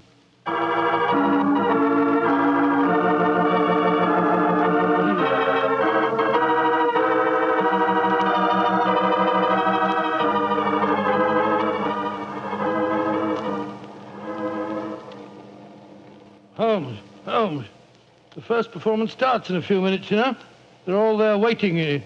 Why are we tramping about out here in the mud and the rain? I thought a pipe or two in the open air would clear our brains. Yes, a pipe in the open air is one thing, but a pipe in a downpour of rain is another. Was it raining? Oh, didn't even notice it. I was listening to the silence. What do you mean? Thousands upon thousands of Germans. Armed Germans. Full of a blind fanatical hatred and desire to kill, are crouched in trenches only a mile or two from here.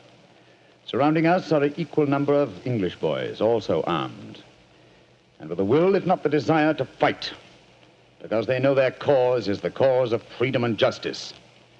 All these thousands poised, ready to pounce on each other and fight to the death, and yet, beyond that patter of rain, there isn't a sound to break the stillness of a September evening. Strange world we live in, old chap. You're being unusually rhetorical, Holmes. Yes, I am, aren't I? Let's be a little more practical, shall we? I wonder what is wrong with the actors tonight. Oh, why do you ask that? Well, a little while ago, I noticed Mrs. Morris in a great state of excitement, going towards the farmhouse where the General is. Then she went back to her own quarters, and now she seems to be headed in our direction. Is anything wrong, Mrs. Morris? It's Maitland. What's wrong with him, madam? He's disappeared. Disappeared? What's happened? We were in the tent together, making up for our performance, when an orderly came in with a message. Maitland said it was from his brother, slipped on a raincoat and went out, saying he'd be back in a few moments. I waited and waited, and after a while I got worried, and I went over to see the General myself. He said that he'd sent no message, and that he hadn't seen any sign of Maitland. Good Lord, what could have happened to him? I don't know, Doctor, but I'm frightened. What shall I do, Mr. Holmes? You're a brave woman, Mrs. Morris. Brave? I don't know, Mr. Holmes. Why? Because the show must go on. I shall take your husband's place. But Holmes, something's happened to Maitland Morris. He's in danger. He might True, be... Watson, true. Huh? But 1,000 men inside that tent are in mortal danger, too. Tomorrow morning, many of them may be corpses on the fields of Flanders. But tonight, they've been promised a show. Do you think that you can do it, Holmes? Oh, I think I can, with the help of Mrs. Morris. I can't do it, Mr. Holmes. You can, Mrs. Morris, and you will. If only to uphold that great tradition of the theater, that the show must go on.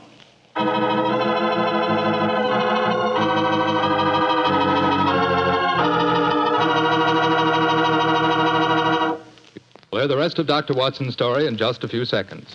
Time I'd like to take to tell you that if you've got a butcher who has meat and you've got the points to get that meat, don't forget to bring home a bottle of Petri California Burgundy. Tell you why. That Petri Burgundy is a rich red mealtime wine that's wonderful with any meat or meat dish. That's a fact. Petri Burgundy can make a banquet out of a hamburger. And boy, Petri Burgundy and old-fashioned Irish stew are bosom companions. Just get yourself some Petri Burgundy and share it with your family. Petri Burgundy is the best friend a good meal ever had.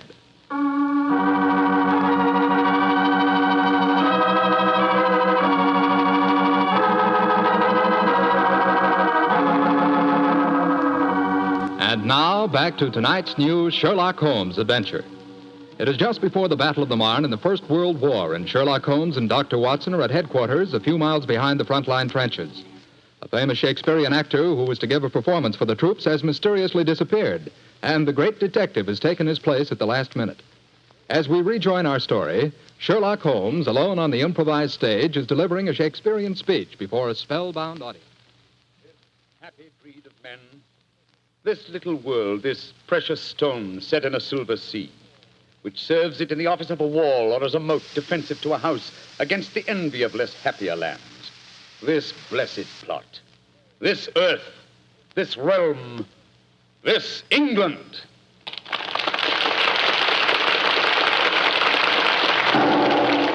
Holmes, that shot, are you all right? Yes, old chap. Fortunately, I started to leave the stage as the shot was fired. The bullet just missed me. I heard it splinter some wood nearby. But who on earth would want to shoot you? That's what we've got to find out, though I think it more likely that the shot was intended for me. It was not intended for me, but for Maitland Morris, the man for whom I'm substituting. Well, even so, who'd want to shoot him? Oh, don't ask me so many questions, old fellow. Let's see what clues we can find. Now, the shot was fired from outside the tent from behind me. Yes, look there. See the hole in the tent there? By Jove, yes. The footlights would outline your shadow on the back of the tent. Whoever it must have fired at your silhouette. The question is, where did the bullet embed itself? Aha. Look here, Watson. You got a penknife? Yeah, wait a minute. Here, Holmes. This shouldn't be hard to extract. Look at this splintered tent pole. Wait a minute. There we are. Excellent. Huh. Very interesting. Well, what's so interesting about it? Just a revolver bullet, isn't Oh, no, it? it isn't, Watson. Huh? It's far from just a revolver bullet. This bullet was fired from a German Luger pistol. A German pistol? There must have been a spy here behind our lines. That's a reasonable enough assumption. Yes, we may be sure that no English soldier would carry such a weapon and face inspection. Come on, I want to talk to Mrs. Morris.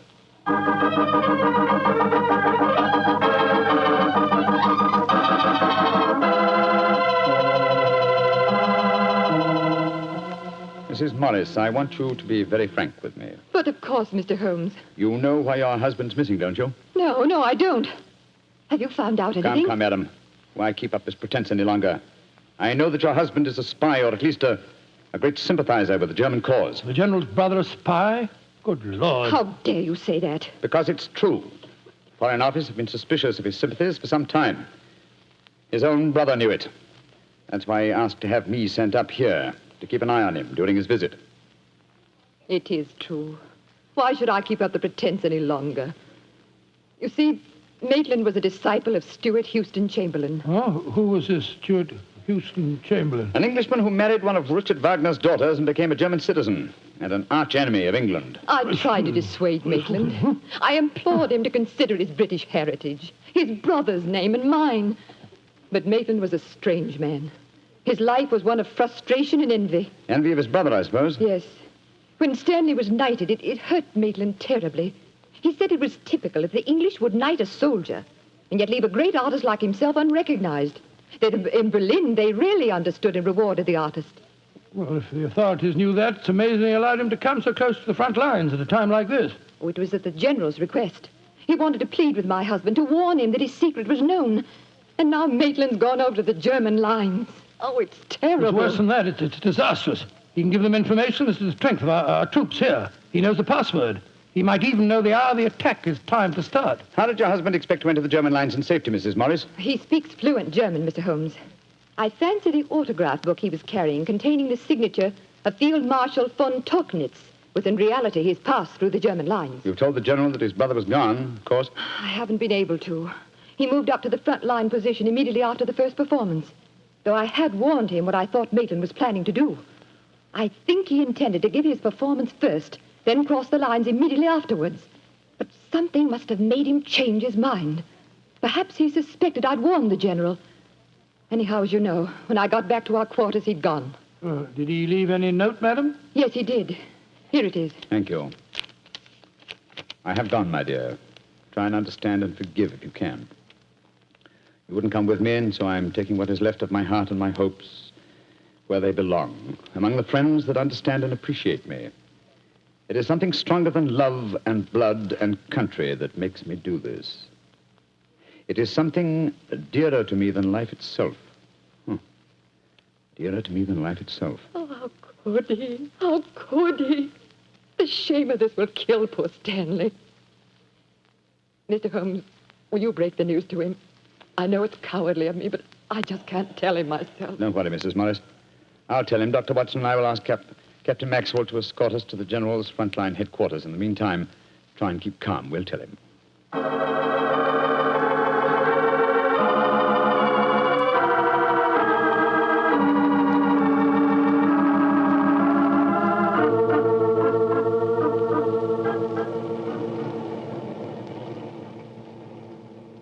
If you will wait in the dugout, Mr. Holmes, I'll tell the General that you're here. Thank you, and be sure to let him know the urgency of the matter. Yes, sir.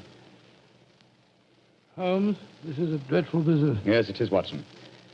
Though if my plans work out correctly, I think the success of tomorrow's battle may not be imperiled. What plan? Listen. You know, Holmes, a strange silence from the German line since we came here might be accounted for by the fact that they knew Maitland was making his getaway. They wouldn't want to risk wounding such a valuable spy. Quite possibly. What I still don't understand is who shot at you with a German pistol and why. You're being very dense, old fellow. Surely it's obvious that... Here comes General Morris now. Poor devil. This is going to be a dreadful shock to him. Hello, Holmes. Dr. Watson? General Morris, I'm afraid that I've bad news for you. Your brother has gone over to the German lines. Maitland did go there. I should have put him under an armed guard as soon as he came here, but I thought I could reason with him, appeal to his sense of honor. Instead of which you tried to shoot him, sir, but fortunately for me, you missed. You see, I took his place at the first performance. But that shot was fired from a German pistol. True. That was when I first knew the general had fired the shot. But I still don't see how you could now. Only a high-ranking officer, not subject to inspection, could carry a non-regulation firearm. You're an old army man, you should know that. In any case, you'll observe that the general carries a Luger at his waist. Great heavens, Holmes, I thought I was firing at Maitland. I had no idea that it was you. You intended to kill your own brother, sir? Yes, and I'm sorry I failed. I'd rather see my brother dead than alive and a traitor to his country. But now he's safely in the German lines. Heaven knows what secrets he may be imparting. One thing we can be certain, our chance of a surprise attack in the morning is gone. Possibly not, sir. Oh, what do you mean, Holmes? You see, I took the liberty of altering your brother's credentials quite extensively. How, Holmes? I knew of his German sympathies. Mycroft had given me a great deal of information about him, and so I took it on myself to decide that it was unsafe to allow him so near the enemy lines with his own identification on him. Well, what did you do, Holmes? I took the liberty, sir, of stealing his autograph book, the one containing the magical signature of Field Marshal von Tauchnitz. I have it in my pocket now. I think we shall find within its pages a code concealed in the various autographs, giving valuable information to the enemy. Good Lord. I also switched military permits on him. I felt that in the event that he did go over to the German lines, his welcome might be less cordial if they were under the impression that they'd captured Sherlock Holmes. To make that identification doubly sure, I also slipped in his pocket a slight souvenir of my own. By Joe, Holmes, you mean that medal that was presented to you by the University of Leipzig? Exactly, old fellow. I no longer wish to own a decoration given me by a country of barbarians, and it seemed a rather neat and effective way of returning it to them. So the Germans will think they've captured Sherlock Holmes? Yes, sir, and unless I'm much mistaken, he'll receive very short shrift of their hands. Yes, they hate you. There's your answer, sir. I'm sorry. Well, don't be sorry, Holmes. It's better that way. Now his secret can die with him. Excuse me, sir. Yes, Maxwell, what is it? Would it be in order for me to return to headquarters now, sir? It's very nearly time for the second performance, and I've still been unable to trace the whereabouts of your brother. Well, my brother will not be acting tonight, I'm afraid. Holmes, I wonder if I might ask you to take his place once again. If you want me to, General. I do. Maitland had planned to do the St. Crispin speech from Henry V. He knew how much I loved him. I realize that, sir. When I was told the password up here. Well, can you remember the speech, Holmes? Oh, I think so. At any rate, I can try. Then do it for me, my dear fellow, will you? For me. I'll be very proud to do it, General. Goodbye and good luck. Thank you, Holmes. Captain Maxwell, take them back to headquarters, will you? The men will be waiting for the performance.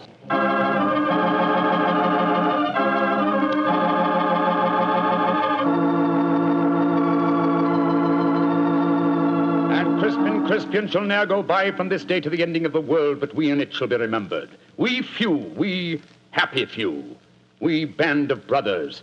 For he today that sheds his blood with me shall be my brother. Be he ne'er so vile, this day shall gentle his condition. And gentlemen in England now abed shall think themselves accursed they were not here, and hold their manhoods cheap, while any speaks that fought with us upon St. Crispian's Day.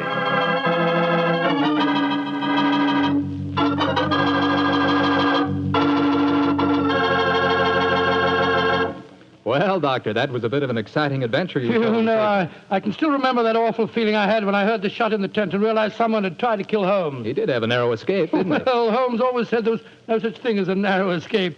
He said you either escaped or you didn't. If you did, well, why worry? And if you didn't, you couldn't worry. So what? Quite a philosophy. I'd like to discuss it with you further. Over a bottle of wine? How else? What kind of wine? Naturally. Naturally. You couldn't ask for a more delicious wine than Petri. That's because the Petri family knows how to make good wine. They ought to. They've been making fine wine ever since they started the Petri business way back in the 1800s. And because the business has always been family-owned and operated, well, they've been able to hand on from father to son, all they've ever learned about the art of turning luscious grapes into fragrant, delicious wine. That's why no matter what type Petri wine you buy for any occasion, you can be sure it's good wine because Petri took time to bring you good wine. And now, Dr. Watson, how's about giving us a clue to next week's Sherlock Holmes adventure? Next week, Mr. Clatter, I'm going to tell you a most unusual adventure in which Holmes and I are trapped in an airtight metal chamber, our only companion being a murdered scientist. Well, sounds like a story we don't want to miss, Doctor. See you next week. Yes. Oh, just a second, Mr. Clatter. Before we go, I just want to tell our listeners that tonight we're broadcasting from the stage of the Paramount Theater here in Hollywood on behalf of the 7th War Loan Drive. The ticket of admission to the theater was a war bond. I'm mentioning this to remind you, our friends, that you have an important part to play in making the 7th War Loan a success. Buy more and buy bigger bonds than ever before. They're needed to pay for new super forts, new jet-propelled fighters, newer and bigger weapons to lick Japan. Remember, in spite of the magnificent achievements of our forces in the Pacific, the Japanese war has just begun. So let's go all out for the mighty 7th War Loan.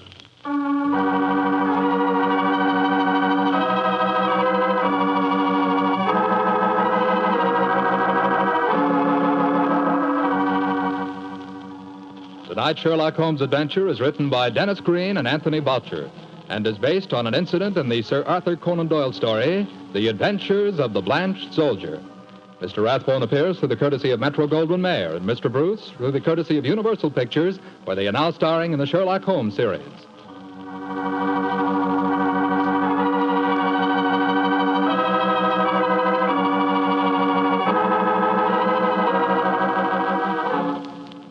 The Petri Wine Company of San Francisco, California, invites you to tune in again next week, same time, same station.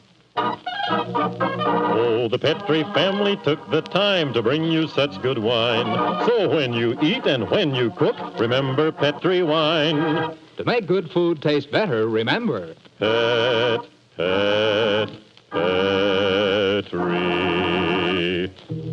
wine. This is Jack Slattery saying good night for the Petri family. This is the Mutual Broadcasting System.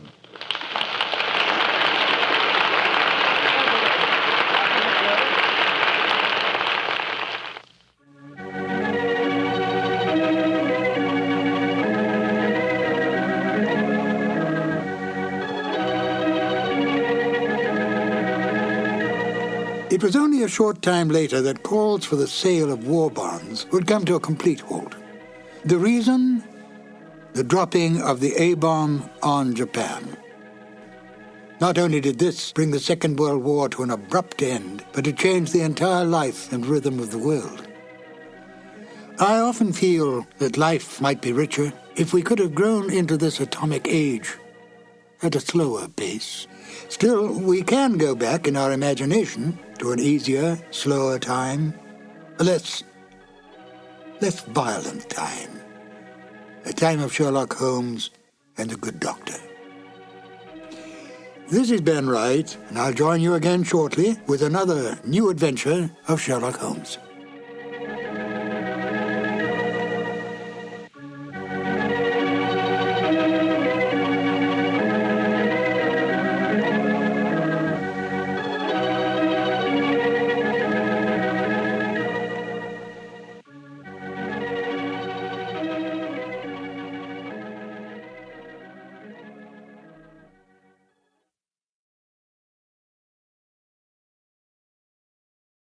Sir Arthur Conan Doyle claimed he based the character of Sherlock Holmes on a teacher of his, Dr. Joseph Bell, whose real powers of deductive logic awed all who knew him.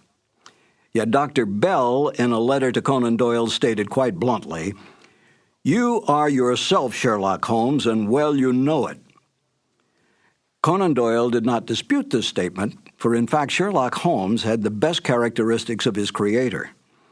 So did Dr. Watson. Highly educated, honest to the core, and one of the best writers of the Victorian age, the British public and then the world took him to their hearts. It was not long before the doctor-turned-writer found himself a well-established man of letters and friend to such countrymen as Oscar Wilde, Rudyard Kipling, and H.G. Wells. Not bad company to be with. In real life, Conan Doyle solved more than 2 actual murder mysteries, saving the lives of innocent men by his careful research, gathering of facts, and deductive reasoning. Few men in history can claim such feats.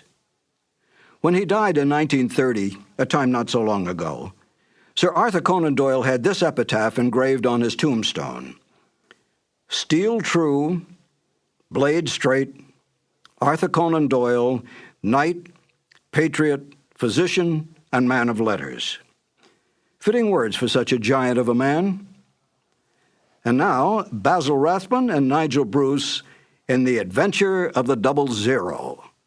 This episode from the life of Sherlock Holmes will be transmitted to our men and women overseas by shortwave and through the worldwide facilities of the Armed Forces Radio Service. Petri Wine brings you Basil Rathbone and Nigel Bruce in the new adventures of Sherlock Holmes.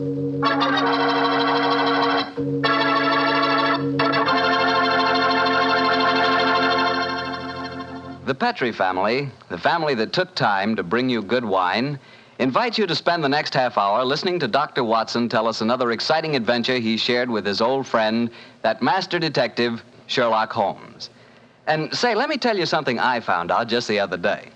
Steaks are really back again. Good, thick, juicy porterhouse steaks. That's for me. A thick, tender steak on the rare side, together with a glass of Petri California Burgundy. You know, Petri Burgundy is a perfect mealtime wine. And with meat or any meat dish, it's the very last word in good eating. Honestly, when you taste the wonderful flavor of that rich red Petri Burgundy, you're tasting one swell example of the art of winemaking. It's full-flavored and just about the most delicious wine that ever poured from a bottle. Try it the next time you have steak or chops, or the next time you have hamburger or pot roast.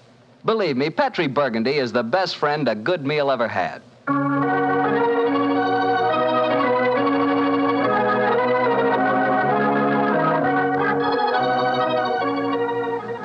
And now let's look in on our good friend and host, Dr. Watson. Come in. Ah, there you are, Mr. Bartell. Evening, Doctor. Just in time to join me in a cup of coffee. Draw up your chair, young fellow, my lad. Thank you. Ah, that's it. Well, Doctor, you told us last week that tonight's new Sherlock Holmes adventure takes us to the south of France. That's right, Mr. Bartell. The south of France in the year 1900. A beautiful playground bordered by the bluest of blue seas and populated with an extraordinary cross-section of cosmopolitan Europe. Rich man, poor man, beggar man, thief. All of them attracted by that Riviera paradise. All of them drawn by the magical spell of a small white ball spinning round the rim of a roulette wheel. Now, don't tell me that you and the great Sherlock Holmes were there on a gambling spree. We were not, Mr. Bartell. At the time my story begins, we'd just concluded an extremely delicate mission. A mission, I may say, that concerned the safety and good name of a very prominent member of the royal family. Say, Doctor, you don't mean... One story at a time, Mr. Bartell. In any event, my boy, I'm afraid that's a case about which my lips are sealed for all time. But to return to tonight's adventure, one June evening, I persuaded Holmes to accompany me to the gambling casino at Fréjus, not far from Cannes, where we were staying. It wasn't quite as fashionable as the casino at Monte Carlo, but as I intended to do a little modest gambling myself, it seemed an establishment more suited to my means. As we stood there at the green baize-covered tables, the chatter of voices and the melodic chanting of the croupiers as they called the results of each spin of the wheel formed a background to a quiet conversation that Holmes and I were having.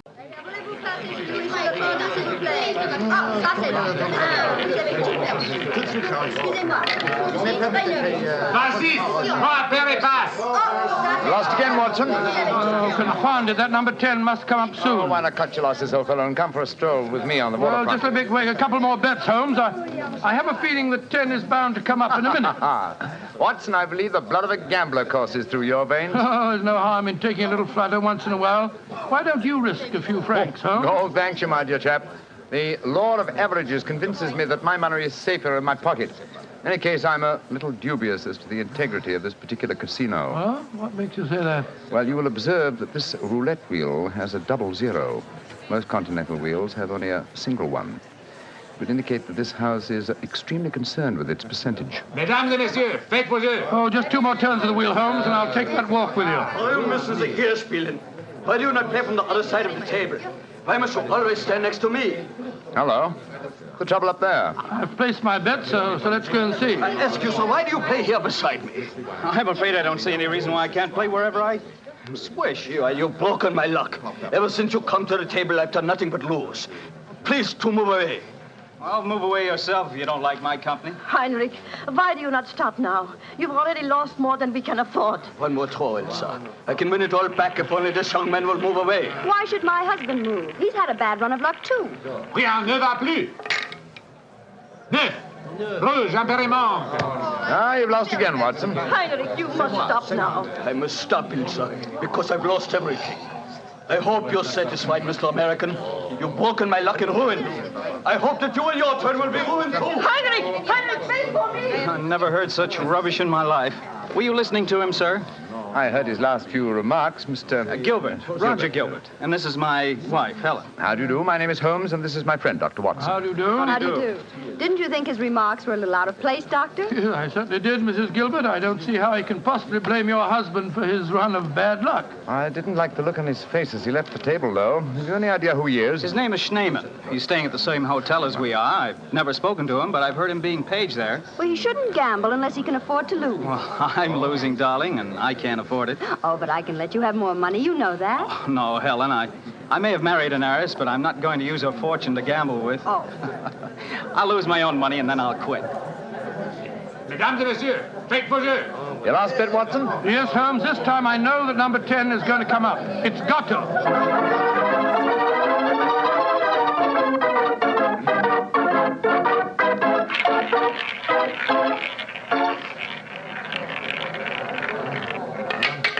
Numéro 10. 10 at last. I've lost again, darn it. Helen, this is my bad night. Well, why don't you stop now, dear? Holmes, I've made 350 francs. On this throw of the wheel, old fellow, but as you've lost some 500 francs doing it, I can't say that your profits stagger me. Oh, Mr. Holmes, I can see that you're no gambler. I'm afraid not, Mrs. I Gilbert. wouldn't say that, Holmes. You may not like roulette. You've taken a good many chances in your life with long odds against you, too. Well, nevertheless, old chap, in the sense that Mrs. Gilbert means it, I'm not a gambler. Say, what's the commotion over there? That German woman with a crowd forming around her. Yes, the wife of that man that said I ruined him. Attention! Attention! Est-ce qu'il y a un docteur dans la salle? There must be trouble. He's asking for a doctor. A doctor? Come along, then. Will you excuse me, please? Thank you. Excuse me, madame. Mon ami est docteur. Monsieur, cette dame a besoin d'un docteur. What happened, madame? It is my husband. Is he ill? I just found him lying out in the garden. Please come with me at once, gentlemen. Of course we will, madam. What seems to be the matter with him? Herr Doctor, I think he is dead.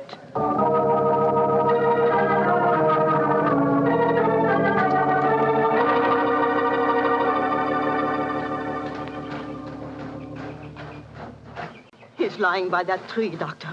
Please see if you can help him. Somebody else seems to be on the scene before us. Who are you, sir? I am Monsieur Chevray, director of the casino. Do any of you know this poor man? I am his wife. Is he dead? I am afraid so, madame. Let me look at him. I'm a doctor. Was your husband gambling in the casino tonight, madame? Yeah, he was. Poor Heinrich. He lost everything that we have. I'm afraid he's dead, madam. Shot through the heart. Oh, du lieber Gott. Suicide, Watson? Yeah, looks like it. Yes. Powder burns on the shirt front, revolver clutched in the right hand, fingers in a natural position. The angle of the wound settles it. Obviously self-inflicted. I missed you as you slipped out of the casino. What's wrong with him? I'm afraid he's dead, Mr. Gilbert. Yes, he committed suicide. I hope, young man, that you are satisfied. All night you brought him bad luck. He asked you to move away from him to change his luck, but no, you could not do it. Oh, Frau Schneemann, I'm terribly sorry, but I really don't see how you can blame me. I do blame you. And I also blame you, Monsieur Chevry. Me? But what have I done, madame? Why do you let a man lose all his money at your tables? Is life so cheap to you, and money so important, that you cannot close the tables to someone before he's ruined? Madame, I am all sympathy for you in your tragic loss. But the casino cannot be held responsible. If your husband could not afford to gamble, then he should not come here. How are we to know the financial limitations of our customers? You said that your husband lost everything you had tonight, madam. Yeah, everything.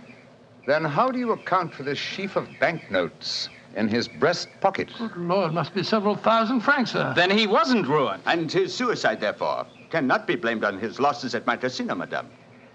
How do you account for this money, Frau Schneemann? Well, I do not understand. Heinrich kept nothing from me. I know that he had not so much money on him when he started tonight. Well, why do you all look at me like that? Is it that you think? You think... Quick, Watson, she's fainted. I've got her. Let's get her to her room. You can take her to my suite in the casino. No, let's take her to the hotel. My wife will look after her. Poor woman, she's had a dreadful shock. She can probably do with another woman's company. That's very considerate of you, Mr. Gilbert. Where are you staying? At the Hotel Crillon. It's quite near here. I'll get a cab, and while I'm doing that, Watson, see if you can revive her, will you? Yes, then we'll take her to the Hotel Crillon.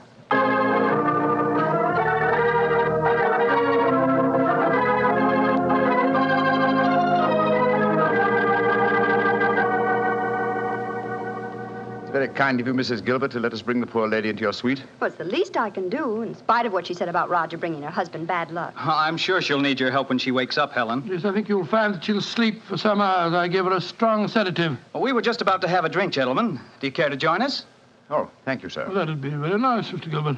Roger was just telling me that quite a large sum of money was found on Herr Shaman's body, Mr. Holmes. Yes, Mrs. Gilbert.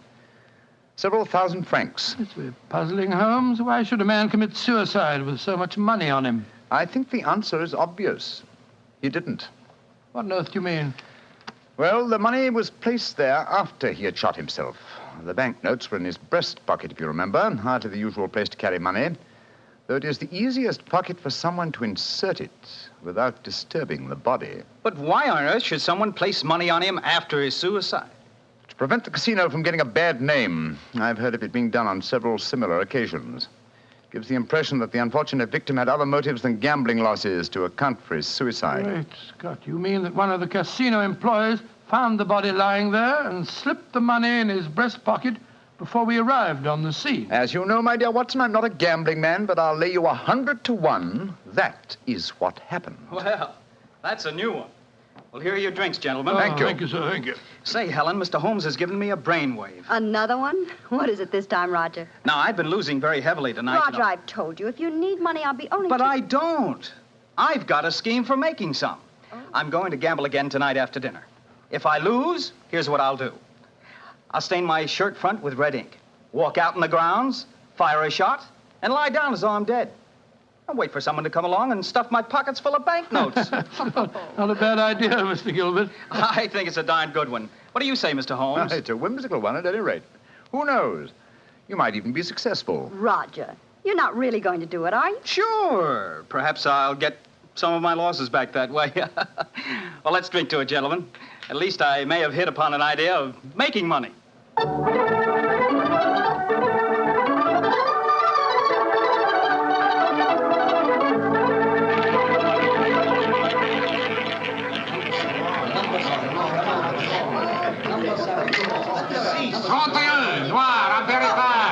My dear Watson, you'll have to work hard at your practice when you get back to England. Your infallible system appears to be extremely fallible. And yet the fellow who told me about it said it couldn't miss. It's just a matter of doubling the stakes each time you lose, and then... Oh, my dear fellow, I've been studying your system, but I can tell you a really infallible way of making money at roulette. You can? What is it? Well, own the gambling house and operate the tables yourself. The odds would be all in your favor. Oh, what a brilliant suggestion. Own the gambling house and operate Not gambling for tonight, Watson? It's nearly 11 o'clock. Yeah, I think so. Let's take a stroll round the other table, shall we? By the way, old fellow, the young American, Mr. Gilbert, was losing heavily again tonight. He was? I wonder if he'll try that trick that he threatened, the one with the red ink and the shot in the night. I shouldn't be at all surprised. As a matter of interest, I saw him leave the tables about half an hour ago. Here comes his wife, on the arm of Monsieur Chevrier, the director of the casino. Good evening, Mrs. Gilbert. Monsieur? Bonsoir, monsieur. Hello, Mr. Holmes, Dr. Watson. Monsieur Chevrier is giving me a personally conducted tour of the casino. It's quite fascinating. And it is quite fascinating for me to have so beautiful a woman on my arm, mademoiselle. I know that I am the envy of all the men in the room. Oh, stop flattering me so much. I'm not used to it. Mrs. Gilbert, how is Frau Schneemann? She seems much better. She wakened an hour ago and insisted on going back to her own room. I wanted her to spend the night with us in our suite, but she wouldn't hear of it. I think I should drop in and see her before I go to bed. Oh, you have finished the gambling for tonight, perhaps, Doctor? No, perhaps about it, Monsieur Chevrier. I've had a bad run at the tables. Oh, I am so sorry. Has anyone seen Roger? He left the tables about half an hour ago, Mrs. Gilbert. After doing as I did and losing quite heavily. So he lost again, did he? I wonder if he'll try that new system he was talking about. We were just discussing that possibility ourselves, Mrs. Gilbert. Mrs. Gilbert! Mrs. Gilbert! Frau Schneemann, you shouldn't have left your hotel, you know. It is too late to worry for me, Herr Doctor. It is for Mrs. Gilbert now that you should worry. What do you mean, madame? Well, I went back just now to where poor Heinrich died. And there, lying in the grass, I saw another body. I was too shocked to go too close. But I am quite sure that I recognize your husband, Mrs. Gilbert. Oh, Dr. Watson, she's ruined Roger's trick. And he'll have taken fright and bolted by the time we get there. Possibly. Let's go at once and find out, shall we?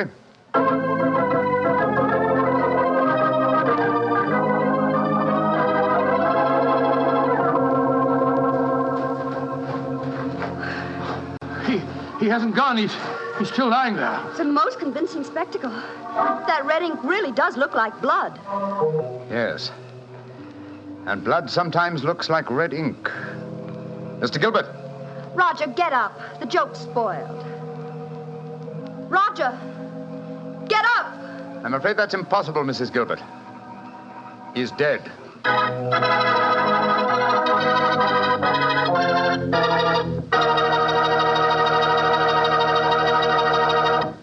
Dr. Watson's story will be continued in just a second, which is all the time I need to tell you that the easiest way I know to transform a simple meal into a feast is to serve that meal together with Petri California Sauterne.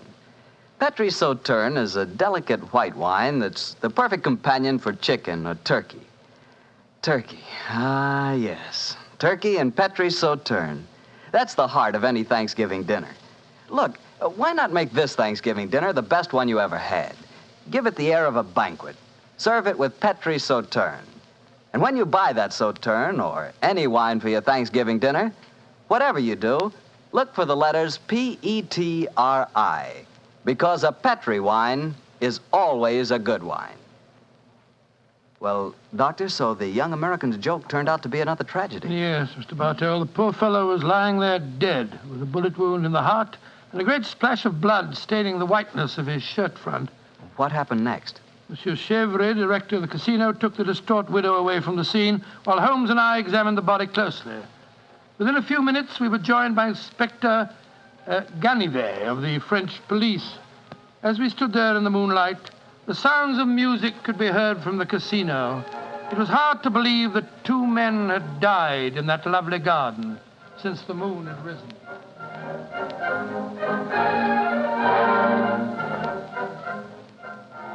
Monsieur Holmes, you and Dr. Watson have concluded your examination? Yes, Inspector Ganivet. Will you favor me with your observations? You say that you are certain that this is not another suicide? I'm sure of it, Inspector. Look at the wound. The bullet entered the body at a direct right angle, whereas a self-inflicted shot is always fired obliquely. Yes, that is so. Then you suggest that this man was shot from above as he lay on the ground pretending to be dead? I'm convinced of it. Why, Monsieur Holmes? Well, for two reasons. Though it's impossible to be sure without a laboratory test, I'm certain that beneath those blood stains are stains of red ink. Look for yourself, Inspector. Mm-hmm. Yes, indeed, it does look like it. What is your other reason for being certain that this man was shot as he lay here pretending death? Show him the banknotes, Watson. Here you are, Inspector. We found them stuffed in his breast pocket. So, banknotes with a bullet hole through the middle of them. Very illuminating. Tell me, gentlemen, how many people knew of this This little plot you have told me about, this plan of the dead man's to pretend to be shot. Just 3 people, Inspector. Dr. Watson, myself, and Mrs. Gilbert. Alors, then the answer is obvious. You and your friend are innocent. It must be the wife who killed him. No one else knew of the plot. I'm not so sure of that.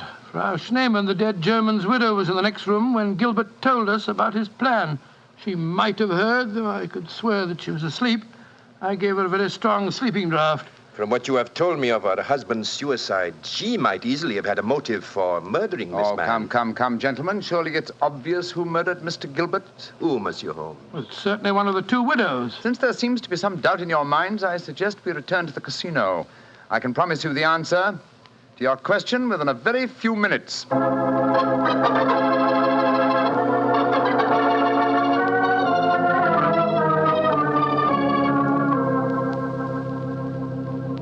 Well, Monsieur Chevrolet, now that we're all assembled in your office, I shall sit down quietly and let Inspector Ganivet conduct his examination. No, Monsieur Holmes. No, you have handled the case so far. Please to continue it to the end. Yes, Monsieur Holmes.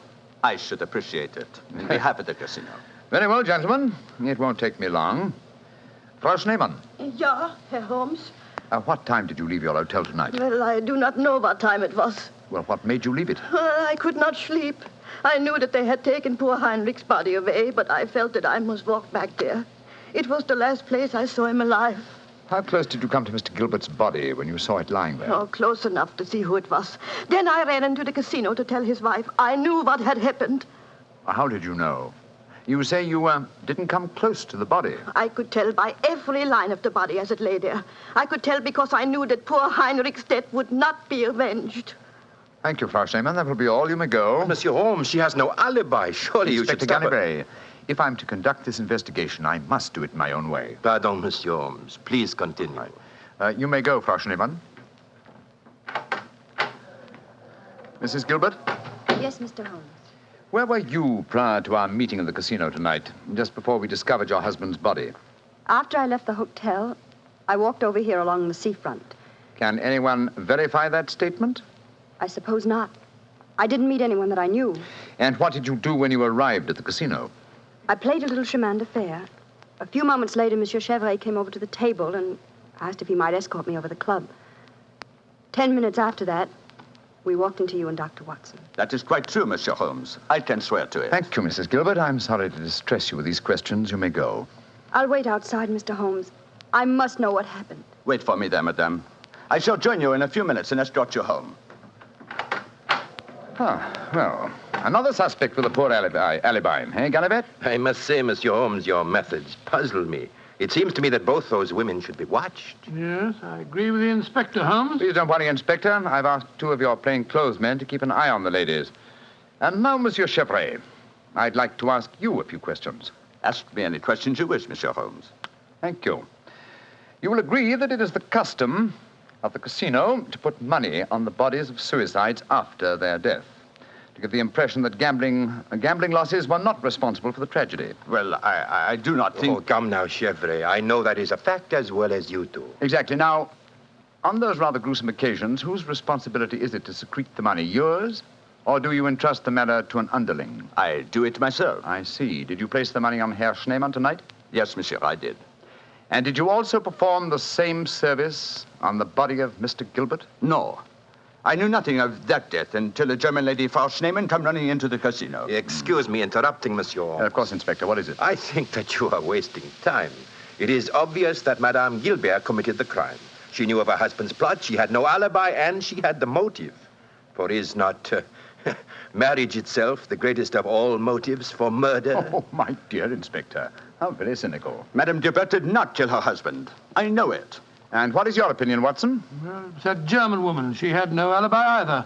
And remember, she was half mad with grief. Monsieur Chevrolet, you say that you know Mrs. Gilbert is not guilty. How do you know? I was with her myself at the time the murder was committed. Oh, indeed. How very interesting. And what time was the murder committed? Well, it was... Our investigations have never established what time the murder was committed, Monsieur Chevrolet. I'm afraid you've walked into my trap. You've given yourself away. Great Scott, Chevrolet, it was you. Chevrolet, I've known you a good many years, and this is going to be a hard thing to do. I am going to arrest you. Oh, no, you're not, Dreamy. Put down that revolver, sir. Do not be frightened, Doctor. I am not going to shoot you. Chevrolet, why did you murder Roger Gilbert tonight? Surely you know that too, Monsieur Holmes. Because I am in love with his wife. She's young, beautiful, and rich. It did not occur to me until I saw the young fool lying there tonight pretending to be dead. In my profession, it is natural that I should carry a revolver. What was simpler? Mr. Gilbert gave me the perfect opportunity. I could not resist it. Put down that revolver, Chevrolet. Why are you all so frightened? Surely you know how I am going to use it this time. I think so, monsieur. But it's a coward's way out. What an unperceptive remark for such a perceptive man. No. No, all my life I have been a gambler. I gambled tonight for the highest stakes of all, and I lost. No, I'm not afraid to pay for my losses. Au revoir, monsieur.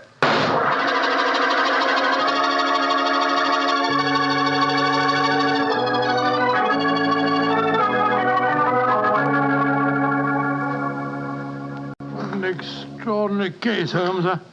I never suspected Chevrolet. And I, old chap, suspected him from the beginning. Well, I wasn't the only one who was stupid anyway. Inspector Ganivet thought it was the wife. True. Very puzzling conclusion for a detective inspector to arrive at. Well, it seemed logical enough to me at the time. No, my dear Watson. Cold logic should have told you otherwise. Roger Gilbert had been losing heavily and had planned this hoax. He obviously had no money on him. Therefore, the money was planted in his pocket by Chevrolet. After he shot him? No, my dear fellow. Before. Before? The bullet hole through the banknotes provided that. Now, had the money been put there innocently, Gilbert would have, come back to life as soon as the person placing it there had left. He would not have remained lying on the ground for a murderer to find him. And Chevrolet must have bent over him as he lay there, placed the money in his breast pocket, and then fired. Precisely, Watson. Well, Holmes, I must say you solved it very neatly. You've told Inspector Ganivet that you wanted no credit in the case. Naturally, publicity would be unfavorable. If you remember, no one is supposed to know that we're in the south of France. I'm certain that the inspector learned a few tips about detection tonight. Possibly, old fellow. And I hope that you have learned a few things about gambling. How do you mean, Holmes? Well, you're backing the wrong color. A gambler is usually superstitious, and superstition... Well, I should have told you what color to follow tonight. I still don't understand you, Holmes. I was playing number 10. Exactly. Number 10 is black. You should have followed a red color tonight, old fellow. The color of red ink. Red ink and blood.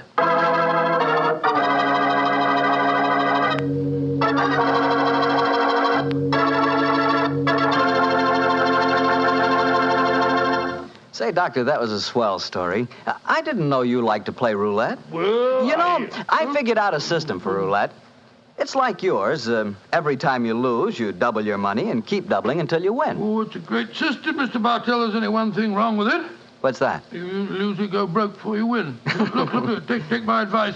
Don't gamble. You can't beat the laws of chance. But suppose I bet on a sure thing. Like what, for instance? Oh, like the fact that Petri wine is always good wine. It is, you know. Because the Petri family has been making wine for generations. They've been handing down from father to son, the art of turning luscious, sun-ripened grapes into delicious, fragrant wine. Ever since the Petri family started their business way back in the 1800s, they've been perfecting the art of winemaking. That's why Petri wine is always good wine. The Petri family took time to bring you good wine. So no matter what type wine you prefer, why not take a few seconds of your time to look for the letters P-E-T-R-I. They spell delicious wine, Petri wine. Well, Dr. Watson, what new Sherlock Holmes story are you going to tell us next week? Next week, Mr. Bartell, I'm going to tell you of a strange adventure that Sherlock Holmes and I had when we were in Stratford-on-Avon many years ago. It concerns an actor, a mysterious boating accident, and several dead butterflies. Sounds good, Doctor. I'll see you then. Oh, fine, but now, don't forget, next week we're going to broadcast our program from the Paramount Theatre in Hollywood for the Victory Loan Drive. So if any of our friends are going to be in Hollywood, we'd love to see them there. Just buy a Victory bond at any store or bank on Hollywood Boulevard, and in return, you will be given your ticket of admission. Better hurry up, though, before all the seats are gone. Let's really buy lots of those victory bonds. Let's finish the job.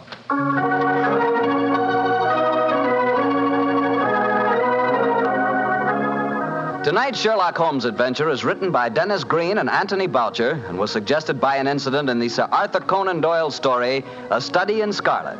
Music is by Dean Fosler. Mr. Rathbone appears through the courtesy of Metro-Goldwyn-Mayer and Mr. Bruce through the courtesy of Universal Pictures, where they are now starring in the Sherlock Holmes series. The Petri Wine Company of San Francisco, California, invites you to tune in again next week, same time, same station. This is Harry Bartell saying goodnight for the Petri family. Sherlock Holmes comes to you from our Hollywood studio. This is the Mutual Broadcasting System.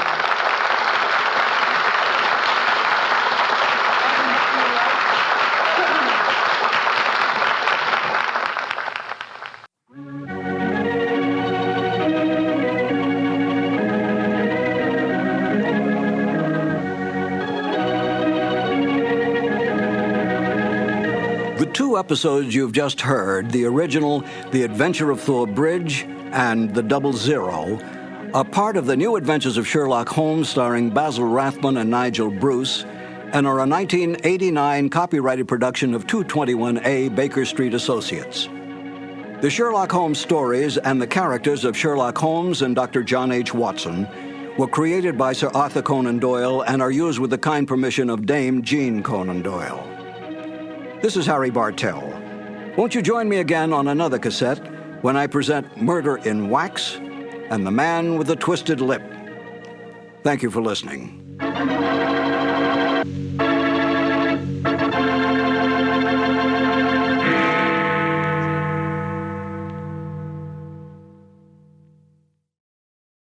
This has been a presentation of Simon & Schuster Audio. It was tragic to me, the death of radio. Radio was sold down the river. It needn't have disappeared. It didn't disappear in England. It didn't disappear in France. And it needn't have disappeared in the United States. They took the networks primarily, took the proceeds of radio advertising, built up their television networks, and then dumped radio as though it had simply ceased to exist. Radio could have and should have survived.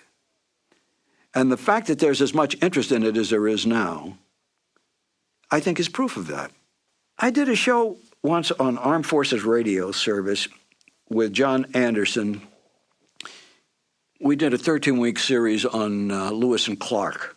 It was an excellently produced and directed show, very well written, historically accurate.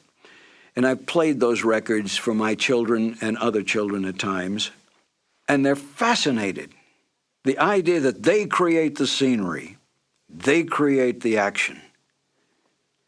They think this is great, and we don't even have to sit down and watch television. Petri Wine brings you Basil Rathbone and Nigel Bruce in the New Adventures of Sherlock Holmes.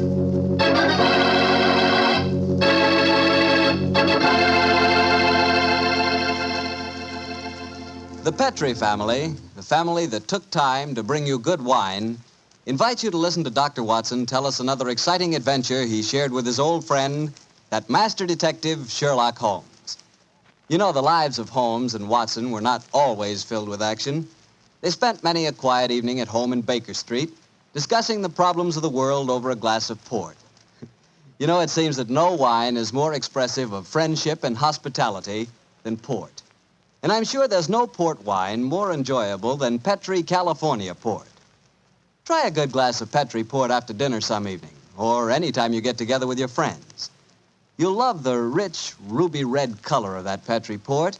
You'll love its smoothness and full body, its remarkable and wonderful flavor, a flavor that comes straight from the heart of luscious, hand-picked grapes. Serve that Petri port alone, or serve it together with cake or cookies or with fruit. Yes, and serve it proudly. You can, because the name Petri is the proudest name in the history of American wines.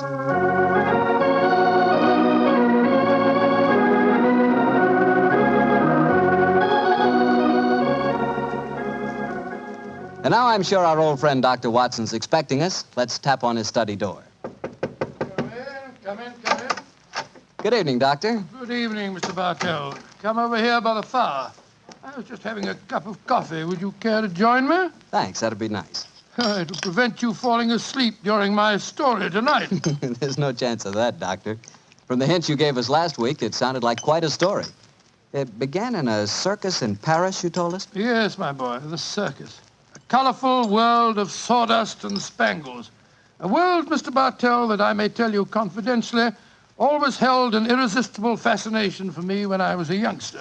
Me too, Doctor. In fact, when I was 8 years old, I fell desperately in love with a lady bareback rider, a stunning creature who wore pink silk tights with gold sequins on them.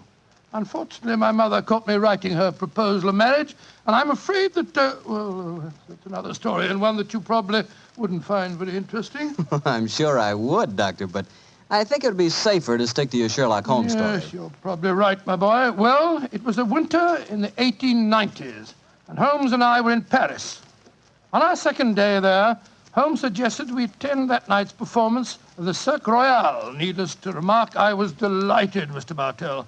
And shortly after 9 o'clock that night, I found myself seated beside Holmes in a box near the ringside. It was an incredibly vivid scene, even for that city of color and light. The gay costumes of the women and the gaudy trappings of the ringmasters and clowns looked like a giant kaleidoscope under the blazing glare of the arc lamps. As we sat there, a brass band nearby blared forth some popular music of the day, and yet he didn't appear to be enjoying himself. And so I leaned across and touched his arm.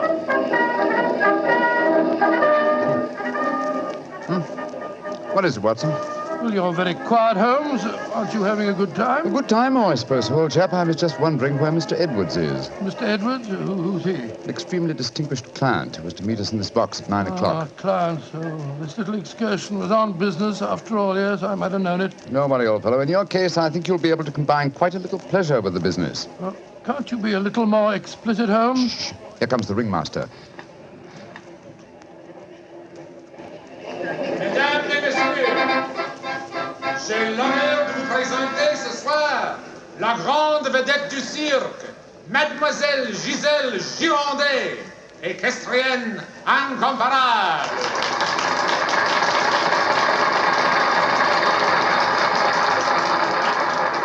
Gisèle Girondet, yes, I've heard of her. She's a bareback rider, isn't she, Honest in France, old fellow.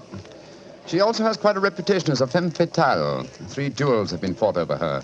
A young English officer in the Grenadier Guards committed suicide last year because of her. And a famous French banker is at present languishing in prison because her extravagances drove him to appropriate funds that did not belong to him. Yes, Watson, she's an extremely colorful personality. You know, Holmes, it's a funny thing. When I was 8 years old, I fell violently in love with a lady bareback rider. She wore pink silk tights with golden sequins on them, but unfortunately... Here she is, old fellow. Here she is.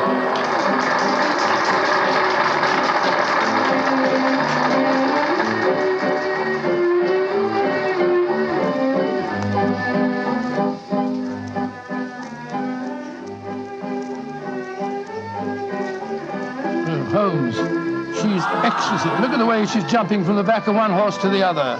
Sheer poetry of motion. The lady appeals to you, Watson. By George, yes, indeed she does. In fact, Holmes, I don't mind telling you that if I weren't a married man and a poor you'd like man... to court the lady, eh? Yes, I should Excellent, indeed. old fellow, excellent. That's the very reason for our attendance at the Well, what in circus. heaven's name are you talking about, Holmes? Ah, there you are. Good evening, Mr. Edwards. Holmes, my dear fellow, how are you? I haven't seen you since that little affair at Windsor Castle when Mother... Excuse me, sir. I am Mr. Mycroft, and this is my friend, Sir William Nigel. Sir William Nigel? Of course. And I am Mr. Edwards. We must respect each other's incognitos, eh? How do you do, Sir William? Well, I'm extremely honored to meet you, Your Royal... Mr. Edwards. How'd you like Giselle? Isn't she a stunning creature? Yes, indeed she is, sir. The four of us to have supper together after the performance tonight, I understand, Mr. Edwards. Well, unfortunately, I can't be there, Mycroft. There's some stupid affair at the embassy which I have to attend. We must postpone the dinner until tomorrow night. Oh, very well, sir. Come over to my hotel a little early and we can discuss the whole business. Personally, I think a lot of fuss is being made about nothing.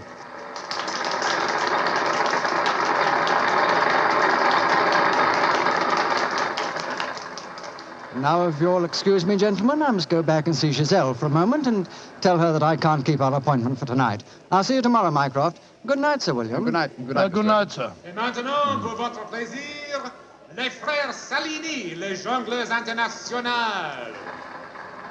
Holmes, what's all this mystery? That wasn't Mr. Edwards. It was the Prince of... Shh, Watson, please. Discretion, old fellow. Mr. Edwards, as you know, is extremely democratic. Too much so, possibly, when one considers his position and responsibilities.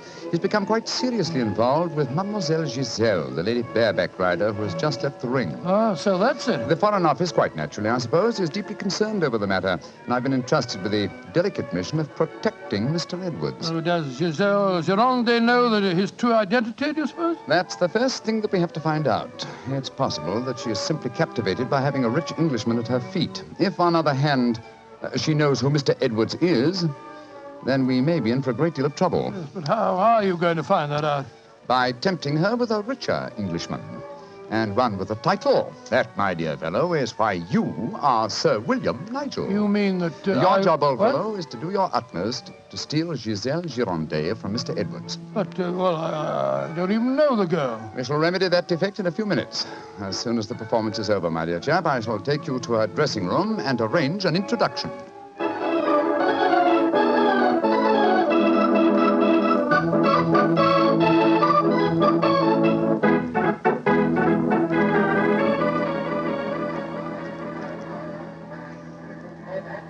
I must say, Holmes, the backstage life at a circus is even more colorful than in the ring. What makes you say that, old fellow? Well, I just saw a pinhead having tea with a bearded lady while a sword swallower was standing behind him practicing his act. Oh, hello. See that man standing talking to the girl in tights? Yeah, attractive, isn't she? The gentleman is Inspector Vernet of the French police, an old friend and a distant relative of mine. Vernet, how are you? Ah, Holmes, mon cher ami, comment ça va? No, Vernet, please. On this occasion, my name is Mycroft, if you don't mind, and this is my friend, Sir William Nigel. How do you do, Inspector? Enchanté, Sir William. Permit me to introduce Mademoiselle Yvette Marat. How you do? How do you do, madame? What brings you behind the scenes at the circus, may I ask, mon cher Mycroft? My friend Sir William is most anxious to make the acquaintance of Mademoiselle Gironde. But of course, every man wishes to meet Giselle Gironde. Why not ask Vernet? He will present you to her. Ha! Him knows her well. Oh, now, Yvette, chérie, do not begin that all over again. You're in love with her. You have always been in love with her. I wish you were dead. Sometimes I think I could kill her myself. Upon my soul, Inspector, she's a fiery little thing, isn't she? Ah, ça c'est vrai, ça, Sir William. Many times I've told her that Giselle Gironde would never waste her time with a simple police inspector. She prefers a wealthy foreigner. But Yvette ne comprend pas. She does not understand and she does not believe. Mademoiselle Marat was dressed in tights, Vernet. And what does she do in the circus? She walks the tightrope. She's yes, queen of the high wire. Mm-hmm. A charming and a talented girl, but a most jealous one. Vernet, my distinguished friend Sir William Nigel is most anxious to meet Giselle Gironde. Will you introduce him? I should prefer not to appear in the matter at this stage. Oh, mais certainement. I will take you to her dressing room. Please come with me, Sir William. Yeah, right. I'll see you later, Holmes. I'll be waiting for you, old chap. Good luck. You're a lucky man, Sir William. Giselle has quite a penchant for the Englishmen. And when they are rich and have a title, I am sure she finds them irresistible. You really think so? Oh, but of course. Ah, quel dommage that I'm only a poor policeman. Here we are. Entrez. Giselle, mon chou, permit me to present to you Sir William Nigel. He's a great admirer of yours. Yes, indeed, madam. Ah, Sir William Nigel. Come and sit here beside me, Sir William. I shall leave you. Au revoir. Sit closer. There. That is much more cozy, no? It's very nice of you to see me, Mademoiselle Gironde. Oh, don't be so formal, my Englishman. You may call me Giselle, and I shall call you... Let me see, I shall call you Sir William... Willie! I shall call you Willie. You do not mind? Mine?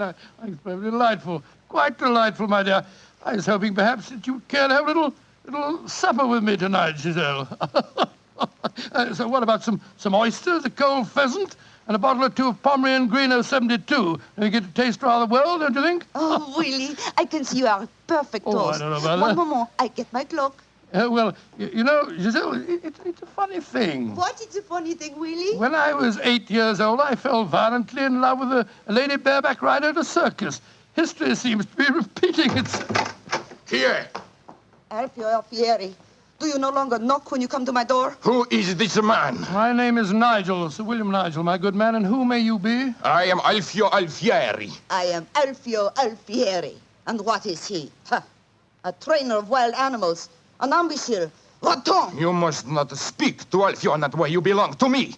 Send this stupid Englishman away. Founded impudence. Grossier. Belong to you. Giselle belong to no one. Do I have to take my whip to Put you? down that way. Put it down, you scoundrel. Next time it will be your face, You infernal blackguard. Raising your hand against a woman. Shocking. Bravo! Mon cher Willie has knocked him down. He certainly deserved it. Oui.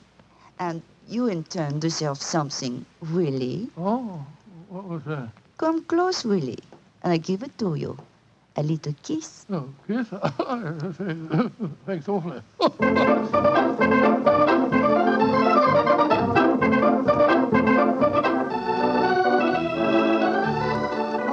Willie, you are so strong, so resolute, so brave. Oh, it was nothing, my dear Giselle. Nothing at all. Here, more champagne, Gus. More champagne. Oh, Willie!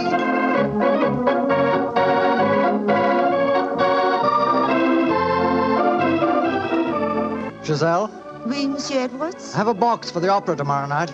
I was hoping that Oh, perhaps... I'm sorry, Monsieur, but my time is occupied. I am showing the delights of moment to mon cher Willie.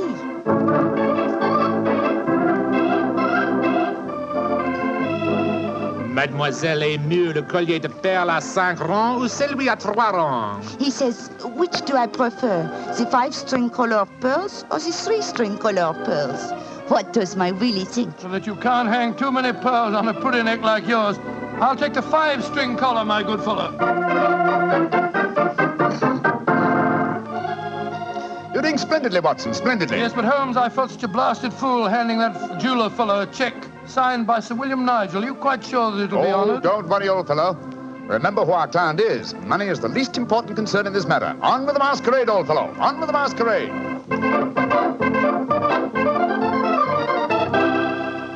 More champagne, garçon.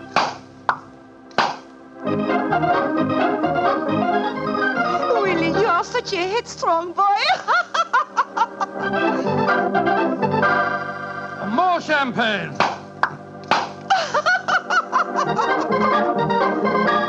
Citadel, you dear little thing.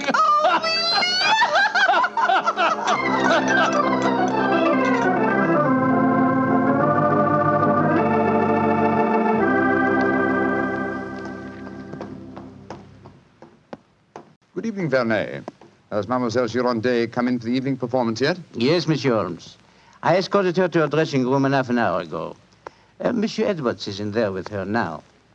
At last, it seems, she has use for a poor policeman. Last night, she found a threatening letter on her makeup table. Since then, she has been most grateful for my company. A threatening letter, eh? Any idea who might have sent it?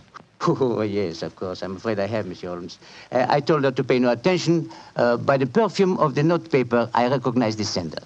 A jealous tightrope walker called Yvette Marat. Oh. Poor Yvette. She would make a very inferior criminal, I'm afraid.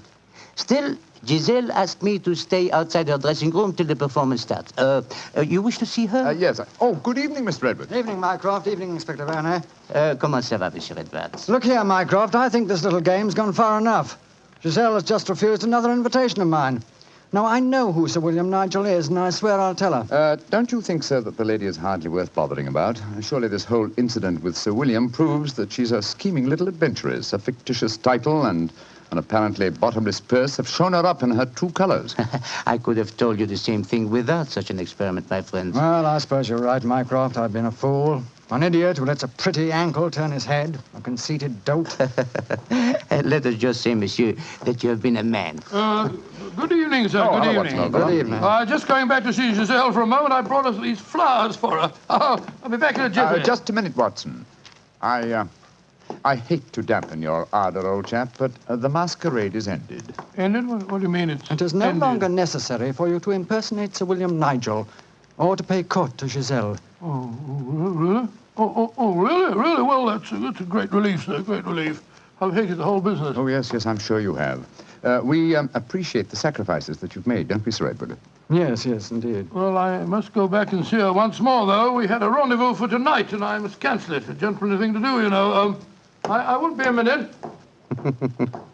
Never have I seen a man more downcast. Obviously, with him, my dear Holmes, business was a pleasure. Alfieri, where are you going? That Englishman. I just saw him go into Giselle's room. To whom are you referring? That man that called himself Sir William Nigel. Yes. 2 days ago, he struck me. I have to settle with him. No man may strike Alfieri. Do not cause any more trouble, Alfieri. From what I've been told, you thoroughly deserved what happened to you. Here he come now. You, English, you. Alfieri challenge you to a duel. Holmes! What's no, chap? What is it? You're as white as a ghost. It's Giselle. What's wrong with her? She's dead. She's lying there in her dressing room. Strangled. Strangled? And only half an hour ago I spoke with her myself. Since then, I've been standing in this corridor, guarding her door at her own request. Only 2 men have entered Giselle's dressing room since then. You, Monsieur Edwards, and you, Sir William Nigel. What are you suggesting, Vergenay? I am suggesting nothing. I am stating that these 2 gentlemen are under arrest for suspicion of murder.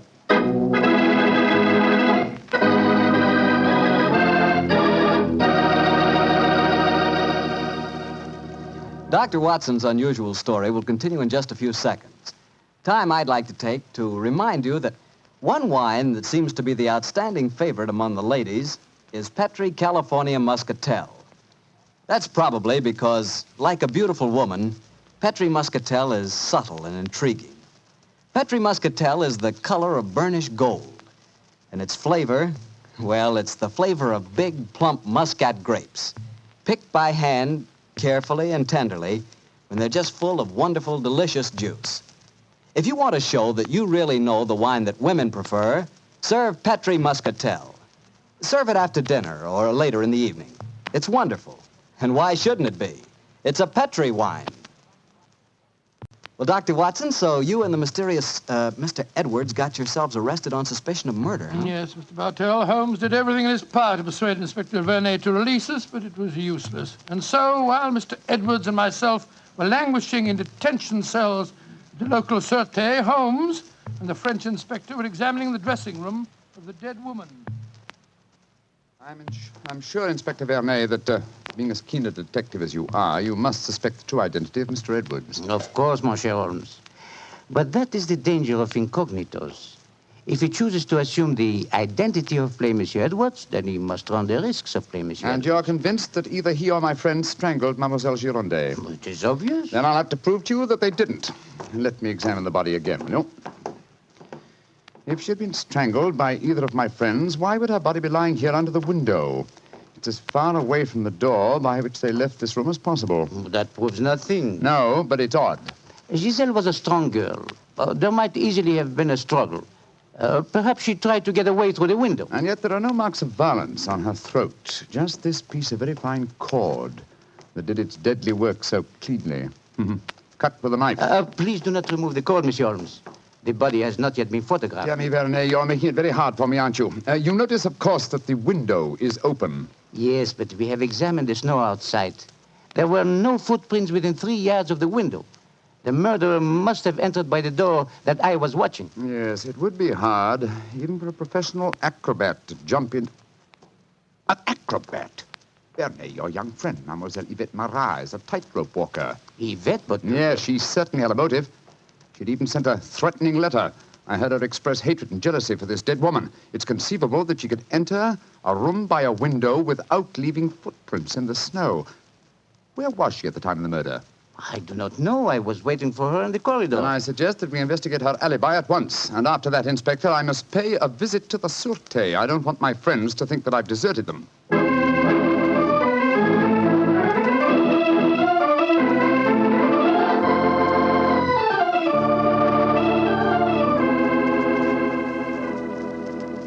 Excuse me, sir. Yes, Holmes. I'm afraid it looks rather black. As I was telling you, Yvette Marat, the tightrope walker, was able to establish a completely satisfactory alibi. Verney still suspects you or Dr. Watson. Well, that's ridiculous. May I ask you a very straightforward question, sir? Of course. I can well understand that if you had gone into the dressing room and found the woman already murdered, you might easily be tempted to conceal the fact, to avoid a scandal involving your person. Will you swear to me, sir, on your true identity, that Giselle was alive when you left her? She was, Holmes. I swear it. Thank you, sir. That's all I wanted to know.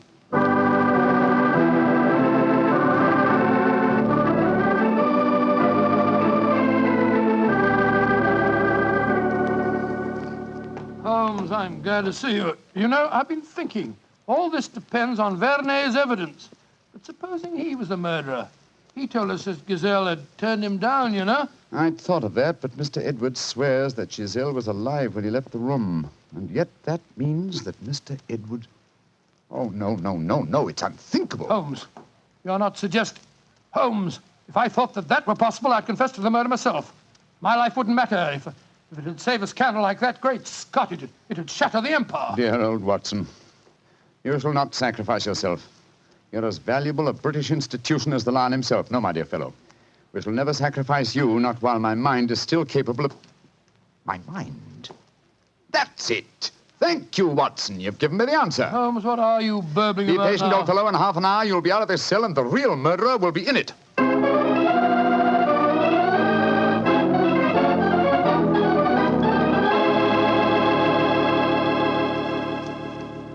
Questions. Why must Alfieri answer so many questions? Because he will not yet tell the truth. You murdered Giselle Girondet. How many times I have to tell you I did not kill her? Why should I want to harm her? Because you were jealous. Because she humiliated and tormented you. But I was not in her dressing room. I've already proved that fact. Am I a magician that I can kill somebody without entering a room? Alfieri, I know how you killed Giselle Girondet without its necessitating your entering this room. And you're a smart man. Please to tell me. I don't need to tell you. With the aid of Verney, I'll show you. Open the window, Alfieri. What game is this? Very well, then. I'll open the window myself. Put your head out. Come on. So.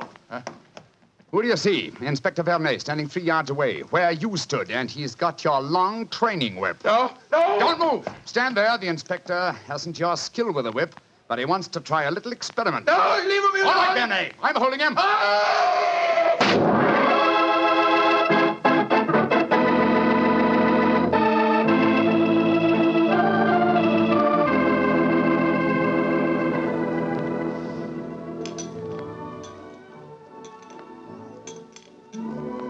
Well, Mr. Edwards, I mean, well, sir, this is a pleasant change from a prison cell, isn't it? It certainly is. Holmes, I can't tell you how grateful I am.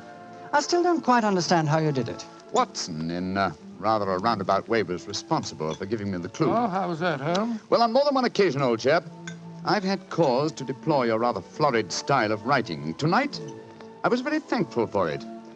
When I began to speak of the capabilities of my mind, suddenly I remembered a phrase of yours in which you referred to its whip-like rapidity and accuracy. That, of course, made me think of Alfieri, the animal trainer. Exactly how did he kill the poor girl? Well, sir, he stood outside the window, far enough away to leave no incriminating footprints. Called to Giselle, probably persuaded her to lean out, then snapped the whip around her neck, pulling it tight and strangling her. And then I suppose he cut the cord and let the body fall back into the room. Precisely, old fellow. We found a whipstock among his tackle, a whipstock from which the lash had been cut. The stub of lash left matched the cord around the dead girl's throat. Amazing business. And I don't mind telling you, fellas, I'm very thankful to be through with it. Yes, so am I, sir. In fact, I wouldn't be at all surprised if this whole incident cures me of my love of circuses. Oh, I didn't know you had a predilection in that direction, Watson. Oh, yes, sir. Yes, if you don't mind my saying so. When he was 8 years old, he fell in love with a lady bareback rider. Didn't you, Watson? Indeed. What happened? Well, sir, I don't remember her name, but she wore pink silk tights with golden sequins on them. And I wrote her a rather hot-headed letter. Unfortunately, my mother...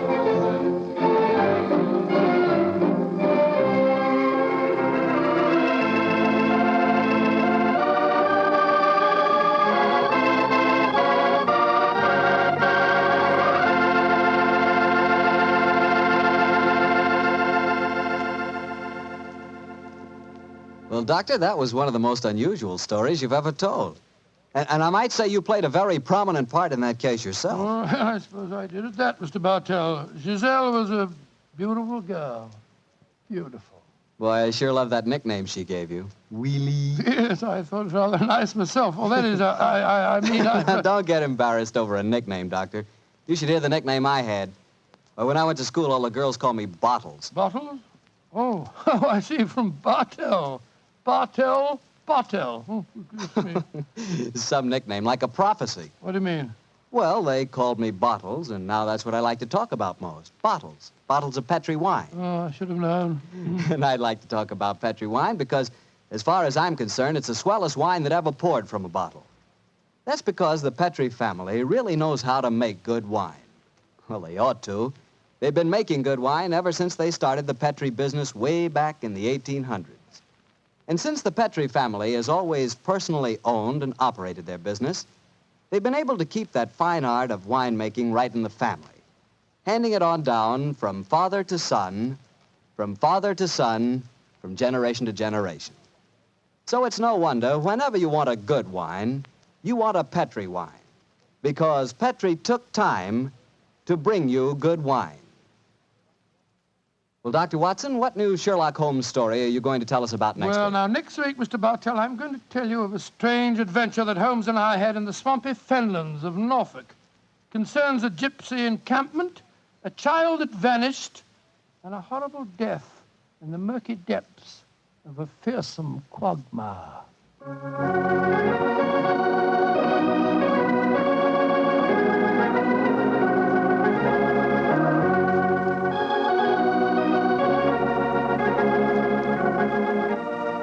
Tonight's Sherlock Holmes adventure was written by Dennis Green and Anthony Boucher and was suggested by an incident in the Sir Arthur Conan Doyle story, The Adventure of the Three Students. Music is by Dean Fosler. Mr. Rathbone appears through the courtesy of Metro-Goldwyn-Mayer, and Mr. Bruce through the courtesy of Universal Pictures, where they are now starring in the Sherlock Holmes series.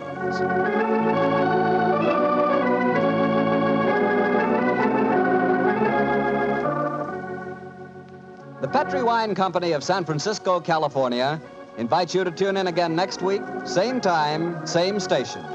Sherlock Holmes comes to you from our Hollywood studios.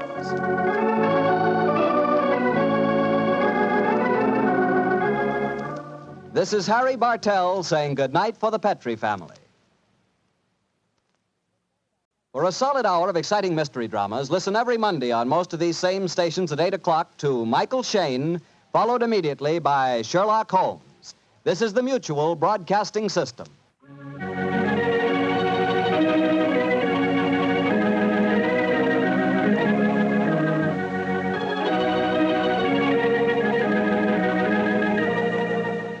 The two episodes you've just heard, The Telltale Pigeon Feathers and The Indiscretion of Mr. Edwards, are part of the new adventures of Sherlock Holmes starring Basil Rathbone and Nigel Bruce, and are a 1989 copyrighted production of 221A Baker Street Associates. The Sherlock Holmes stories and the characters of Sherlock Holmes and Dr. John H. Watson were created by Sir Arthur Conan Doyle and are used with the kind permission of Dame Jean Conan Doyle. This is Harry Bartell. I want to thank you for letting me share those wonderful times on dramatic radio. I'll be back soon on another cassette where I'll present Sherlock Holmes and Dr. Watson in The Adventure of Thor Bridge and the Double Zero. Thank you for listening.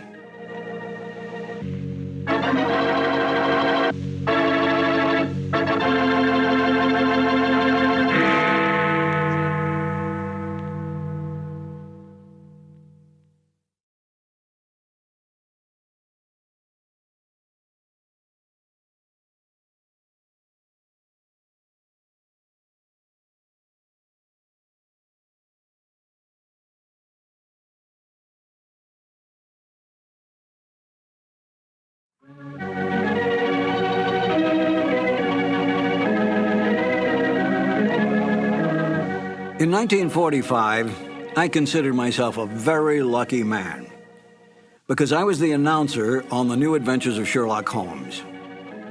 My name is Harry Bartell. Won't you join me now as I reminisce about those wonderful days of dramatic radio?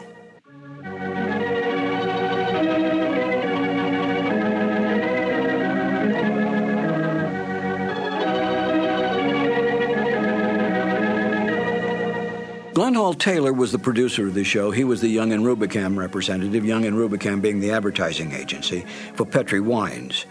And Edna Best, in the season that I was on the show as the announcer, was the director.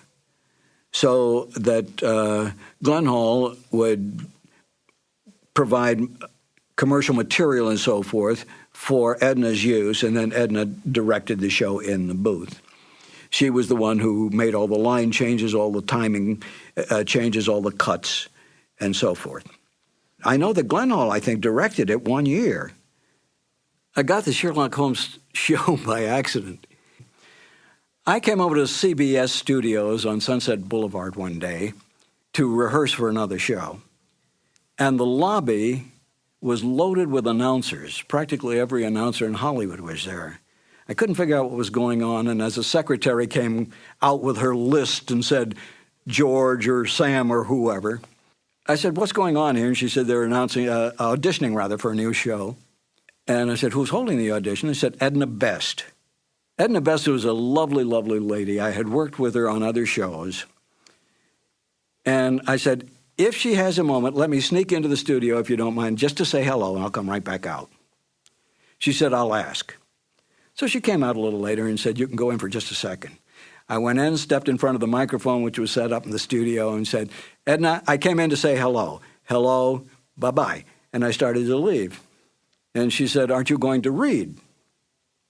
And I said, well, no, I hadn't planned to read. She said, well, as long as you're here, read anyway. So she gave me the copy that they were auditioning.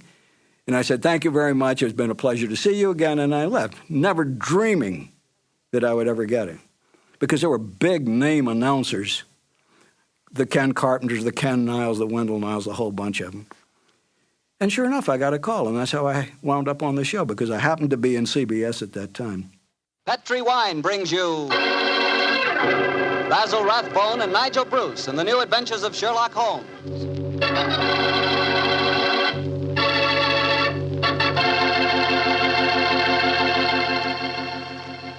The Petri family, the family that took time to bring you good wine, invites you to listen to Dr. Watson tell us another exciting story about his good friend, that master detective, Sherlock Holmes.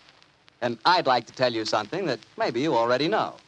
The fact that America's favorite wine is port wine. Did you know that?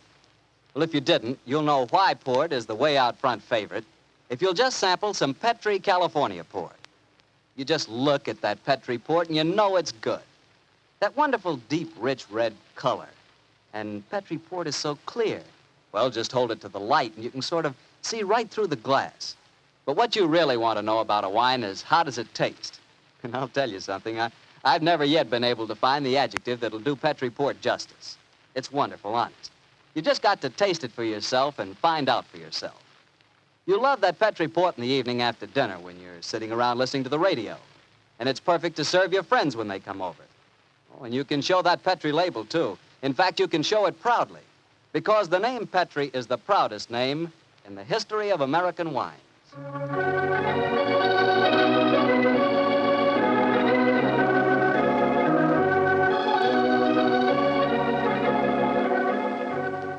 And now I'm sure our old friend Dr. Watson's ready for us, so let's go in and join him. Come in. Good evening, Mr. Bartow. Good evening, Doctor. Well, the puppies seem very happy tonight. Yeah, tonight, yes, but you should have seen them this afternoon. I doubt if there were two more frightened little dogs in the whole of California. Come on, Winnie, now you control yourself. What happened, Doctor? Well, I took them for a walk on the beach. As we were scrambling round a rocky point, a seal popped his head up in the water quite close to us. What'd the puppies do? Oh, both of them barked at it furiously. And the seal? Blew a few bubbles and then barked right back. I don't know what the world's speed record is for short-legged dogs, but I'm sure they broke it. You know, Doctor, I'll have to join you on one of those afternoon strolls of yours. You always seem to be having such exciting adventures. Oh, and talking of that, how's about tonight's new Sherlock Holmes adventure? Well, I'm all ready for you, my boy. In fact, I was looking over my notes on the case just before you arrived. This is another story in which Sherlock Holmes' elder brother, Mycroft, played an important part. Mycroft Holmes was 7 years older than Sherlock, and some said it is superior in powers of observation and deduction. That sounds like heresy, Doctor. No, young fellow, my lad. Holmes himself was the first to admit it. In fact, if it hadn't been for his incurable laziness, Mycroft could have been a formidable rival to his younger brother. However, Mycroft did hold a position of considerable importance at the Foreign Office, and it was there that tonight's story begins. It was in the winter of 1899, and Mycroft Holmes, after a gourmet's lunch, was reclining full length on a leather settee. His eyes were closed, his hands were folded across his stomach, and his breath came rhythmically. A cynic would have declared that Mycroft Holmes was taking an after-luncheon snooze. But Mr. Holmes' secretary, a gentleman by the name of Gardner, was a realist. He tapped on the door discreetly. Then he rapped on it. And still there was no response, so he opened the door and entered. After a moment, he gave what he thought was a discreet cough. Mycroft Holmes opened his eyes and folded his hands and said, "Found it, Gardner. Must you come in here and bark at me so soon after lunch?" I'm sorry, Mr. Holmes, but I thought that... You thought that as I was lying down with my eyes closed that I must be bored, and so you came galloping in. Oh. Well, what do you want? There's an old lady outside, sir. She insists on seeing you personally. I've tried to get rid of her, but... What's her name? Mrs. Hudson, sir. Mrs. Hudson? Huh. Show her in, Gardner. Show her in. Very good, sir. Undoubtedly a message from young Sherlock. How are you, Mrs. Hudson? Oh, good day, Mr. Holmes. I'm sorry to interrupt you, but I won't take up much of your time. Sit down, won't you? Don't leave us, Gardner. I may need you in a few minutes. Very good, sir. Now, Mrs. Hudson, what's the message? Message, sir? Didn't my brother send you with some message that he was afraid to entrust to the ordinary channels? He's always so confoundedly dramatic. Oh, bless your heart. No, sir. I've come to you with a little problem of my own. I didn't like to bother Mr. Sherlock Holmes with it. He's been so busy lately, and he's looking very tired. And so you came to me. Delightful. I thought you wouldn't mind, sir. You've always been so nice and friendly to me. Pure laziness. It is less effort to keep an old friend than to make a new enemy. But tell me your problem. Well, it's really my sister's problem, sir. She keeps a boarding house at 14 Kensington Garden Square in Bayswater. And she's convinced that one of her boarders, a man who has a room on the first floor back, she's convinced that he's a birdman. And what in heaven's name is a birdman? Do you know, Gardner? No, sir. I can't imagine. Oh, it's like a werewolf, gentlemen, except that the man turns into a bird. Oh, come now, Mrs. Hudson. Oh, I know it sounds daft, but my sister's in a dreadful state. Of course, I've been with your brother long enough, sir, to know that such things are nonsense. But how can I prove it to her? What reason does your sister give for holding a strange belief? She keeps finding pigeon feathers in the room. Now, the man doesn't keep pigeons, sir. My sister knows that for a fact. Has she found any traces of scattered food on the window ledge? None, sir. No signs of any pigeons, except the feathers. My sister's a wee bit fey, Mr. Holmes. She's the seventh daughter of a seventh daughter, and you know what that means. Just the same, she's not imagining things, sir. She's shown me the feathers herself. Where were they, Mrs. Hudson? Somewhere on the floor by the end of the bedstead, sir. I brought some along with me. Here, sir. And we found some more in the gentleman's cupboard where he keeps his clothes. By George, I wonder What is it, sir? I'll tell you in a moment, Gardner. Mrs. Hudson, this matter will require a little private investigation. You may return to your sister and tell her not to worry. I shall get in touch with you as soon as my inquiries are completed. Good day to you. Good day, sir, and I'm very much obliged to you. Well, Gardner, what do you make of it? An old wives' tale, sir. You're not treating it seriously, are you? Yes, I am. One of these feathers shows evidence of having had string tightened round it. That suggests a captive bird. Now, a captive bird smuggled into an obscure boarding house would point to something of the greatest importance to us, Gardner. By George, sir. You mean carrier pigeons? Exactly. And remember that we're at war and that the Boers have obtained several important and highly confidential secrets of ours lately. We know there's a leak somewhere. This requires an active investigator who can work with discretion. Now, I could work with discretion, but I don't feel too active at the moment. Ah, I have it. I want you to write this letter to my brother. Disguise your hand, use plain, cheap notepaper, and don't sign the letter. He won't be able to resist that combination. Are you ready, Gardner? Yes, sir. Very well, then. My dear Mr. Sherlock Holmes, we know of your proposed investigation of the tenant in the first floor back at 14 Kensington Gardens Square. We warn you, as you value your life, keep away from the case.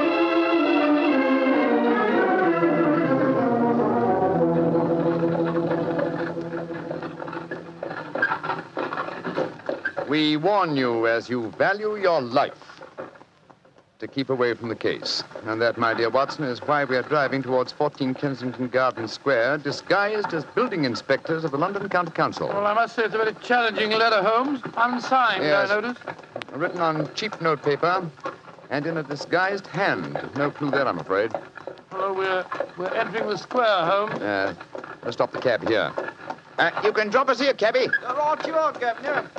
It would seem a little incongruous in these costumes for us to arrive in a cab. Yes, I suppose so. Here you are, cabby. Oh, thank you, Governor. Supposing this mysterious tenant of the first floor back should be in his room when we get there. Then we must hope that our disguises are convincing and keep our wits about us. This may be a trap. Yes, just what I was going to say. After all, you've never heard of 14 Kensington Gardens Square until you received an unsigned letter 2 hours ago warning you to keep away from it. I don't like the look of it. There we are, number 14. I suggest that you let me do most of the talking. Good Lord, yes. My Cockney accent doesn't compare with yours. Who do you want to see? We're from the London County Council, we are. We've had complaints about a leaky gas jet in the first floor back. Oh, that's Mr. Green's room. He ain't home. Oh, that don't matter, my dear. We'll go up and take a look. Come on, Bertie. Right you are, Alfie. Want me to show you the way? The missus is out shopping. No, thanks, dearie. Me and Bertie can't get lost, can we, Bertie? No, of course we can't. Of course we can't. Oh, look at him laughing. Come on, Bertie. Oh, I do like to be beside the seaside. Oh, I do like to be beside the sea. Tiddly-um-pa-pum-pa-pum, tiddly-um-pa-pum-pa-pum. Nice house, Bertie, ain't it? Yes, Alf. Nice as can be, this house. Oh, I do like to be beside the seaside. I do like to be beside us. There we are. First floor back. Better make sure the bloke ain't home. Oh, I do like to be beside us. He ain't home, Alfie. Oh? No, well, all right, let's go in.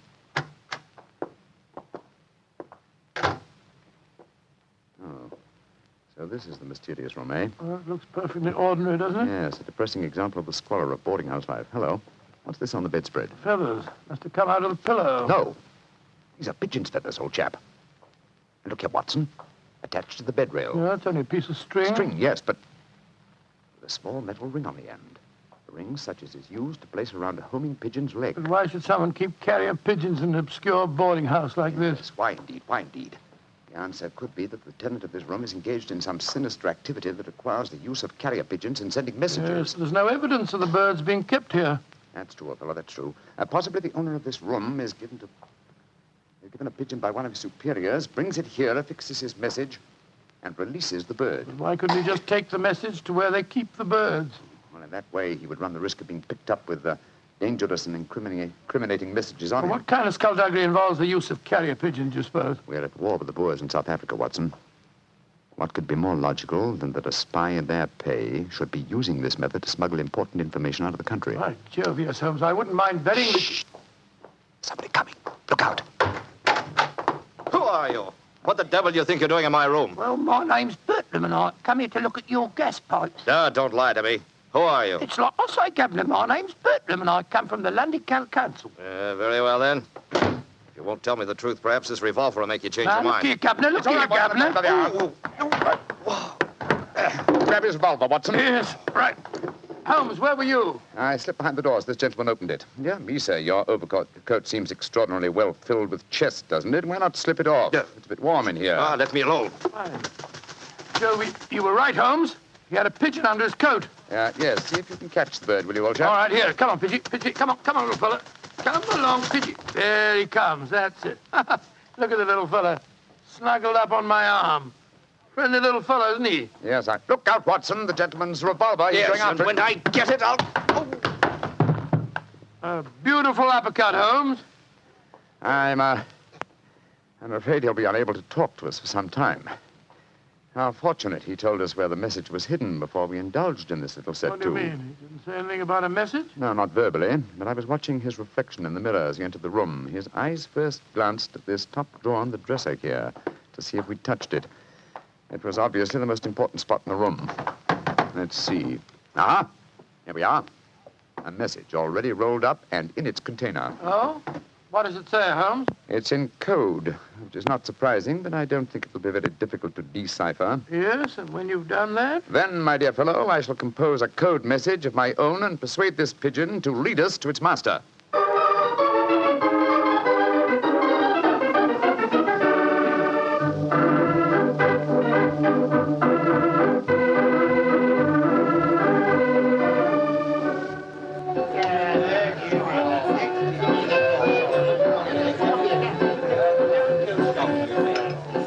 I can see from your puzzled expression, Watson, that you're wondering why I brought you to Dexter's Music Hall in the Edgware Road. Well, I must confess I'm a little confused, Holmes. First of all, we go to Baker Street and you spend hours poring over some obscure book.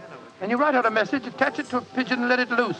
Now you bring me here. I hate to question you when you're working, but I should be glad if you'd give me some idea of what's going on. Of course, old chap. At times I must seem confoundedly mysterious, I'm sure. Here's the situation. The obscure book I was studying was a table of ciphers. I was trying to decode the message we found in the room on the first floor Well, back. obviously you succeeded, or we wouldn't be here. Yes, the key word was Louis Botha, the name of the Boer leader. The message was a report on the number of troops now in training at Aldershot. Then you were right. We're mixed up with a ring of enemy agents. Obviously, old chap. So I kept the original message and composed another using the same code and dispatched it by carrier pigeon. Well, what did you say in your message? Meet me tonight, 8 o'clock, table number 3 at Dexter's Music Hall. What made you choose this place as a rendezvous? Well, I happen to know that it's a common meeting place for underworld characters.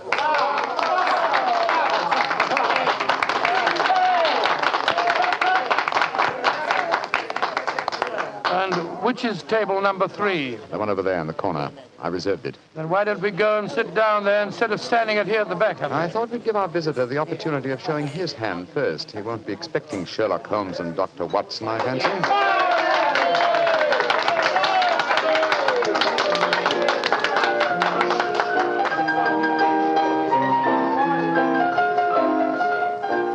Good Lord, look at this woman coming on to sing. Do you ever see so many feathers? I'm not allowed to have a bow except upon the sly. So yesterday he came and took me walking through the Holmes, Holmes, look. A man just sitting down at table number 3. What's with it? Look. It's Sid Trimble. Sid Trimble, who's he? A dangerous criminal who once worked for the Moriarty gang. We've caught a prize pigeon, Watson. Better have your revolver handy, old chap. Undoubtedly, he'll recognize us. Right you are, Holmes. I Come on, then. Out in the clover, they've trampled it since morn.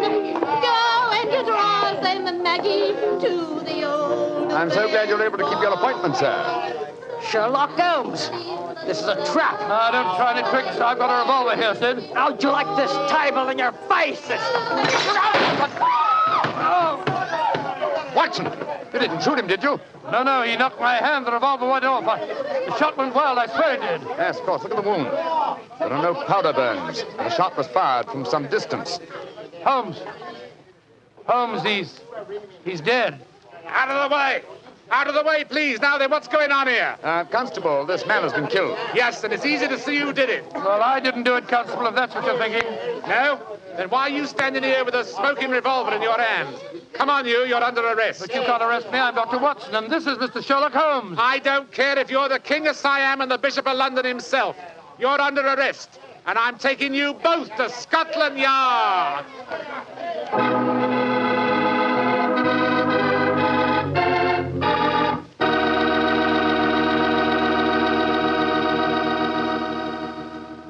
You'll hear the rest of Dr. Watson's story in just a second. And if you don't mind, I'll take that second to say just one word to the ladies. And that word is muscatel. Petri California Muscatel.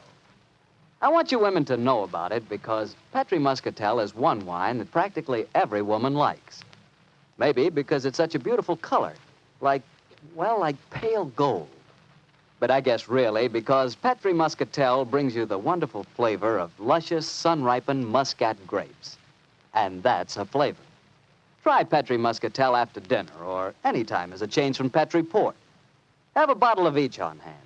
When you buy Petri wine, don't buy one, buy two. Remember, if it's a Petri wine, you know it's a good wine. Dr. Watson, that was really one for the books. So you got yourself arrested on a murder charge. Yes, Mr. Bartell. It's a very humiliating experience. I was taken off to Scotland Yard in the Black Marat. Just like any common criminal. The wretched constable wouldn't listen to a word that I'd got to say. Well, Sherlock Holmes went with you, of course. Naturally, but as we arrived at Scotland Yard, my mortification was complete when I found that I was led into the presence of our old friend, Inspector Lestrade. Holmes spoke to him at some length, but I could see from Lestrade's expression that my position was a very serious one. Now can see what it is, Mr. Holmes. You see, I know you both. But I must say there are lots of them here at the Yard as don't like what they call your high-handed methods. But, Lestrade, personal likes or dislikes have nothing to do with this. No, of course they haven't. This is purely a matter of evidence. Well, I know that, Dr. Watson. And the constable's evidence was as clear as the nose on your face. The dead man was shot through the head, and you were standing in front of the body with a drawn revolver in your hand. But, my dear Lestrade, there were no powder burns on the wound. Yeah, that's what you tells me, Mr. Holmes. But I'll have to wait for the official report on that. The police surgeon's examining the body now. You understand, gentlemen, I'm not saying I'm sorry that Sid Trimble's dead. He's been a thorn in our side for a good many years. In fact, here's the police surgeon now. Dr. Hendricks, this is Mr. Sherlock Holmes and Dr. Watson. How do you do? How do you do, gentlemen? I'm a great admirer of you both, and I'm sorry to see you in such a very unfortunate plight. Thank you, Doctor. Thank you. What were your findings, Dr. Hendricks? Well, I just extracted the bullet, Lestrade, and I'm very much afraid it's the same make and caliber as the one missing from Dr. Watson's revolver. Yes, but that doesn't prove that I fired the fatal shot. The .45 Colt's a very common weapon, Doctor. It proves nothing. Dr. Hendricks, as I was just saying to Inspector Lestrade before you came in, the only fact that would show my friend guilty would be powder burns on the wound, thereby proving that the bullet had been fired from close range. I entirely agree with you, Mr. Holmes. Then, as there were no powder burns on the... but there are powder burns, Mr. Holmes. What? Very distinct ones, too. Lord, I don't understand the whole thing. I'm sorry, gentlemen, to be the bearer of bad tidings, but I have my duties to perform. Yes, and I'm sorry, too, Dr. Watson. Huh? I'm afraid I'm not going to be able to let you leave here. You must consider yourself under arrest.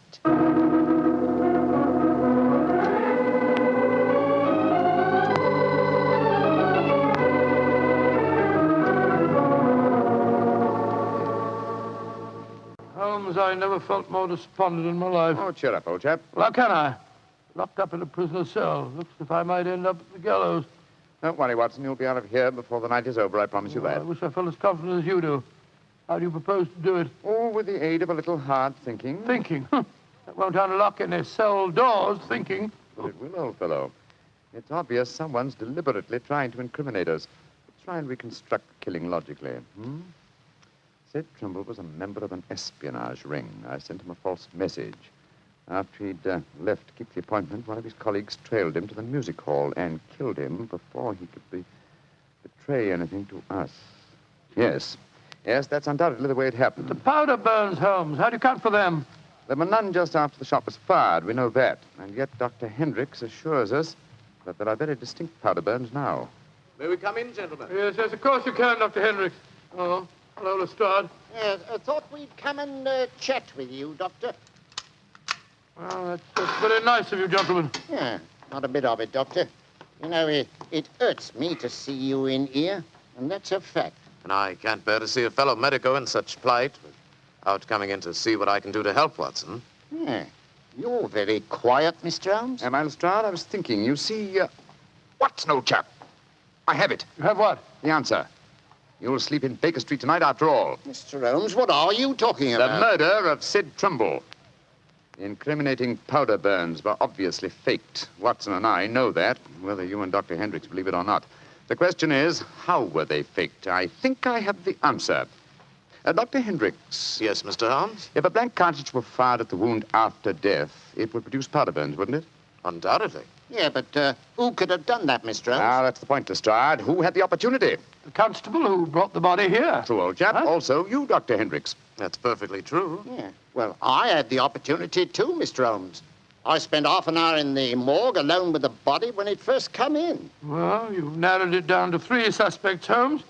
I hope I don't hang before you find the real killer. I found him, Watson. Why, What? who is he, Found Mr. him? Holmes? The answer is simple, Lestrade. The powder burns were certainly faked by a blank cartridge. Now, if a blank cartridge were fired into a wound, the wadding would have penetrated and distorted the wound. Yes, but supposing the person had removed the wadding from the blank, Mr. Holmes. Its effect would still be quite apparent to the police surgeon who removed the bullet. Am I correct, Dr. Hendricks? Entirely. A surgeon could not fail to identify the marks, Mr. Holmes. Exactly. Therefore, only one person could have fired that blank cartridge without detection. The same person who made the incision necessary to remove the cartridge would also remove all traces of the shot. You yourself, Dr. Hendricks. Jim Holmes, I believe you're right. That's an ingenious theory, Holmes. Surely you're joking. Am I? Then how do you account for the pigeon feathers on the collar of your coat? I'm not... The devil with you, Holmes? Here, come back here. Doctor, constable, don't let Dr. Hendricks get away. Great Scott. Scotland Yard itself harboring an enemy agent. Upon my soul, Holmes, you've done it again. I must say you've got sharp eyes. I didn't see those pigeon feathers on Hendrick's collar. Confidentially, my dear fellow, neither did I, but Hendrick's guilty conscience knew they might be there. It was a shot in the dark, and I had to take it. If you'd spent the night in a prison cell, I should never have heard the end of it, I'm sure. Never.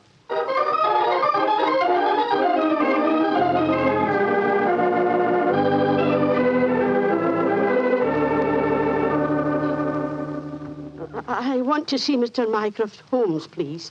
Follow me, Mrs. Hudson. He's expecting you. Aye, sir. Ah, there you are, Mrs. Hudson. Come and sit down. Oh, thank you, sir. I got your message and came over right away. In the first place, Mrs. Hudson, you may tell your sister that she needn't worry any more. I'm sure she'll find no more pigeon feathers in her room on the first floor back. No, sir, thank you. But she knows the fact, because the birdman left her yesterday for good. Some strange men came and took him away, and today she's let the room to a nice young commercial traveller. I'm really sorry to have bothered you with her trouble, sir. I'm very glad you did, Mrs. Hudson. Thanks to your information, an enemy espionage ring has been broken, and the British government is deeply grateful to you. You're always one for a joke, aren't you, Mr. Holmes? Well, I'm glad you're not angry with me. I'll be going now, sir. Just one more favor I'll ask before I go, though. Anything, Mrs. Hudson. What is it? Please don't tell your brother about this, sir. He'd be so angry with me for wasting your time.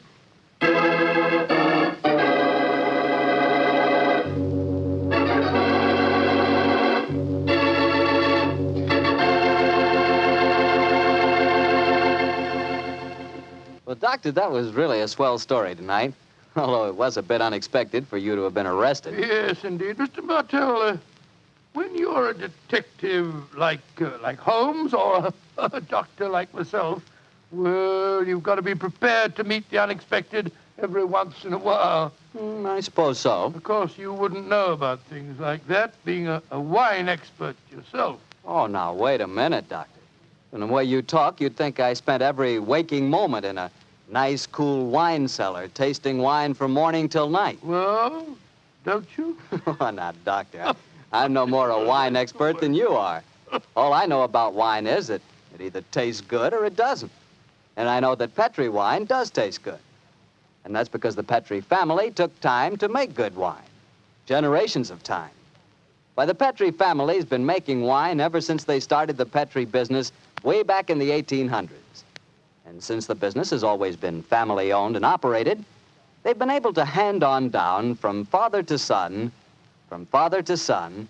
all they've ever learned about the fine art of turning luscious, sun-ripened grapes into fragrant, delicious wine.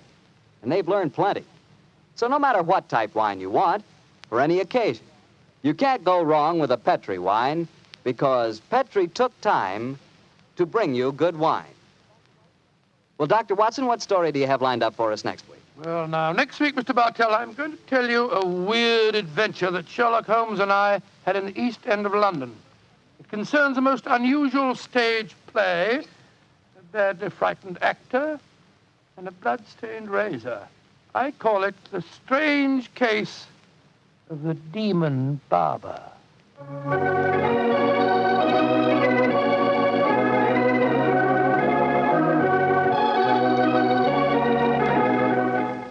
Tonight's Sherlock Holmes adventure was written by Dennis Green and Anthony Boucher and was suggested by an incident in the Sir Arthur Conan Doyle story, The Greek Interpreter.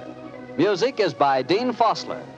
Mr. Rathbone appears through the courtesy of Metro-Goldwyn-Mayer and Mr. Bruce through the courtesy of Universal Pictures, where they are now starring in the Sherlock Holmes series.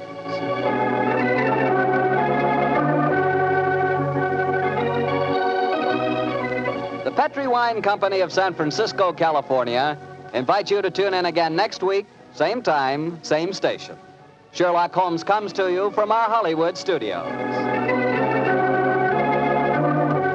This is Harry Bartell saying goodnight for the Petri family.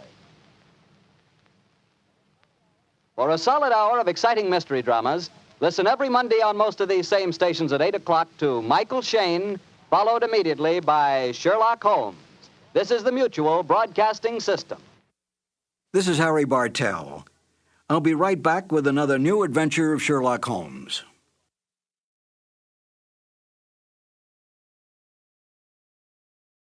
I only caught a glimpse of her at the moment, but she was a lovely woman with a face that a man might die for. So says Sherlock Holmes in one of the most popular of the Conan Doyle adventures, A Scandal in Bohemia.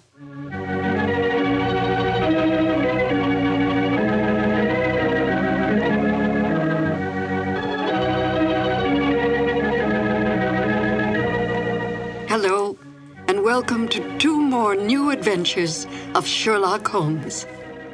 My name is Peggy Weber, and I had, as a young actress, the good fortune to perform with Basil Rathbone and Nigel Bruce on some of their Sherlock Holmes radio broadcasts. To Sherlock Holmes, Irene Adler was the woman.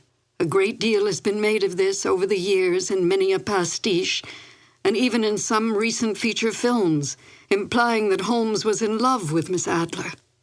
But we must not lose sight of the true nature of Sherlock Holmes. As Dr. Watson writes, Holmes was a man to whom all emotions, particularly that of love, were abhorrent to his cold, precise, but admirably balanced mind. It would not be in Holmes' nature to be in love with such a woman. We must also bear in mind that outward signs of love in the Victorian era were suppressed. Women were considered second-class citizens, creatures who stood behind their men, bred and raised their children, and stood by silently and supportively. Such forward women as Irene Adler were considered loose women, a woman who was, in the words of the King of Bohemia, an adventuress. Holmes accepted this label placed upon Miss Adler by his client, but did not have so narrow a mind about women himself. He might not care for them, but he certainly did respect them, especially such a formidable woman as Irene Adler. Miss Adler was a benign adversary to Holmes, for in truth all her actions were to protect herself, not to bring harm to the great detective or his client, the King of Bohemia. Miss Adler's cunning, her awareness, as well as her immense beauty, and her ability to best Holmes, who rarely lost the game, are the traits that endeared her to Holmes from the moment he realized she had outfoxed him. And now, Sherlock Holmes and Dr. Watson in the classic adventure, A Scandal in Bohemia. This episode from the life of Sherlock Holmes will be transmitted to our men and women overseas by shortwave and through the worldwide facilities of the Armed Forces Radio Service. Petri Wine brings you Basil Rathbone and Nigel Bruce in the new adventures of Sherlock Holmes.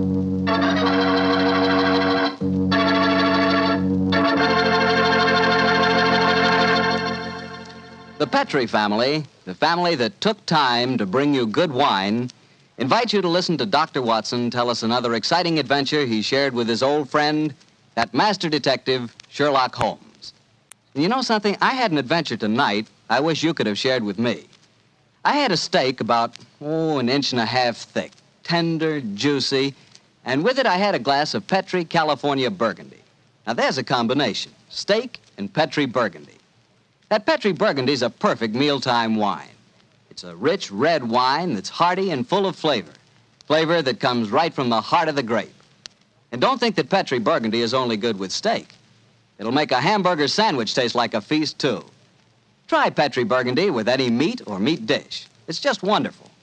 And serve it proudly, too, because after all, the name Petri is the proudest name in the history of American wines.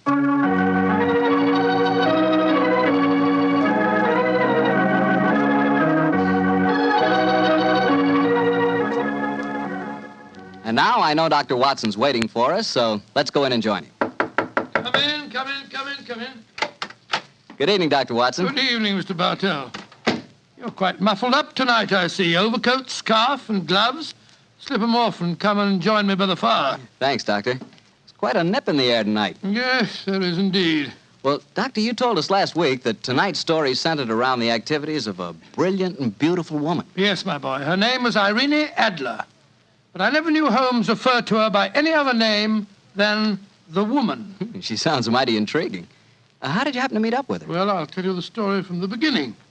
One night, it was on the 20th of May in 1888, to be exact, I was returning home from a visit to a patient when my steps led me through Baker Street. Since my marriage, I hadn't seen much of Sherlock Holmes. And you couldn't resist stopping by at 221B, I'm sure, Doctor. Of course I couldn't. As I stood outside the well-remembered door, I looked up at the lighted windows and saw the tall, spare figure of my old friend, pass twice in dark silhouette against the blind. He was pacing the room swiftly, eagerly, with his head sunk on his chest and his hands clasped behind him. To me, who knew every mood of his and habit of his attitude and manner told their own story. He was hot on the scent of some new problem.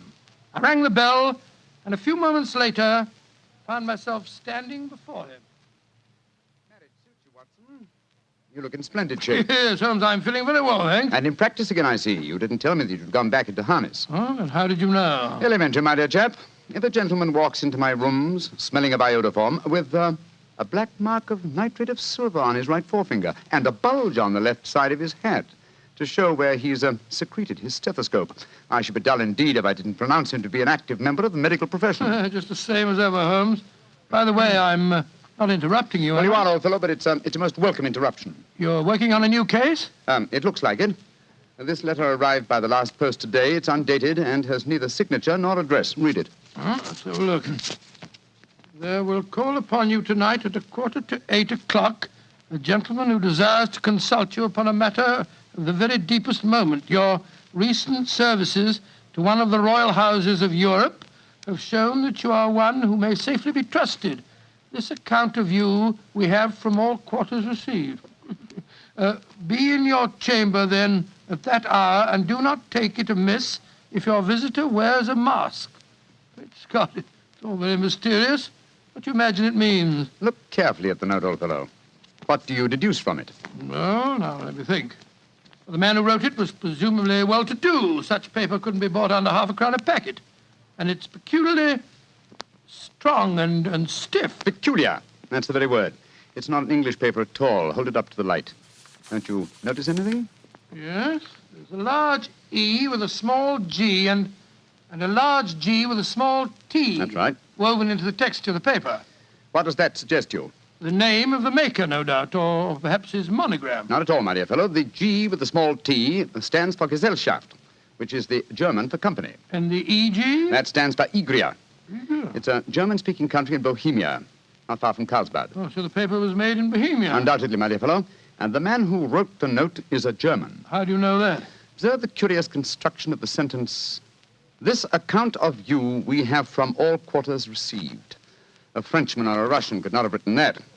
It's the German who is so discourteous to his verbs. Oh, there's your client now. I better go home. No, unless you have to. Well, I could stay. I thought that Then perhaps stay, old chap. I'm lost without my Boswell, and this promises to be interesting.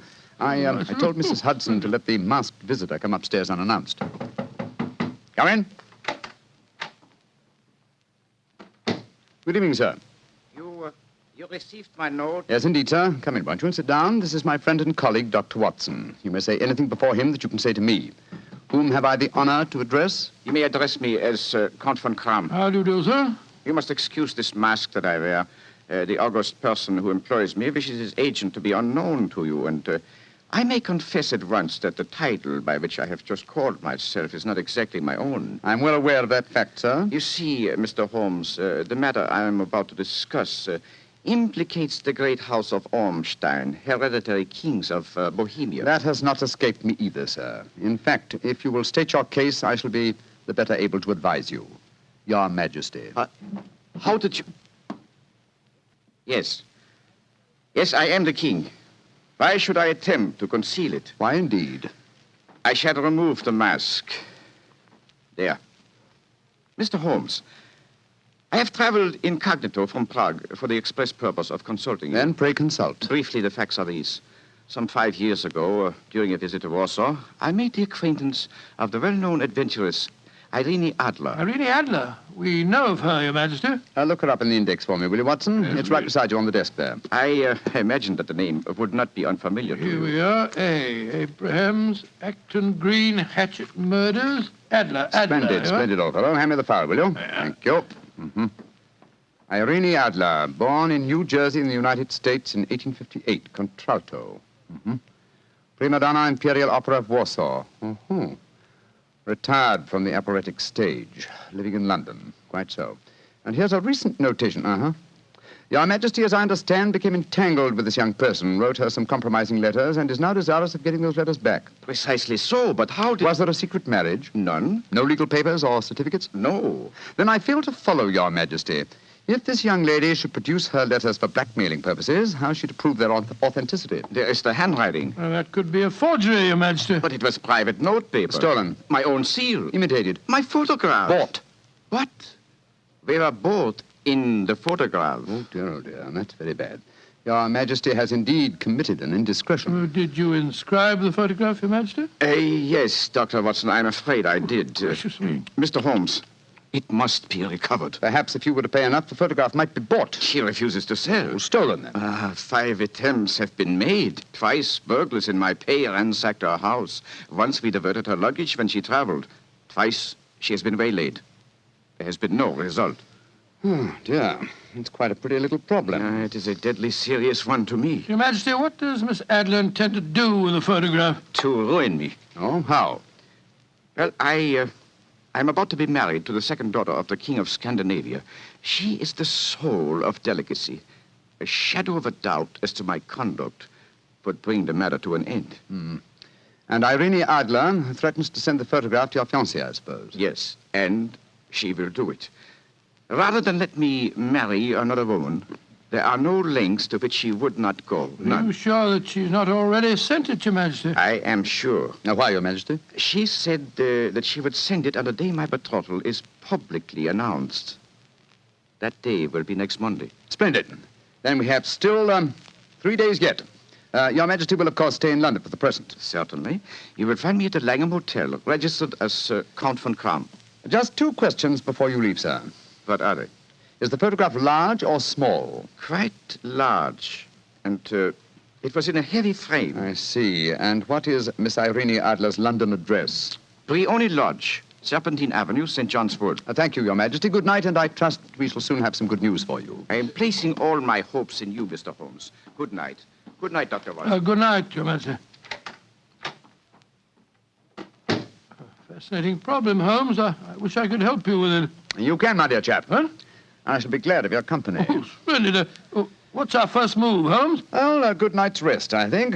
We'll meet here at 10 o'clock tomorrow morning. And then? Then, my dear fellow, we will see what we can find out about Miss Irene Adler, late of the Warsaw Imperial Opera Company and at present residing at Briony Lodge, Serpentine Avenue, St. John's Wood.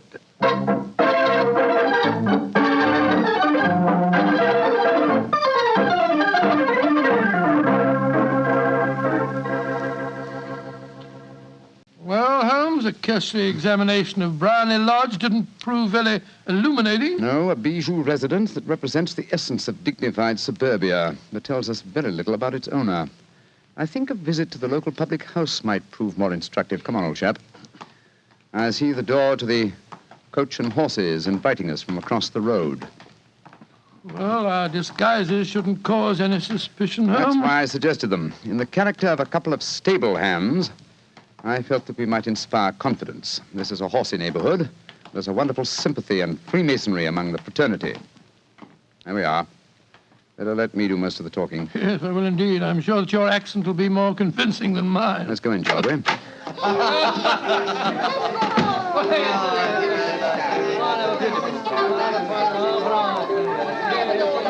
Well, what'll it be, mateys? Half of Oldham Mile, please. How about you, Charlie? All ever say? Yeah, 2 halves of Oldham Mile.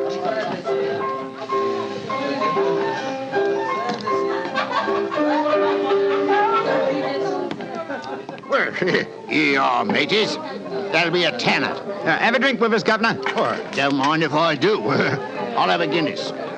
You blokes new round here? Yes, that's right. Came over from Clapham. Clapham, eh? Well, here's looking at you. Hunting for jobs? That's right. We was told that Miss Idler across at Bryony Lodge needed a new coachman and a groom. Well, it's the first I've heard of it. It might be true. Have you been over there to ask? No, not yet. We thought we'd find out something about the old girl first. She ain't no old girl, matey. She's the prettiest young thing you ever saw under a bonnet, and that's a fact. You know her, Governor? Why, of course I know her.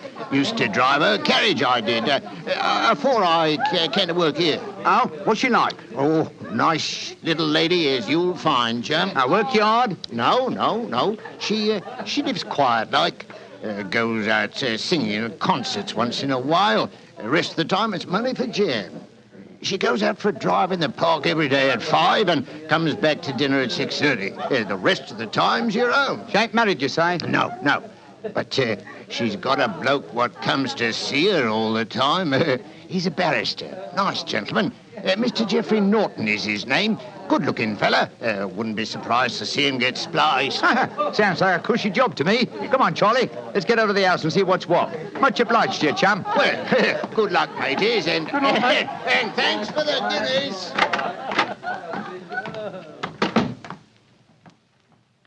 What's our next move, Holmes? Let's stroll back to Bryony Lodge. I'm undecided whether to continue my investigation there or to try and find out something about Mr. Geoffrey Norton, the barrister. If he's just her lawyer and nothing else, it's more than likely that she's entrusted the photograph to his safekeeping. Hello. There's a cab waiting outside Miss Adler's house. Hurry, Watson. Maybe Mr. Norton's. Here we are at the gate. Yes.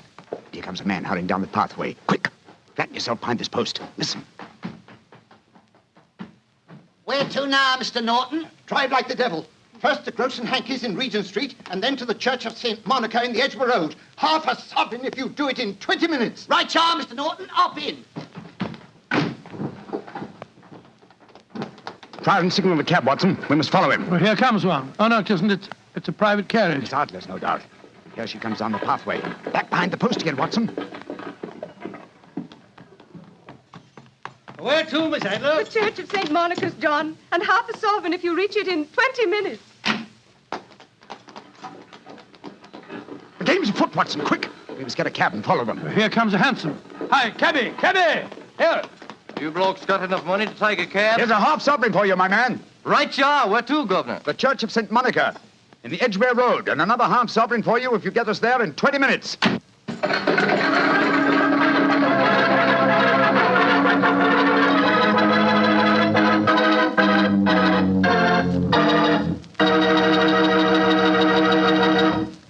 We'll hear the rest of Dr. Watson's story in just a second, but let me tell you something. If you're going to have chicken for dinner tomorrow night, or any night, don't forget to serve that chicken with Petri California Sauterne. Believe me, Petri Sauterne is just about the last word in white wines. It's beautifully golden in color, it's delicate and intriguing in flavor, and it's just, well, you taste it and see for yourself. If you want a delicious white wine, you certainly want a Petri Sauterne. Well, Doctor, once again, you broke off your story at the most exciting point. Did you and Sherlock Holmes reach that church inside the 20 minutes? Yes, Mr. Bartell, we did, but the other carriages were there before us. Holmes went into the church after telling me to guard the outside. I must have waited for 10 minutes or more before Mr. Geoffrey Norton and Miss Adler came out. spoke a few words to each other, and then left in their separate conveyances. A moment later, Holmes, still dressed as a stable hand, came striding out of the church and down the steps towards me. He was obviously very excited.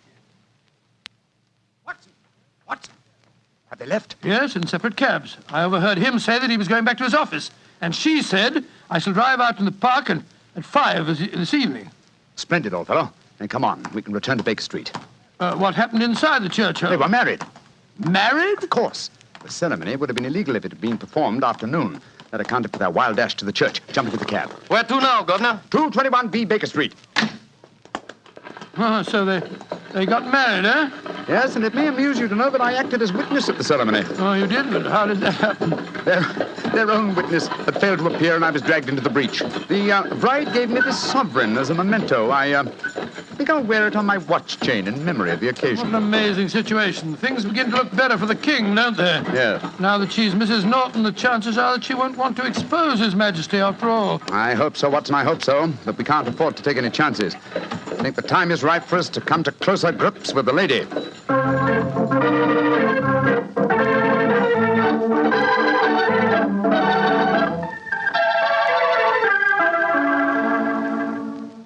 Well, Holmes, now that we've eaten, perhaps you'll tell me your plan. With pleasure, my dear fellow. And while I'm so doing, I'll proceed with applying the makeup for my new disguise. Another disguise? What's it to be this time? I think the character and appearance of an amiable and simple-minded nonconformist clergyman would be most suited to my plan for entering Miss Adler's house. Are you going to try and enter, then? I must, dear fellow. Yes, I'm sure the photograph is there. Miss Adler, or rather Mrs. Norton, will return from her drive in the park at 6:30. We must be at Bryony Lodge to meet her. And what then? You must leave that to me. I've already made my arrangements. There is only one point on which I must insist. You must not interfere, come what may. You understand? I'm to remain neutral. Yes, there will be some small unpleasantness. Don't join in it. It will end in my being conveyed into the house. As soon as I'm able to, I shall open one of the windows. You're to watch from the outside. When I raise my hand, you will throw an object which I shall give you through the window and at the same time cry, fire. Follow me? Entirely, but what am I to throw? Oh, it's nothing very formidable. Here it is. Looks like a great big cigar. What is it? Just an ordinary plumber's smoke rocket, fitted with a cap at each end to make it self-lighting. Your task is confined to throwing it through the window. When you raise the cry, fire, it will be taken up by quite a number of people. You will then walk to the end of the street, and I'll rejoin you in 10 minutes. I hope I've made myself clear. Perfectly. Good. And now, old fellow, as soon as I've donned my clerical attire, let's be on our way. There's no time to be lost.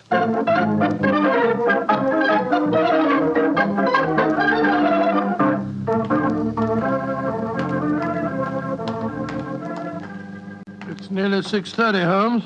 We've been pacing up and down in front of her house for half an hour now. I hope she does come back. I'm sure she will. There seem to be a lot of loafers hanging around her gate. All part of my conspiracy, old chap. You'll see them play their parts in a few minutes. You still think the photograph is inside the house? Yes, I'm sure of it. Hmm? It's most unlikely that she carries it about with her. Remember, the king told us it was a large frame picture. And also remember that she'd planned to use it within a few days. It must be where she can lay her hands on it. It must be inside her house. But her house has been burgled twice. They don't know how to look. Well, how will you look? I won't. I'll get her to show me. She'll refuse. No, she won't be able to. Shh. Here comes the carriage now. Remember, Watson, carry out my orders to the letter. Yes, you can trust me, Holmes. Good luck. Blimey, here comes the Duchess of Tiddlewigs. Let's put out the carpet. She might get her tootsies wet. Oh, put a sock in it, Alfie. Leave him alone. She's no better than she ought to be. Please let me through. I live here. Well, ain't that nice? We'll all come in and have a cup of cocoa. Move out of the way, please, and let the lady through. Mind your own business. Just 'cause your collar's turned the wrong way, you can't spoil our fun. That's right, Eddie. Keep your nose out of it, parson. Please don't fight about it. I tell you to stop molesting the lady. Do ya? Then how would you like a biff in the nose? Oh, he hit the poor man. Then he ran away, the coward. Is the clergyman badly hurt? He hit his head, Mum, and he fell. If you asks me, he's hurt bad. He's bleeding something terrible. Can we bring him in, Mum? He can't lie here in the street. Why, of course. Bring him in. Right you are, Mum. Here, Bert. Right out. Give us a hand. Coo, poor fella. Do you see what happened to him, mister? Yes, I saw, my good woman. A very convincing demonstration. What you mean? Weren't you paid by a certain gentleman for this performance? Oh, you knows about it, too. Yeah, you must be a friend of Mr. Sherlock Holmes. Yes, I am. Nice gentleman. He give us 5 bob apiece for tonight's work. It ain't through yet, though. We got to start yelling fire when somebody tells us. I'm that somebody, my dear lady. There's Mr. Holmes now. He's inside the house. Yes, he's opening a window. Now he's raising his hand. That's my signal. Now to throw the rocket. There we are. Fire!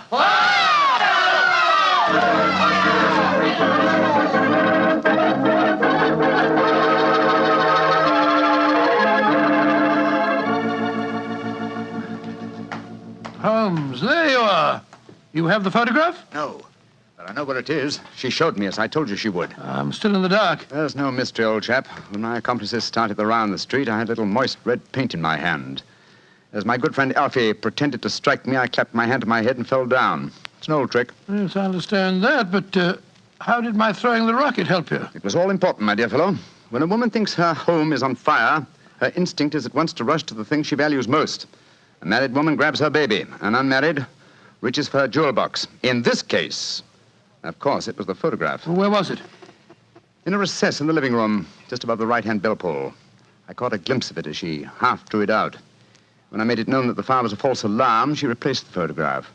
As soon as I was able, I assured her that I was feeling well enough to leave. You didn't take the photograph, then? No, I felt that over-precipitance at this stage might ruin everything. And what do we do now? Drive to the Langham Hotel and inform His Majesty of what has happened, then return with him here. After that, my dear chap, the case will be ended.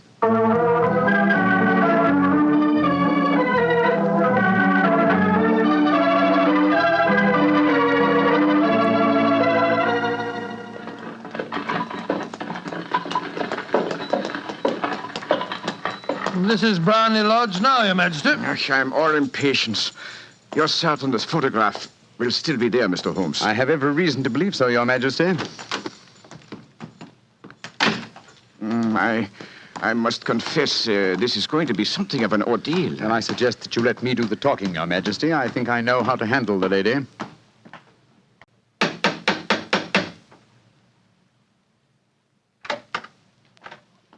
Mr. Sherlock Holmes, I believe. Yes. I am Mr. Holmes. How did you know? My mistress told me that you would be likely to call.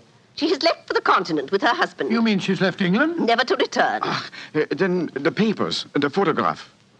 All is lost, Mr. Holmes. We'll soon see. Follow me. She said you've been looking for something. I hope you find it. This was the bell pull. There's a sliding panel behind it somewhere. Ah, here it is.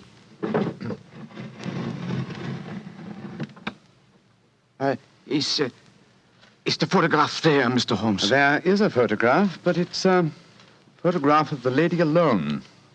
Here's a letter, and it's addressed to me. Well, what's it say, Holmes? My dear Mr. Sherlock Holmes, you really did it very well. Until after the fire alarm, I had no suspicion. But then, when I realized how I had betrayed myself, I began to think. I'd been warned that if the king employed an agent, it would certainly be you. May I congratulate you on your disguise as the dear old clergyman? Great Scott, you was far more clever than you thought, Holmes. Yeah, go on. What else does it say? Let me see. My husband and I both thought that the best recourse was flight. So you will find the nest empty. As to the photograph of the king and yourself, His Majesty may rest in peace. Thank goodness for that. I love and am loved by a better man than he.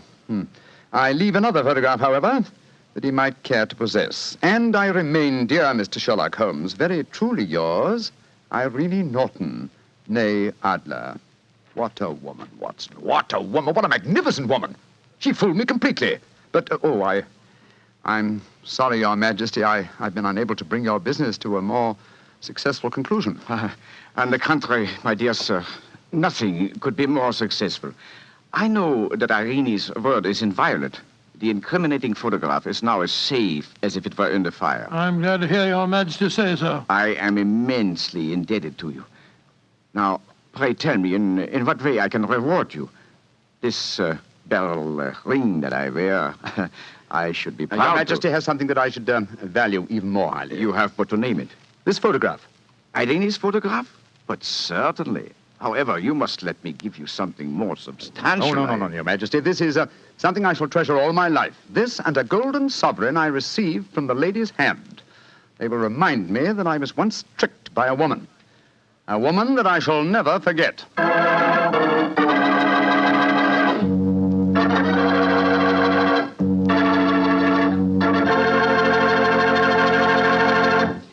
What a woman, that Mrs. Adler. Or should I say, Mrs. Norton. That's the kind of woman I could really go for, Doctor. Yes, if you could. Just between ourselves, I sort of, I sort of could go for her myself.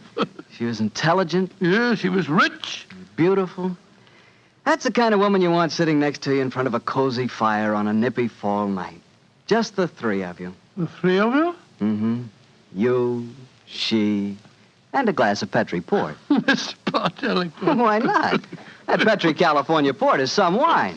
Boy, that Petri family really knows how to make good wine, all right. And no wonder. Look at all the experience they've had. Ever since they started the Petri business way back in the 1800s, the Petri family has handed down from father to son, the art of selecting perfect sun-ripened California grapes and making them into clear, fragrant, delicious wine. Those letters, P-E-T-R-I, on the label of every bottle of Petri wine are the personal assurance of the Petri family that every drop of wine in that bottle is good wine. It's got to be, because Petri took time to bring you good wine.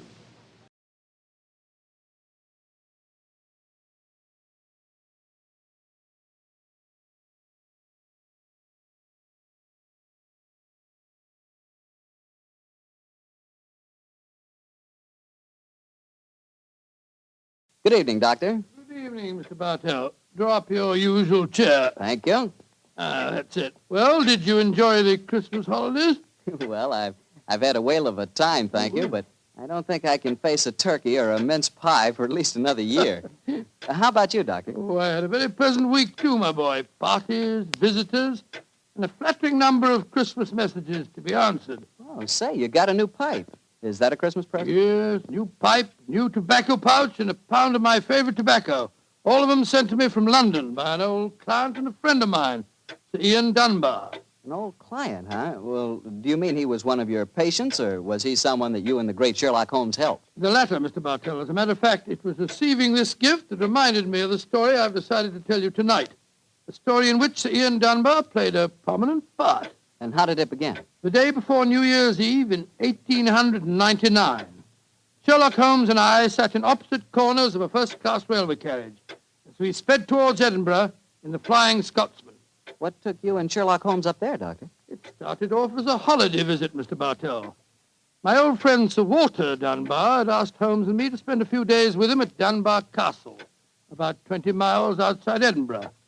After we left King's Cross Station, Holmes, his sharp, eager face framed in his deerstalking cap, dipped into the bundle of fresh papers which he'd brought with him. We'd left Bedford far behind us before he thrust the last one of them under the seat, leaned across, and offered me his cigar case.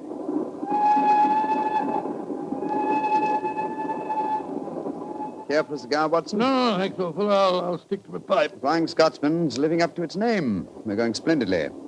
Our present rate is 53.5 miles an hour. Oh, I hadn't noticed the quarter-mile post. Nor have I, but the telegraph posts on this line are 60 yards apart. With the aid of a watch, the calculation is a simple one.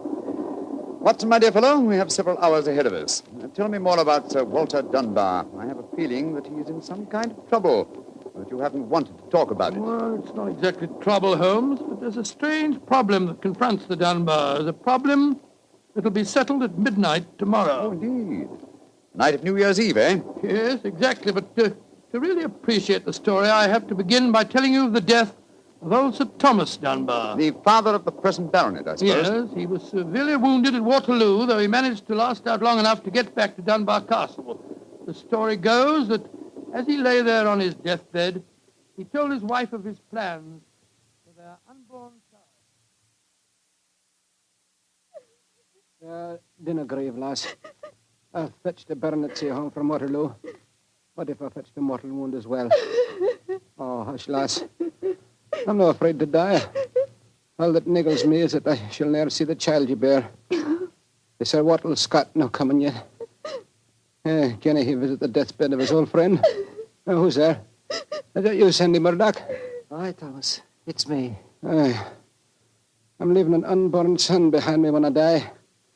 Now, I don't trust women or children or banks for that matter. Put the best part of my wealth and gold in the big iron box you'll find under the bed. The money's there. Aye, and something else for a rainy day. You're to keep that box in trust for me, Sandy. You can turn it over to my boy on the New Year's Eve before his 21st birthday. And he'll be a man and wise enough to know how to use it. You understand, Sandy? Aye, Thomas. But supposing your bairn's a girl. A girl? I tell you, it'll be a boy. And we'll name him Walter after my good friend, Sir Walter Scott.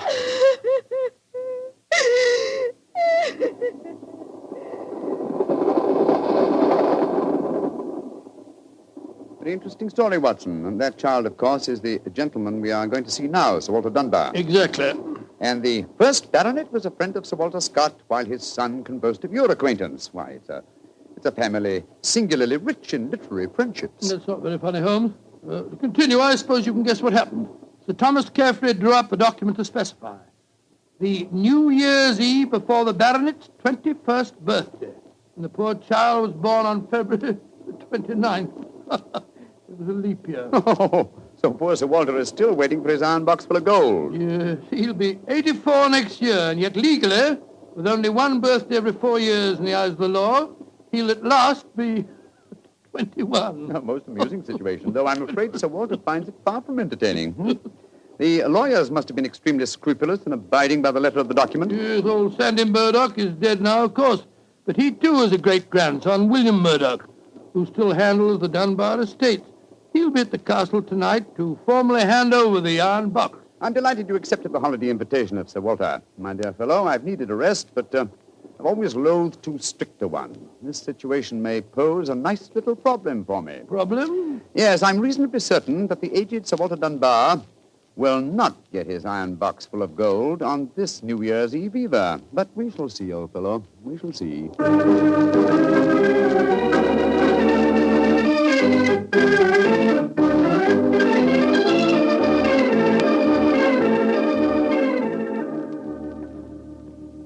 Dr. Watson, I'm glad to see you and Mr. Holmes here at the castle. Thank you, my boy. Holmes, this is Ian Dunbar, Sir Walter's grandson. How do you do, Mr. Dunbar? I'm very proud to meet you, Mr. Holmes. I've heard a lot about you. Grandfather will be down in a few moments. Let's go into the library, shall we? Well, I imagine Sir Walter's quite excited about tonight's ceremony, isn't he? Wouldn't you be, if you'd waited 63 years too long for an inheritance? Indeed, I should. Thank the Lord I had the foresight to be born on the prosaic date of August the 21st. In the event of your grandfather's death, you will be the next baronet, I take it. Yes, Mr. Holmes. You see, my father was killed 2 months ago at Mafeking. Yes, I read about it in the papers, my boy. I'm very sorry. Thank you, Doctor. The opening of the box isn't going to be the only ceremony at midnight. Dorothy and I are announcing our engagement. Dorothy? Dorothy Small. She and her father are staying here, too. My congratulations. Yes, indeed, Ian. Indeed, mine, too. Thank you. It's been quite a battle with her father, though. He's a businessman and isn't impressed with titles when they aren't accompanied by a suitable income. But when we told him about the inheritance, he relented and gave his consent. Here's Dorothy now. Dorothy, darling, I want you to meet 2 friends of mine, Mr. Sherlock Holmes and Dr. Watson. How do you do? Now, how do you do, Miss Small? How are you, my dear? From what this young man's been telling us, I gather that congratulations are in order. Thank you. I finally persuaded Father that Ian would make a worthy son-in-law. For a while, I was afraid we'd have to elope to Gretna Green, live in a cottage on bread and cheese and love, and brave the parental wrath, just as they do in the storybooks. Oh, Sir Walter, there you are. Watson, my dear boy, how are you? And this must be your friend Sherlock Holmes. How do you do, Sir Walter? Very well for a young nipper who'll be 21 at midnight. Gentlemen, may I introduce Mr. Herbert Small? How do you How do you do, sir? I believe that we have to congratulate you on the engagement of your daughter. That was supposed to remain a secret until midnight. The Dunbar box was finally opened. Dinna be grouchy, Herbert. The children are in love, and I'm going to settle money on Ian, and it's New Year's Eve. Let's enter into the spirit of the occasion. Bring out the glasses, Ian. I've had some bottles of my special pride put out. It's the finest port in Scotland, the cream of Dunbar. Aye. My father laid the first bottle down the year before I was born. And a drink of the brew will surely warm the cockles of your heart. Well, my mouth's watering already, Sir Walter. When is this lawyer fellow, young Murdoch, getting here? Oh, any moment, Herbert. As soon as he arrives, we'll have dinner, and then we'll be ready for the evening ceremonies. He's bringing the famous iron box with him, Sir Walter? If he doesn't, they won't get any dinner, Holmes. Ian, pass the glasses around, my boy. Ah, there you are, Murdoch. Good evening, Sir Walter. Oh, you've got the box with you, I see. Now the party's complete. Oh, let me introduce you. Miss Small, her father, Mr. Small, my grandson Ian, you know. Mr. Sherlock Holmes, Dr. Watson. How do you do, sir? I'm sorry I'm late, Sir Walter. My train was delayed. Oh, that's all right, Murdoch. You're here, and you brought the box. That's all that matters. Ian, give our young lawyer a drink. Here, I'll help you pour it. I must say that this is rather exciting, Holmes. The famous iron box with its inheritance of gold. Yes, and from the size of the box, at a rough guess, I should estimate its cubic content in gold at around 5,000 pounds. Not a vast sum, perhaps, to a businessman like Mr. Small, but a windfall to an impecunious Scottish baronet. Yes, I suppose it is. A strong young man, Mr. Murdoch. How do you mean strong, Holmes? A box that size, full of golden sovereigns, would weigh a considerable amount. And yet the lawyer carried it single-handed. Now that we're all assembled, I'm going to propose a toast. Though it's still some hours off yet, let's drink to the new year. It means a lot to some of us. To 1900. 1900. We should toast more than just 1900, Sir Walter. We should drink to the new century that's about to begin. Good idea, Dorothy. Well, I'm afraid that wouldn't be quite appropriate, Miss Small. To be accurate, the 20th century won't begin until January the 1st, 1901, and not 1900. Of course. That's it. Dorothy, I'm afraid your wedding can't take place for some time yet. Father, what are you talking about? I read an article in The Guardian the other day that said just the same thing as you, Dr. Watson. And what's more, it said something even more important. It said that 1900 is not a leap year. Oh, rubbish. Leap year comes every 4 years. There was one in 1896, then obviously 1900 is one. I think Mr. Small may be right. What do you say, Mr. Holmes? Do you know? Well, I hope no one would bring up this point, but it's the little problem I referred to on the train, my dear Watson. Yes, I remember. Holmes, for heaven's sake, answer. Is 1900 a leap year or no? I'm afraid it's not, Sir Walter. No? Because of a slight imbalance that would otherwise be produced in the calendar. Of the even century years, only those divisible by 400 are leap years. In other words, 1600 was a leap year, the year 2000 will be a leap year, but 1800 and 1900 are not leap years. Then you have no birthday next year, Sir Walter, and I'm afraid I can't open the box tonight. And the Dunbars won't get their inheritance. And you, my dear, don't marry for a few more years. I won't allow you to marry a pauper. Mr. Holmes, are you sure of your facts? I'm very much afraid that I am, young man. Oh, this is terrible. I cannot stand any more. No, don't take it too badly, Sir Walter. Here, sir. Here, drink this. There. That's it. After all, you only have to wait another 4 years. Another 4 years? At my age, young man, at my age. Oh, no. I shall never live that long. Hey, what is it, Angus? Dinner is prepared, Sir Walter. We can serve it as soon as you're ready, sir.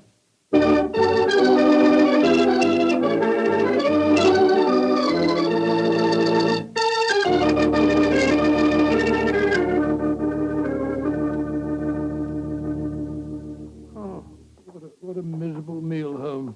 Sir Walter's gone to his room, the young lovers are nearly in tears, and Small and the lawyer Murdoch seem to be positively gloating. Yes, a most depressing atmosphere in which to welcome the new year. But let us, at least, make the best of it.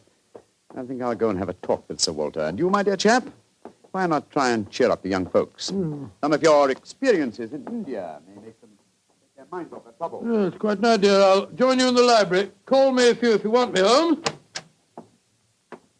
Ah, there you are, my dears. Hello, Dr. Watson. All alone in front of the fire, eh? I'm afraid we're not in very good spirits, sir. Oh, nevertheless, I'll sit down here and join you, if you don't mind. Misery loves company, you know. You're very kind, Doctor. I was just trying to persuade Ian to elope with me. But he's being most ungallant. He won't even consider it. How can I, darling? I've got under 200 pounds a year in my own right. How could we live on that? I was counting on the money the grandfather was going to give us to get me started. Now, Miss Small, a little earlier you talked of Gretna Green and bread and cheese and love in a cottage. Yes, there's a lot to be said for it, you know. Well, to be said for it, yes, Doctor. But have you ever tried it? Not literally, my boy, but I may tell you that when Mary, my wife, and I were first married, I had very little money. In fact, my income was just about the sum that you mentioned. And we were very happy. Ah, but you have a profession, Doctor. Look at me. I've been trained for nothing except to be Laird of Dunbar Castle. I can't support a wife on tradition. But you're young, Ian. You can get some kind of position. I'm sure you can. Yes, of course. As a matter of fact, I think that... Holmes, what is it? What's wrong? There's devil's work afoot, Watson. Come with me, old fellow. And you, Mr. Dunbar. Mr. Holmes, what's happened? It's Sir Walter. I went to his room. It was in darkness, but in the moonlight I saw two figures struggling by the open casement. One of them was Sir Walter. As I entered, he disappeared from sight. His attacker had pushed him out of the window into the moat. How dreadful. The other man got away in the darkness. We must get lanterns and go out to the moat at once. Though I'm very much afraid, Mr. Dunbar, that your grandfather is beyond our help.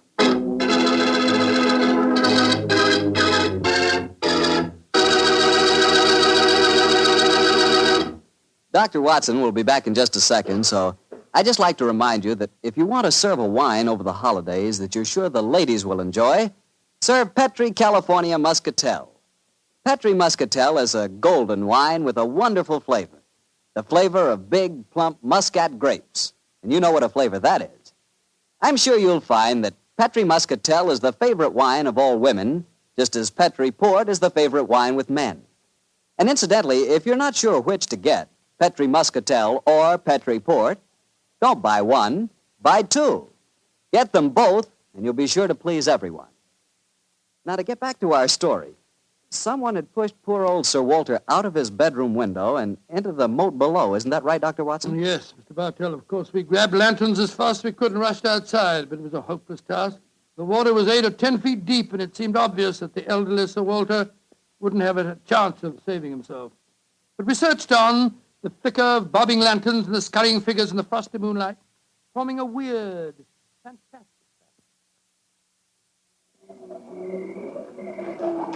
Angus, bring a lantern over here. Aye, sir. Can you see anything, Holmes? Not a thing. I don't see why your friend doesn't call the police, Dr. Watson. He's accomplishing nothing. He thought there might be a chance of finding the old man alive, Mr. Small. He wants to avoid a scandal, if possible, for your sake, sir, as well as the Dunbars. The scandal can't touch me or Dorothy over this. Her engagement was never announced. Thank heaven. That's a great pity, sir. I should think some new blood in your family would be a great improvement. You're being confoundedly impertinent, Doctor. And you'll be confoundedly heartless, sir. Well, Holmes, have you given up hope?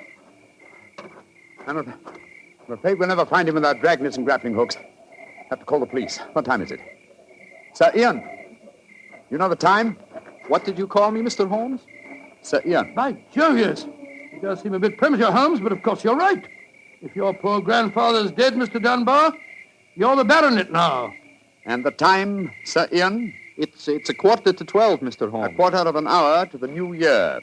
Sir Ian, doesn't that fact suggest something to you? Yes, it does. So I'm the new baronet, am I? Very well, then. There'll be no more talk of the police for 15 minutes. I want all of you to come back to the castle with me. As the last chime of midnight rings out, I shall have a statement to make. A statement that I want you all to hear.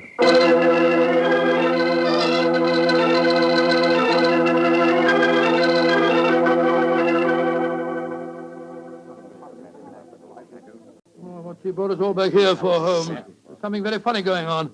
I tell you, I don't like the look of it. And I, Watson, like the look of it very much. I wish you wouldn't be so dashed mysterious. What are you up to? You haven't taken a step yet towards finding the murderer. Haven't I? And I wonder what causes the beads of perspiration on Mr. Small's brow. Small? You mean that Small... Yes, and I wonder what causes the singular look of apprehension on the face of Murdoch, the young lawyer. You remember, of course, on my remarking how easily he carried the large iron box. Good Scott, yes. And it took a strong man to throw Sir Walter out of the window. Watson, huh? The new year is approaching. Ladies and gentlemen, in view of our recent tragedy, this is one New Year's Eve when none of us feels like song and jollity. But there still remains a ritual duty for me to perform. Mr. Murdoch, open the iron box, please. But I can't do that. It was only to be opened for your grandfather. No, Mr. Murdoch. The phrase was that it was to be opened on the New Year's Eve before the baronet's 21st birthday. I am now the baronet, and I shall be 21 next year on August 21st. Open the box, please, Mr. Murdoch. Ian, darling, how frightfully clever of you. Good lad. I hoped you'd think of it. Sir Ian. Murdoch, open that box. Very well, Sir Ian. But I'm afraid you're in for something of a shock. Great Scott, the box is empty. Except for a sheet of notepaper in the bottom. What's the meaning of this, Murdoch? Read that paper, Sir Ian, and you'll understand. I owe you 4,000 sovereigns. And it's signed Alexander Murdoch, on behalf of Murdoch and Murdoch, lawyers. You'd better explain this. It's the family skeleton, Sir Ian. That note is signed by my great-grandfather, the one that witnessed the original deed concerning the box. As soon as Sir Walter was born on that February the 29th, my great-grandfather realized the money wouldn't have to be produced for 84 years. And so he stole it? He borrowed it. He always intended to pay it back, but he was never able to. When he died, he told my father of his secret, and my father in turn told me. We've always planned to put back the money, Sir Ian, but we've never been able to. This is daylight robbery. You should prosecute them, Ian. The firm's still in business. You can ruin them. You can sue them for every penny they have. Mr. Small, you've already shown a marked aversion to my family. I suggest you allow me to handle their affairs. Bravo, Ian. How dare you, Dorothy? Go to your room. No one's going to their room. No one's leaving here until the police arrive. I'm convinced that one of you murdered my grandfather tonight. And if you ask me, it's obvious who that someone is. Who, Dr. Watson? You, Mr. Murdoch. You came here planning to kill poor old Sir Walter because you never intended to open that box. You thought that your secret would die with him. That's a lie. I was going to tell him everything and then ask for time to pay the money. I didn't kill him. Of course he didn't. There's your murderer. You yourself, Ian. Father, what are you saying? I'm saying that Ian's the murderer. He saw that the box wasn't going to be open for another 4 years. He realized out the money couldn't marry Dorothy, so he killed his grandfather and then ordered the box opened. You're trying to cover yourself. You pushed grandfather out of that window tonight. You thought that if he died, the box would never be opened. So Dorothy couldn't marry me. You young Gentlemen, please. Upon my soul, Holmes, you seem remarkably calm. Do I, my dear Watson? I must say I'm absolutely fascinated by listening to three people accusing each other of murder, and each of them producing perfectly sound motives. It's a remarkable example of the dangers of reasoning from motive alone. We should profit by experience, Watson. Mr. Holmes, how can you be so calm? There's a murderer in this I room. suppose this game of charades is getting a little out of hand, Miss Small. Let's conclude it. You'd better come out now. That tapestry, it's moving. A happy new year to you all. Grandfather. Sir Walter, oh, am I seeing a ghost? Oh, Sir Walter, you're all right. But what kind of a game have you been playing? It's a bunny game that Holmes and I invented. You might call it forcing the issue. I was determined to have the box open before the next 4 years were out, whilst I was still alive to look inside it. But the trickery of your family, Murdoch, has made me a very unhappy man. Sir Walter, I shall pay back the money in a few years. I swear I will. It'll be too late to do me any good, but I'll take care that Ian gets it. I've half a mind to prosecute you. Grandfather, the money isn't important now that you're all right. You were counting on it just the same, my boy, so that you could marry Dorothy. I know that. She'll never marry a pauper. I won't allow it. When I'm 21, you can't stop me, Father, and I am going to marry Ian. Be quiet. Sir Walter, this is a very unsavory business. I think that you owe us an explanation of your behavior tonight. You tell him, Holmes. I fancy a wee drop of cream of Dunbar. Watching you all search for my body in the moat has made me thirsty. The explanation is a very simple one, ladies and gentlemen. When you arrived here tonight, Mr. Murdoch, I knew from the way you handled the box that it could not contain the sum of gold it was supposed to. And so you suspected fraud and devised a plan to force the opening of the box. Yes, and Sir Walter was an eager conspirator. Of course I was. Ian is 21 next August. Supposing I had died after he came of age and before my next birthday, 4 years hence, the box would never have been opened. And so we invented the fake murder story. By the way, Ian, I must congratulate you for grasping the possibilities of the situation so speedily. If you hadn't demanded the opening of the box, the Murdoch secret might still be a secret. Well, it was a clever plan, Holmes. It's too bad that it had to have such a miserable ending. I'm not sure that we have finished with the matter. Mr. Murdoch. Yes, Mr. Holmes? You say that your family took £4,000 from that box? Yes, Mr. Holmes. Curious. I would have sworn from its size that it would hold closer to 5,000. And in your account of the legend, Watson, you told me that Sir Thomas Dunbar stated of his deathbed that he had put something else in the box. Right. Something for a rainy day, is that it? Mm-hmm.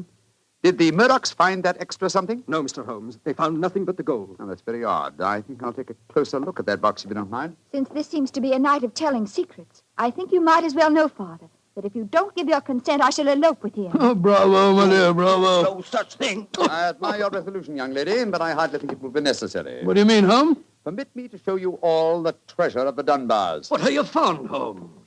Something for a rainy day that old Sir Thomas spoke of. You see, since the cubic contents of the box obviously differed from my calculations, I deduced the existence of a false bottom. I was correct.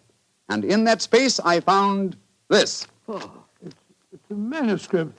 Quite so, the manuscript of a book. Look at the title page and see the author's name. History of the Dunbar family by Sir Walter Scott. Scott. I think, Sir Walter, that an original and unpublished manuscript by your distinguished namesake will prove worth several times the gold that is missing from that box. You've saved the day for us, Holmes, my boy. God bless you. Oh, this has been as strange a new year as ever I knew. But it's turned out to be a bonny one, thanks to you, Holmes. Well, fill up your glasses. We're going to drink a toast to the new year. Ah, Joe, yes, Sir Walter. This is really a happy occasion. Then let's complete it by singing the traditional song of the season, Auld Lang Syne. And in this case, when we sing, Should Old Acquaintance Be Forgot, I feel that in our hearts we should be thinking of Sir Walter Scott. Though he died over 60 years ago, he's made us all very happy here tonight. Should old acquaintance be forgot and never brought to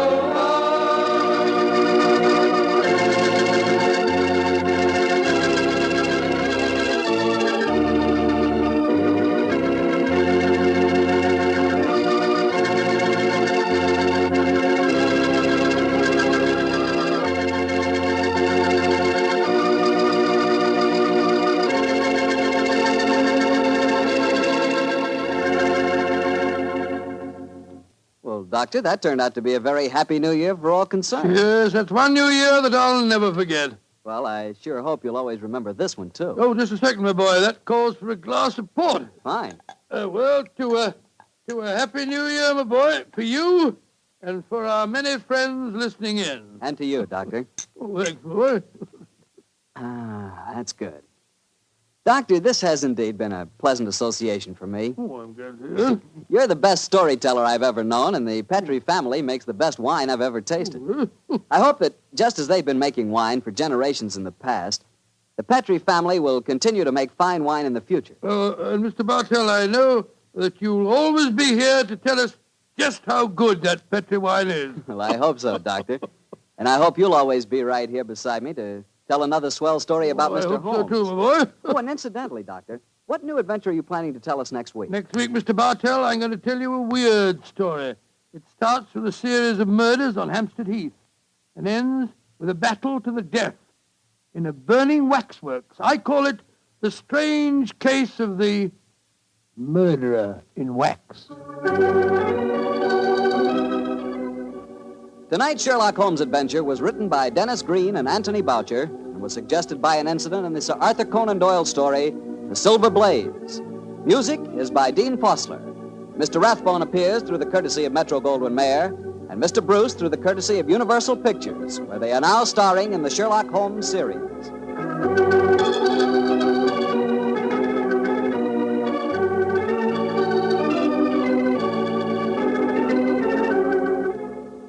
The Petrie Wine Company of San Francisco, California, invites you to tune in again next week, same time, same station. Sherlock Holmes comes to you from our Hollywood studios.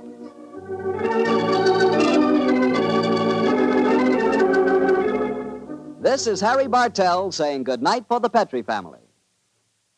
For a solid hour of exciting mystery dramas, listen every Monday on most of these same stations at 8 o'clock to Michael Shayne, followed immediately by Sherlock Holmes. This is the Mutual Broadcasting System. I would like to thank Phyllis White for taking the time to tell us about her husband, Anthony Boucher, and also about Dennis Green, and those wonderful times, not so long ago, when Holmes and Watson were played by Rathbone and Bruce. The 2 episodes you have just heard are part of the new adventures of Sherlock Holmes, starring Basil Rathbone and Nigel Bruce, and are a 1988 copyrighted production of 221A Baker Street Associates. The Sherlock Holmes stories and the characters of Sherlock Holmes and Dr. John H. Watson were created by Sir Arthur Conan Doyle and are used with the kind permission of Dame Jean Conan Doyle. This is Ben Wright. Won't you join me again sometime soon for 2 more new adventures of Sherlock Holmes? Thank you for listening.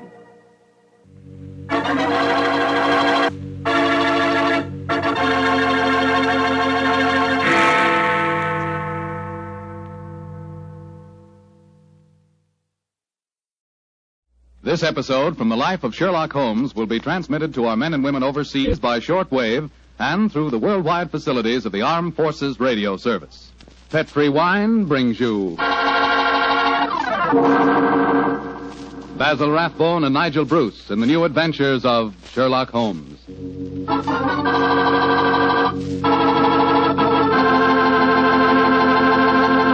The Petri family, the family that took time to bring you good wine, invite you to listen to Dr. Watson tell about another exciting adventure he shared with his old friend, that master detective Sherlock Holmes. I suppose your dinner is well over by now, so now's the perfect time to get out a bottle of that swell Petri California port. You know, Petri port was just made for a time like this, after dinner when you're just taking things easy. If you've ever tasted Petri port, you know what I mean. It's a hearty, full-bodied wine with a deep red color and a flavor that's just about out of this world. I think that if you had only one wine to choose and the whole world to choose from, chances are you'd pick port. Petri port. That's how good I think it is. That's saying plenty, I know, but I think Petri port will easily live up to all I say about it. Try it and see, and share it with your friends. You can serve Petri port proudly because the name Petri is the proudest name in the history of American wines.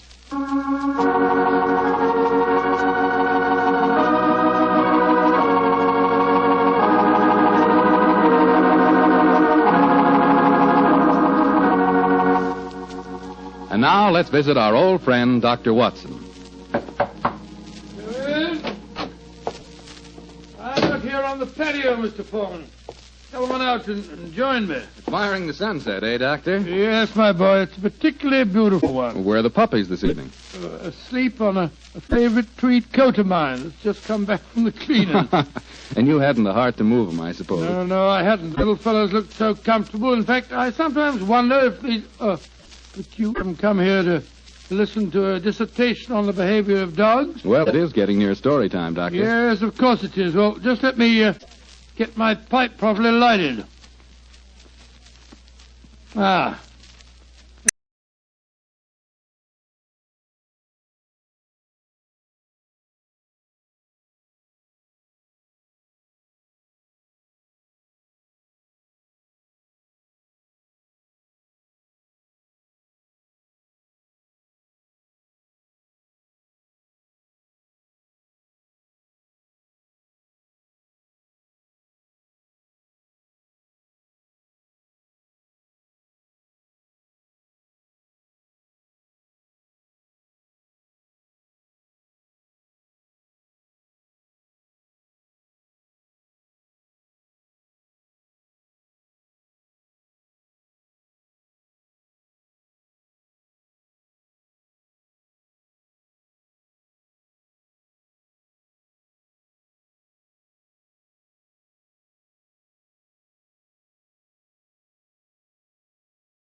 This episode from the life of Sherlock Holmes will be transmitted to our men and women overseas by shortwave and through the worldwide facilities of the Armed Forces Radio Service.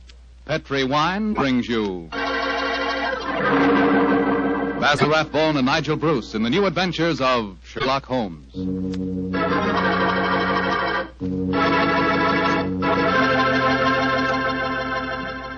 The Petri family, the family that took time to bring you good wine, invites you to listen to Dr. Watson tell us about an exciting adventure he shared with his old friend, that master detective Sherlock Holmes.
This episode from the life of Sherlock Holmes will be transmitted to our men and women overseas by shortwave and through the worldwide facilities of the Armed Forces Radio Service. Petri Wine brings you Basil Rathbone and Nigel Bruce in the new adventures of Sherlock Holmes.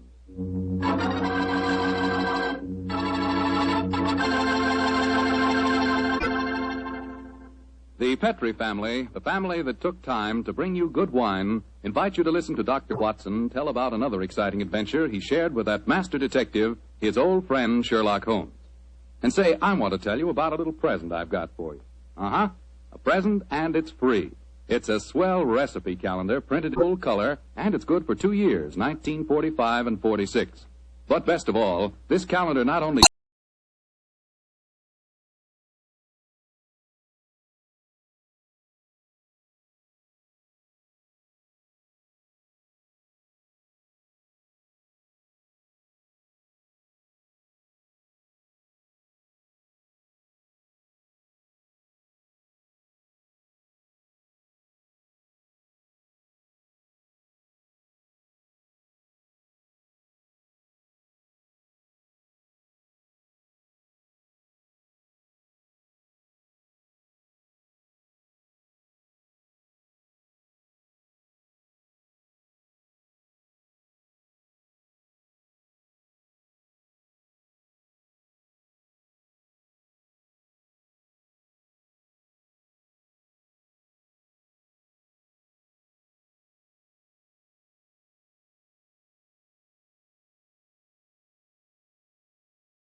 Sherlock Holmes, starring Basil Rathbone and Nigel Bruce. The makers of bromoquinine cold tablets bring you another adventure of Sherlock Holmes, with Basil Rathbone as Sherlock Holmes and Nigel Bruce as Dr. Watson. Friends, when you're the victim of a cold, remember this. Bromoquinine cold tablets are made exclusively to help relieve the usual distress of cold. They're not a cure-all. They're made for one purpose, and one purpose only, to help relieve the common miseries of a cold. The ache, the pain, the fever, and nasal stuffing. That's why they do such an effective job. Give yourself the advantages of specialized medication.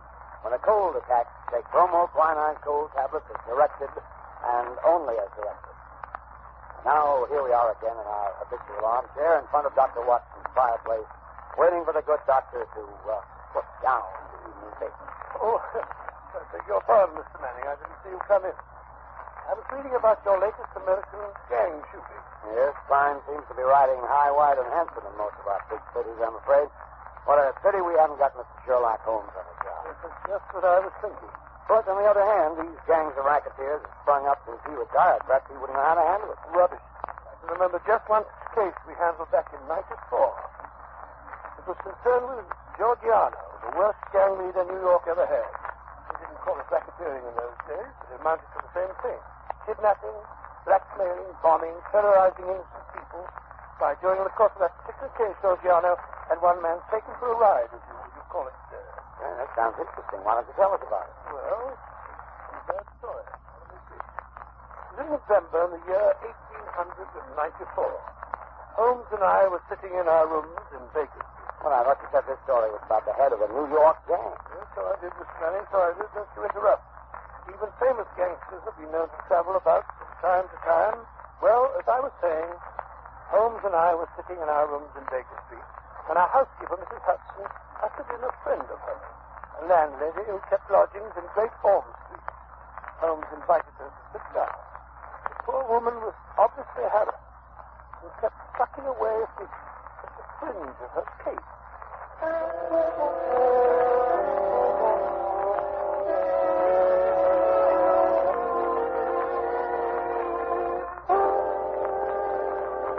Mrs. Hudson tells me that you've been having some difficulty with the lodger, Mrs.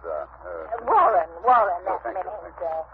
No, Mr. Holmes, you couldn't call it difficulty I'm having. And there was a lodger that was easier to do for. It's just that I don't see him from one weekend to the other. Oh, come now.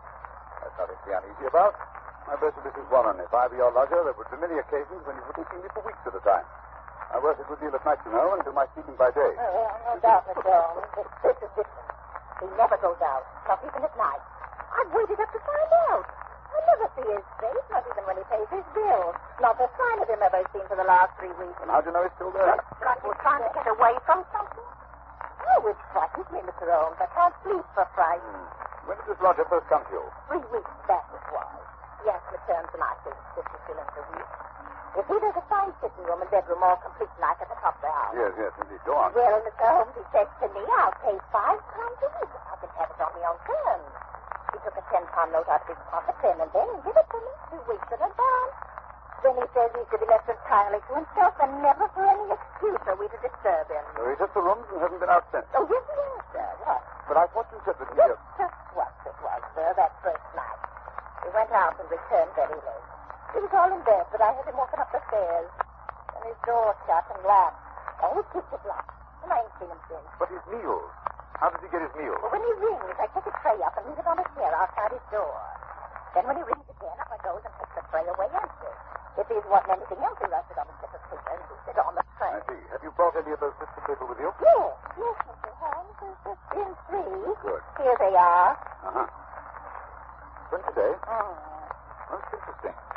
Written with a broad, pointed, violet-tipped pencil and printed. Well, what do they say, Holmes? The messages are quite laconic, my dear Watson. Soap, Daily Gazette, and match. They open up a very pleasing field of intelligent speculation. Suggestive, Watson, very suggestive. The gentleman... Anything very unusual about those papers? No. That's printed. The gentleman doesn't wish Mrs. Warren to obtain a sample of his handwriting. And here, look. On this lip, after the soap, a corner has been torn away. There is evidently some mark, perhaps a thumbprint. Watson, I give a clue to the man's identity. Furthermore, the person is undoubtedly a foreigner. Oh, and how do you deduce that? When he writes match, not matches. You must look the word up in the dictionary, which gave only the singular, of course. Now, Mrs. Warren, what's your lodger look like when he came to take the rooms? Youngish he was, Mr. Holmes, not over 30. Middle size, dark, and he had a beard. Spoke English? Yes, sir, he spoke English well enough, but with an accent. He was a foreigner. What I tell you, Watson, what I tell you. Did he give his name? No, sir. He had any letters or callers? No, sir. Where did he retire when you or the girl go in to do his in the morning? We don't go in, sir. Just for himself. Oh, I see, yes, interesting. And you say nothing has come out of that room? Absolutely nothing? Just 2 burnt matches and a cigarette end. They was on the tray this morning. You brought them with you? Oh, that I did, sir. Mrs. Hudson told me how you said nothing was too small to take notice of. Mrs. Hudson was right. Yes, sir, here you be. These matches were used to light cigarettes. Steady. How can you tell what the matches were used for? Quite obvious, my dear. Wasn't quite obvious. The shortness of the burnt end. At least half a match is consumed in lighting a pipe or a cigar. Hello. Well. This cigarette is certainly remarkable. Yes, Mrs. Warren. The gentleman who is now living in your rooms is not the gentleman who engaged them. No, Holmes, you can't tell us that. You can deduce that from the cigarette itself. Elementary, my dear Watson, elementary. Notice the size of the thing. I believe you said the first gentleman had a beard, Mrs. Warren. Yes, sir, a black beard it was, and a flowing moustache. Yes. Now, take the cigarette. Only a clean-shaven man could have smoked it down this far. Why, Watson, even that bristle you call a moustache would have been singed. That's not very funny. Perhaps he used a holder. Impossible, my dear fellow. Notice the way that it's matted at the end. No, it's a different person entirely. How could he have got in? Well, he went out the first night, Mrs. Warren tells us.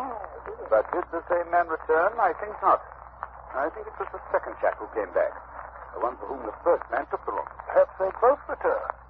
Possibly that there are 2 men in those rooms. Excellent, my dear Watson, excellent. You're coming along. Now, tell me, Mrs. Warren, how much does the fellow eat? Would it be enough for 2? Oh, no, sir. He eats so little I often wonder if he can keep life in warm. Well, that settles that. Oh? Well, Mrs. Warren, there seems to be nothing more to be done for the moment. I hardly think the situation is dangerous, at least not for the present. But keep us informed of any further developments. Oh, thank you, Mr. Holmes. I really did my mind already. Thank you, sir. Thank you. Not at all. Good day, gentlemen. Good day, Mrs. Warren. Look here, Holmes. You're not going to go puttering about in this affair. The man is probably just a harmless eccentric of some sort. You never know, Watson. You never know. Whoever he is, he's living in terror. Huh? Terror of what, I wonder? Oh, rubbish. Besides, who's going to foot the bill? What do you expect to get out of a case like this? Education? The pursuit of knowledge, Watson, is my great hobby. Pursuit of knowledge of afoot. Curiosity, that's what it is. Plain, unadulterated curiosity. Oh, possibly, Watson, possibly. Education, pursuit of knowledge, curiosity. Perhaps they all amount to the same thing. Where are you going to look for your education in this case, if I may ask? In the Daily Gazette, my dear fellow, in the Daily Gazette. A newspaper is often a very storehouse of knowledge.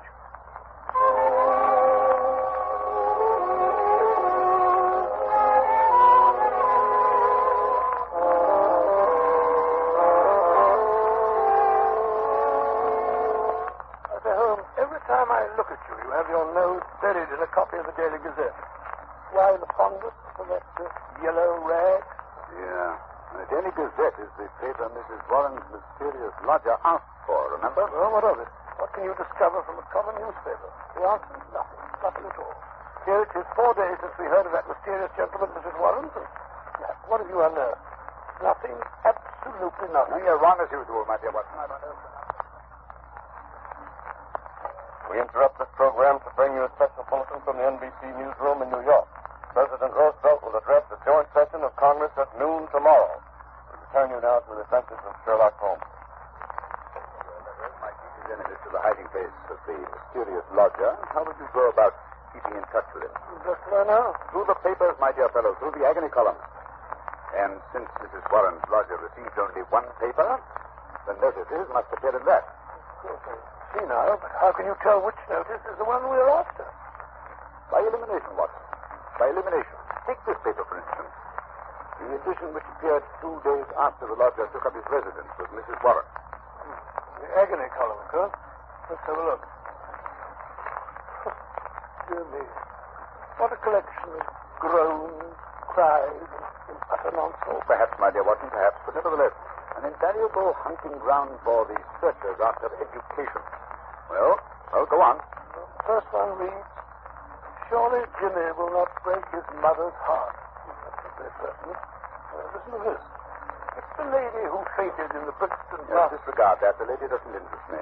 Here's another. Every day, my heart longs. Oh, bleach, Watson. Unmitigated bleach. Go on, please. Well. Be patient. We'll find some means of communication. Meanwhile, watch this column. It's signed G. Sounds more plausible, eh? Are there any others? Yes. 3 days later, we picked up the trail again. Here it is. Now, that one. And making successful arrangements, patience and prudence, the clouds will pass. G again. Yes, nothing for 2 weeks after that. Then comes something more definite. Here. The park is clearing. If I find chance to signal, remember code. A1, B2, and so on. You'll hear soon. Oh, what's for G? By Jove. Things are warming up. Oh, see who that is, will you, Watson? Sure. I'm sure he wanted his money. Thank you so much. Well. What is it? It's the afternoon copy of the Gazette that has just arrived. This is how Good. See if there's anything in it. House of Parliament in heated session. Actress has pearls stolen. Oh, come on. Give me that paper. Look out, Holmes. You tell. Snatching a paper out of a fellow's hands like that. Nice manners, I must say. Here we are, Watson. Here we are. High red house with white stone facing, third floor, second window left after dusk. G. Ha. That's definite enough, Watson. That's definite enough. Hello. What's that? Look out of the window, will you, Watson? Your friend, Mrs. Warren. I tell you, she must be excited. Her hat's on the side of her head, and she's puffing like a steam engine. There's Mrs. Hudson. Just let her in. Yeah, something happened. We weren't there. Confound it, Watson. I hope nothing finished. Come in. Oh. Mrs. Warren, what's up? Oh, Mr. Holmes, sir, I come as best as I could. Well, here, take a chair and get your breath. Oh. Now, wait a minute. Sit down. Oh. That's better.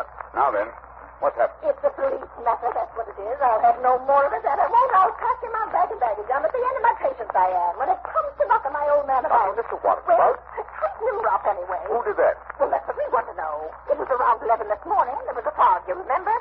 Well, I sent Mr. Warren around to get me some money in for the stew we were to have for lunch. Well, he says he got no more than 10 paces down the road when 2 men come up behind him, threw a coat over his head, and bundled him into a cab that was standing beside the curb. 12 o'clock, 1 o'clock, and he don't come back. And there am I and me stew left waiting for the onions. Well, at 2 o'clock, they come up a stew anyhow. And you know what a stew is like without onions. Yes, like tea without... Yes, that's what I like mine. Well, tea without milk is about that. That's one of the most... Go on, Mrs. Warren. Go on, never mind. Well, at 3 o'clock, my old man comes home, all black and blue, and his coat torn. At first, I think he's been in some pub. He's got a weakness for a drunk now and then. Yes. Well, And pretty soon, I see he's not drunk, just dazed, and he tells me he's been driving around for 2 hours with a couple of men threatening him. And finally, they opened the door and shoved him out. And when he comes to, we found he was on Hampstead Heath, so we took a bus home, and there he lies now on the sofa, moaning and groaning. Indeed, most interesting. Did he notice the appearance of the men? Did he hear them talk? No, Mr. Holmes. He's clean dazed. He just knows he was lifted up as if by magic and then dropped again. Just by magic? Yes, sir, that's right. And you connect this attack with your lodger? Well, sir, we've been living there 15 years now, and no such happenings ever came before. I've had enough of it. Money's not everything. I'll have him out of the house before the day is Now, done. wait a minute, Mrs. Warren. Wait a minute. Don't do anything rash. The matter's becoming more and more interesting. It's clear that these men mistook your husband to your lodger, and the heavy fog this morning, and when they discovered their mistake, they released him. They threw him out, they did, on his ear. Yes, well, wait a minute. The important thing is that your lodger's enemies have found him. They're on his track. They'll be back. I suggest you return to your home at once before anything serious has a chance to happen.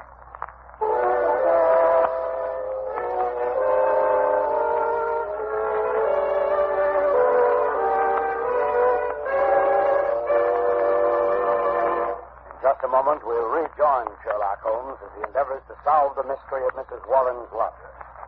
Ladies and gentlemen, in every American city, town, or village, you'll find a group of people who are worthy of the highest praise. The American druggists, men and women who are always on the job to serve our needs day and night. This evening, we have a very welcome guest, a druggist from the city of the famous Mardi Gras, colorful New Orleans, Mr. Wally Schweikart of the Schaefer and Schweikart Pharmacy at Carrollton and Genesee. Now, here Here's what happened the other day when a friend of mine visited the Schaefer and Schweikart pharmacy. Mr. Schweikart, you certainly have a fine modern drugstore. How long have you been serving this neighborhood? About 25 years. Oh, sir, it's a long time. Say, what were those big buildings I just passed on the way out? Why, the famous Tulane and Loyola University. And we're proud to have some of the students among our best customers. And I suppose you have an occasional professor stopping in, too, huh? Yes, we do. College students and professors buy medicines just like anyone else. And that brings up a question I'd like to ask. What do most of your customers buy when they want to relieve the usual symptoms of colds? Bromoquinine cold tablets by a big margin. We recommend them, and both Mr. Schaefer and I have used them to help relieve the common miseries of our own colds. That's just the way it happened, isn't it, Mr. Schweikart? Yes, that's right. It's been a pleasure to have you with us, Mr. Schweikart, and your statement bears out the results of a coast-to-coast survey conducted by one of America's leading research organizations and taken among over 2,000 American druggists just like yourself. It was found that more than 87%, that's about 9 out of every 10 druggists, recommend bromoquinine cold tablets as an effective aid in the relief of the usual cold symptoms. And in addition, the majority of these druggists said the bromoquinine cold tablets were their largest selling tablets made exclusively for the common distress of cold. Friends, when you have the usual symptoms of a cold, get the preparation your druggist probably recommends. Time-proven bromoquinine cold tablets and take only as directed. Bromo, B-R-O-M-O. Quinine, Q-U-I-N-I-N-E. Bromoquinine cold tablets.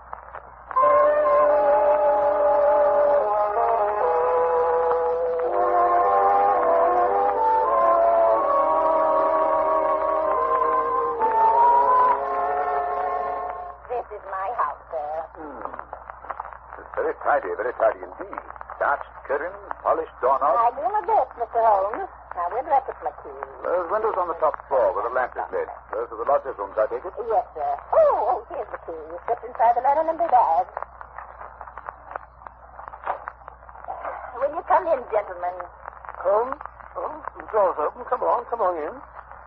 I say, why are you staring at that house across the street? You see it, Watson? You see it? Of course I see it. I'm not blind. High red house with white stone facing. Of course. The message. Yes. Watson, that is undoubtedly the signal station. Notice the to let sign in the window? An ideal spot, my dear fellow. An ideal spot. I dare say we're supposed to be gone inside. We're keeping Mrs. Warren waiting. Right, Watson. Practical as usual. Oh, Mrs. Warren, what now? I don't rightly know, sir. I suppose you begin by taking a look at this mysterious lodger of yours. Well, how are you going to manage that if he keeps the door locked? When do you take his next tray up to, Mrs. Warren? He usually has his tea around 4:30. 4:30, eh? It's almost that now. Is there any chance, another room with a door opening onto his corridor? No, sir, that is. Oh, wait a minute, sir. There's a cupboard. A big cupboard almost opposite his door. Yes? Excellent. What you and I will secrete ourselves in that cupboard while Mrs. Warren fixes the gentleman's tea tray. Very good, sir. I'll do it right away. It's the top floor, Mr. Holmes. You can't miss it. The cupboard door is the first one to the right, at the head of the stairs. Good, thank you. Come on, Watson. You do think it's nice, lying like this? Watson, you've too many scruples to be a first-class detective. Oh, come up the stairs. They creak like a rusty. Now what are you doing? Removing my shoes. You better follow my example. That way you'll have a much better chance of being undetected. Very well, but I feel like a criminal myself. Oh, not I can't get this shoelace undone. Well, with this big break, we can't sit here all night. All right. Oh, there you are. Come along now. Quiet. Sounds like the charge of the light brigade. I'm not making any more noise than you are. Easy now. Cupboard door. Yes, go. What? What you said it was a large. Oh, good thing. Please, easy. Close the door. Look at the crack. That's not too Move up a little. I can't do the best thing pushed here like this. Well, not supposed to. I'll do this little band bit of it myself. Here comes Mrs. Warren now. Stop that noise, Watson. You're pointing like a grappler. Yes, here she is.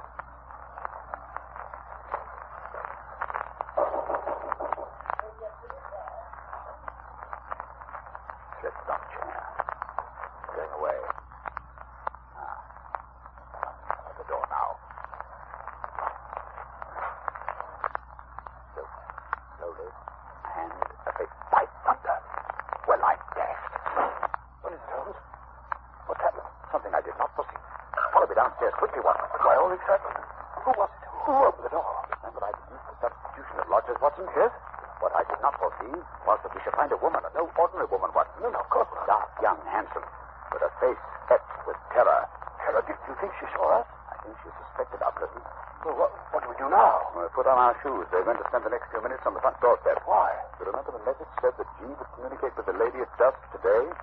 Please keep an eye on the window opposite. Yes, but it's almost dark now. Come along.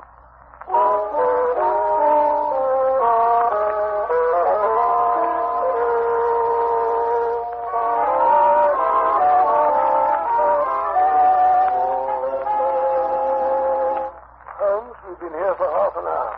My fingers are practically numb. Perhaps your friend has seen us and been scared off. No, this doorway's too dark. It's more likely that something has happened to prevent us coming. Hold on. There's a light over there now. Yes, I can see a shadow. Look, there he is. Pale face. Just against the pair. He's got a candle peering across. Once they're sure she's there. Now we see this flash. A single flash. It's A. Take the message, Willie Watson, so we can check up on each other. Go ahead. T. That is Wait a minute. There's down. Another T. That must be the beginning of the second word. Now E. Then comes an N. Long one this time. It's another T. An A. It's not. Well, surely that's not all. At 10 Tower. At 10 tonight. Perhaps before I break off. I have it. T.A. The initial. Let's go again. Why do you got to race like that? I can't keep up with it. The same message over again. Curious, Watson. Attenta. Must be in cipher, Holmes. Not a very obscure cipher, Watson. It's Italian. Attenta means beware. It must be urgent. Very good, Skip. Still the same message. Attenta. Hello. You've broken off. The light's gone out. Someone's broken the window.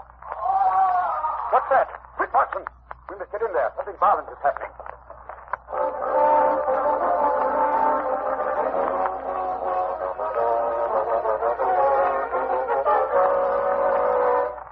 The doors are locked, Holmes. Come along, Ben. Keep your revolver handy. Dark, I can't see a face. Here, up these stairs. Hello. There's a candle where he dropped it. It's warm. Light a match, Watson. That's better. Let's look around a bit. So quiet. It's uncanny. Where could he have gone? There's a broken window. And here, look here, Watson. Blood. A trail of blood on heavy objects has been dragged along the floor.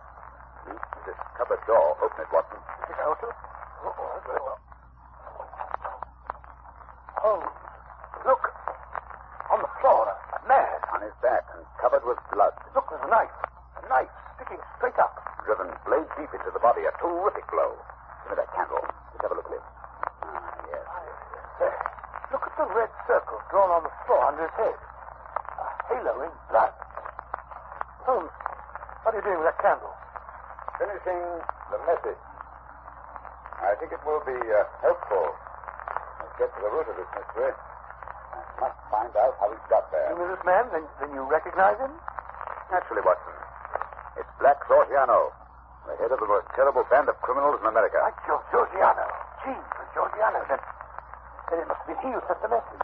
What's he doing over here in England? That's the question you must ask a lady from across the street. We should be here in a moment. I signaled her to come. Here she is. Carissimo, I have a come. Ah, fool. What is it? What have you done with him? You must prepare yourself for a nasty shock, madam. My husband, what has happened? What are you hiding from me? Who is that on the floor? I beg of you not... Oh, let me see. Georgiano. Tell me, are you afraid him? He is dead. Please don't be so upset, madam. But it is wonderful, marvelous. What? You are the police. You have killed him. Oh, I'm so happy. You have killed him. He was dead when we found him. How so? But it was my Jenna who killed him. My wonderful Jenna. He has done it to protect me. He has painted me. He is magnificent. But where is he? Just now he sent a message for me to come. It was I who sent the final message. Your husband disappeared out of the back window, if I read the signs correctly. But I ran away. Oh, my husband, he did it to protect himself. To save me. No one could blame him. You could not arrest him for that. No. Now that your general is dead, we care nothing. We are free. Perhaps you'd like to tell us about it. I may be able to arrange matters with Scotland Yard. Geno is my husband. Gennaro Luca. I am Amelia Luca. My husband and I, we live in New York. We are happy until my Geno's brother, he meets this Georgiano. He was a devil. A monster. There is no judge in the world who would punish my husband because he killed me. Yes, I understand he had rather an unsavory character. He was a king. He makes the young Italian men join in his society. Gennaro's brother was one of his men. He cannot break away. He must do the most terrible thing. And then one night he say no. He was shot. Shot in the back. In the back? Quite a sportsman, huh? Oh, quiet, Watson. After that, this Georgiano, he said my husband must join his gang. He began to make love to me. He was terrible. I was so afraid. So you ran away? Yes. One night we go on a boat for England. But we know Georgiano will follow us when we find out. My Geno, he hid me where I will be safe. He knows Georgiano will come. And he waits for him outside. Tonight he arrives at last. But my Geno is ready. He is prepared to kill him. Oh, he is a hero, my Gennaro. I don't know what the British point of view will be, but I imagine that in New York, this lady's husband will receive a pretty general vote of thanks. Oh, I think we can arrange the British point of view, Watson. Scotland Yard has been on the lookout for this Georgiano since they heard he had landed. Mr. Luca has just saved them a little bit of work, that's all. And now, Mrs. Luca, if you'll come with me, I believe we can arrange matters satisfactorily. Signor, grazie. I'm so happy. Well, it's been an interesting case, Holmes, but I still can't for the life of me see what you expect to get out of it. Education, Watson, a little more education. Always seeking knowledge at the old university.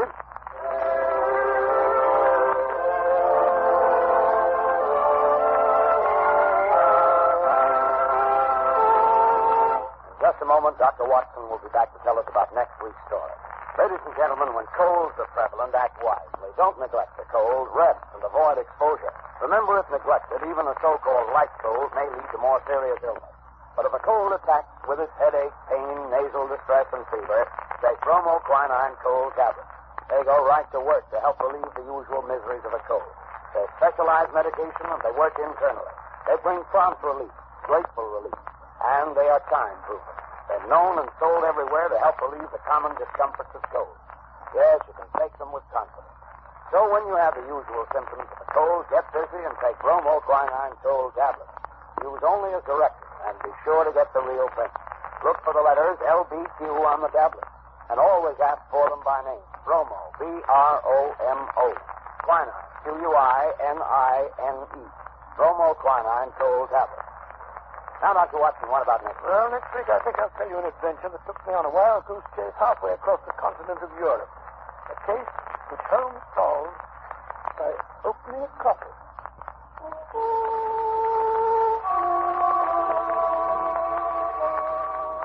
You have been listening to a Sherlock Holmes adventure adapted from Sir Arthur Conan Doyle's story, The Adventure of the Red Circle, with Basil Rathbone as Sherlock Holmes and Nigel Bruce as Dr. Watson. The dramatization was by Edith Miser, musical interludes composed and conducted by Lou Tosma. This program is presented from Hollywood each week at this time by the makers of bromoquinine cold tablets, prompt relief for cold distress. This is not manual speaking. Christmas seals are the stamps that help fight tuberculosis. Your contribution to the health and strength of our nation. Buy your Christmas seals today. This is the Red Network of the National Broadcasting Company.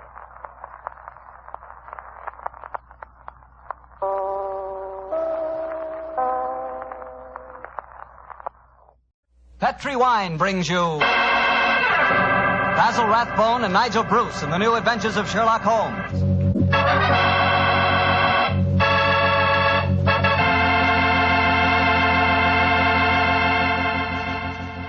The Petri family, the family that took time to bring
Tune in to nostalgia. Tune in to now. Golden Radio Hour.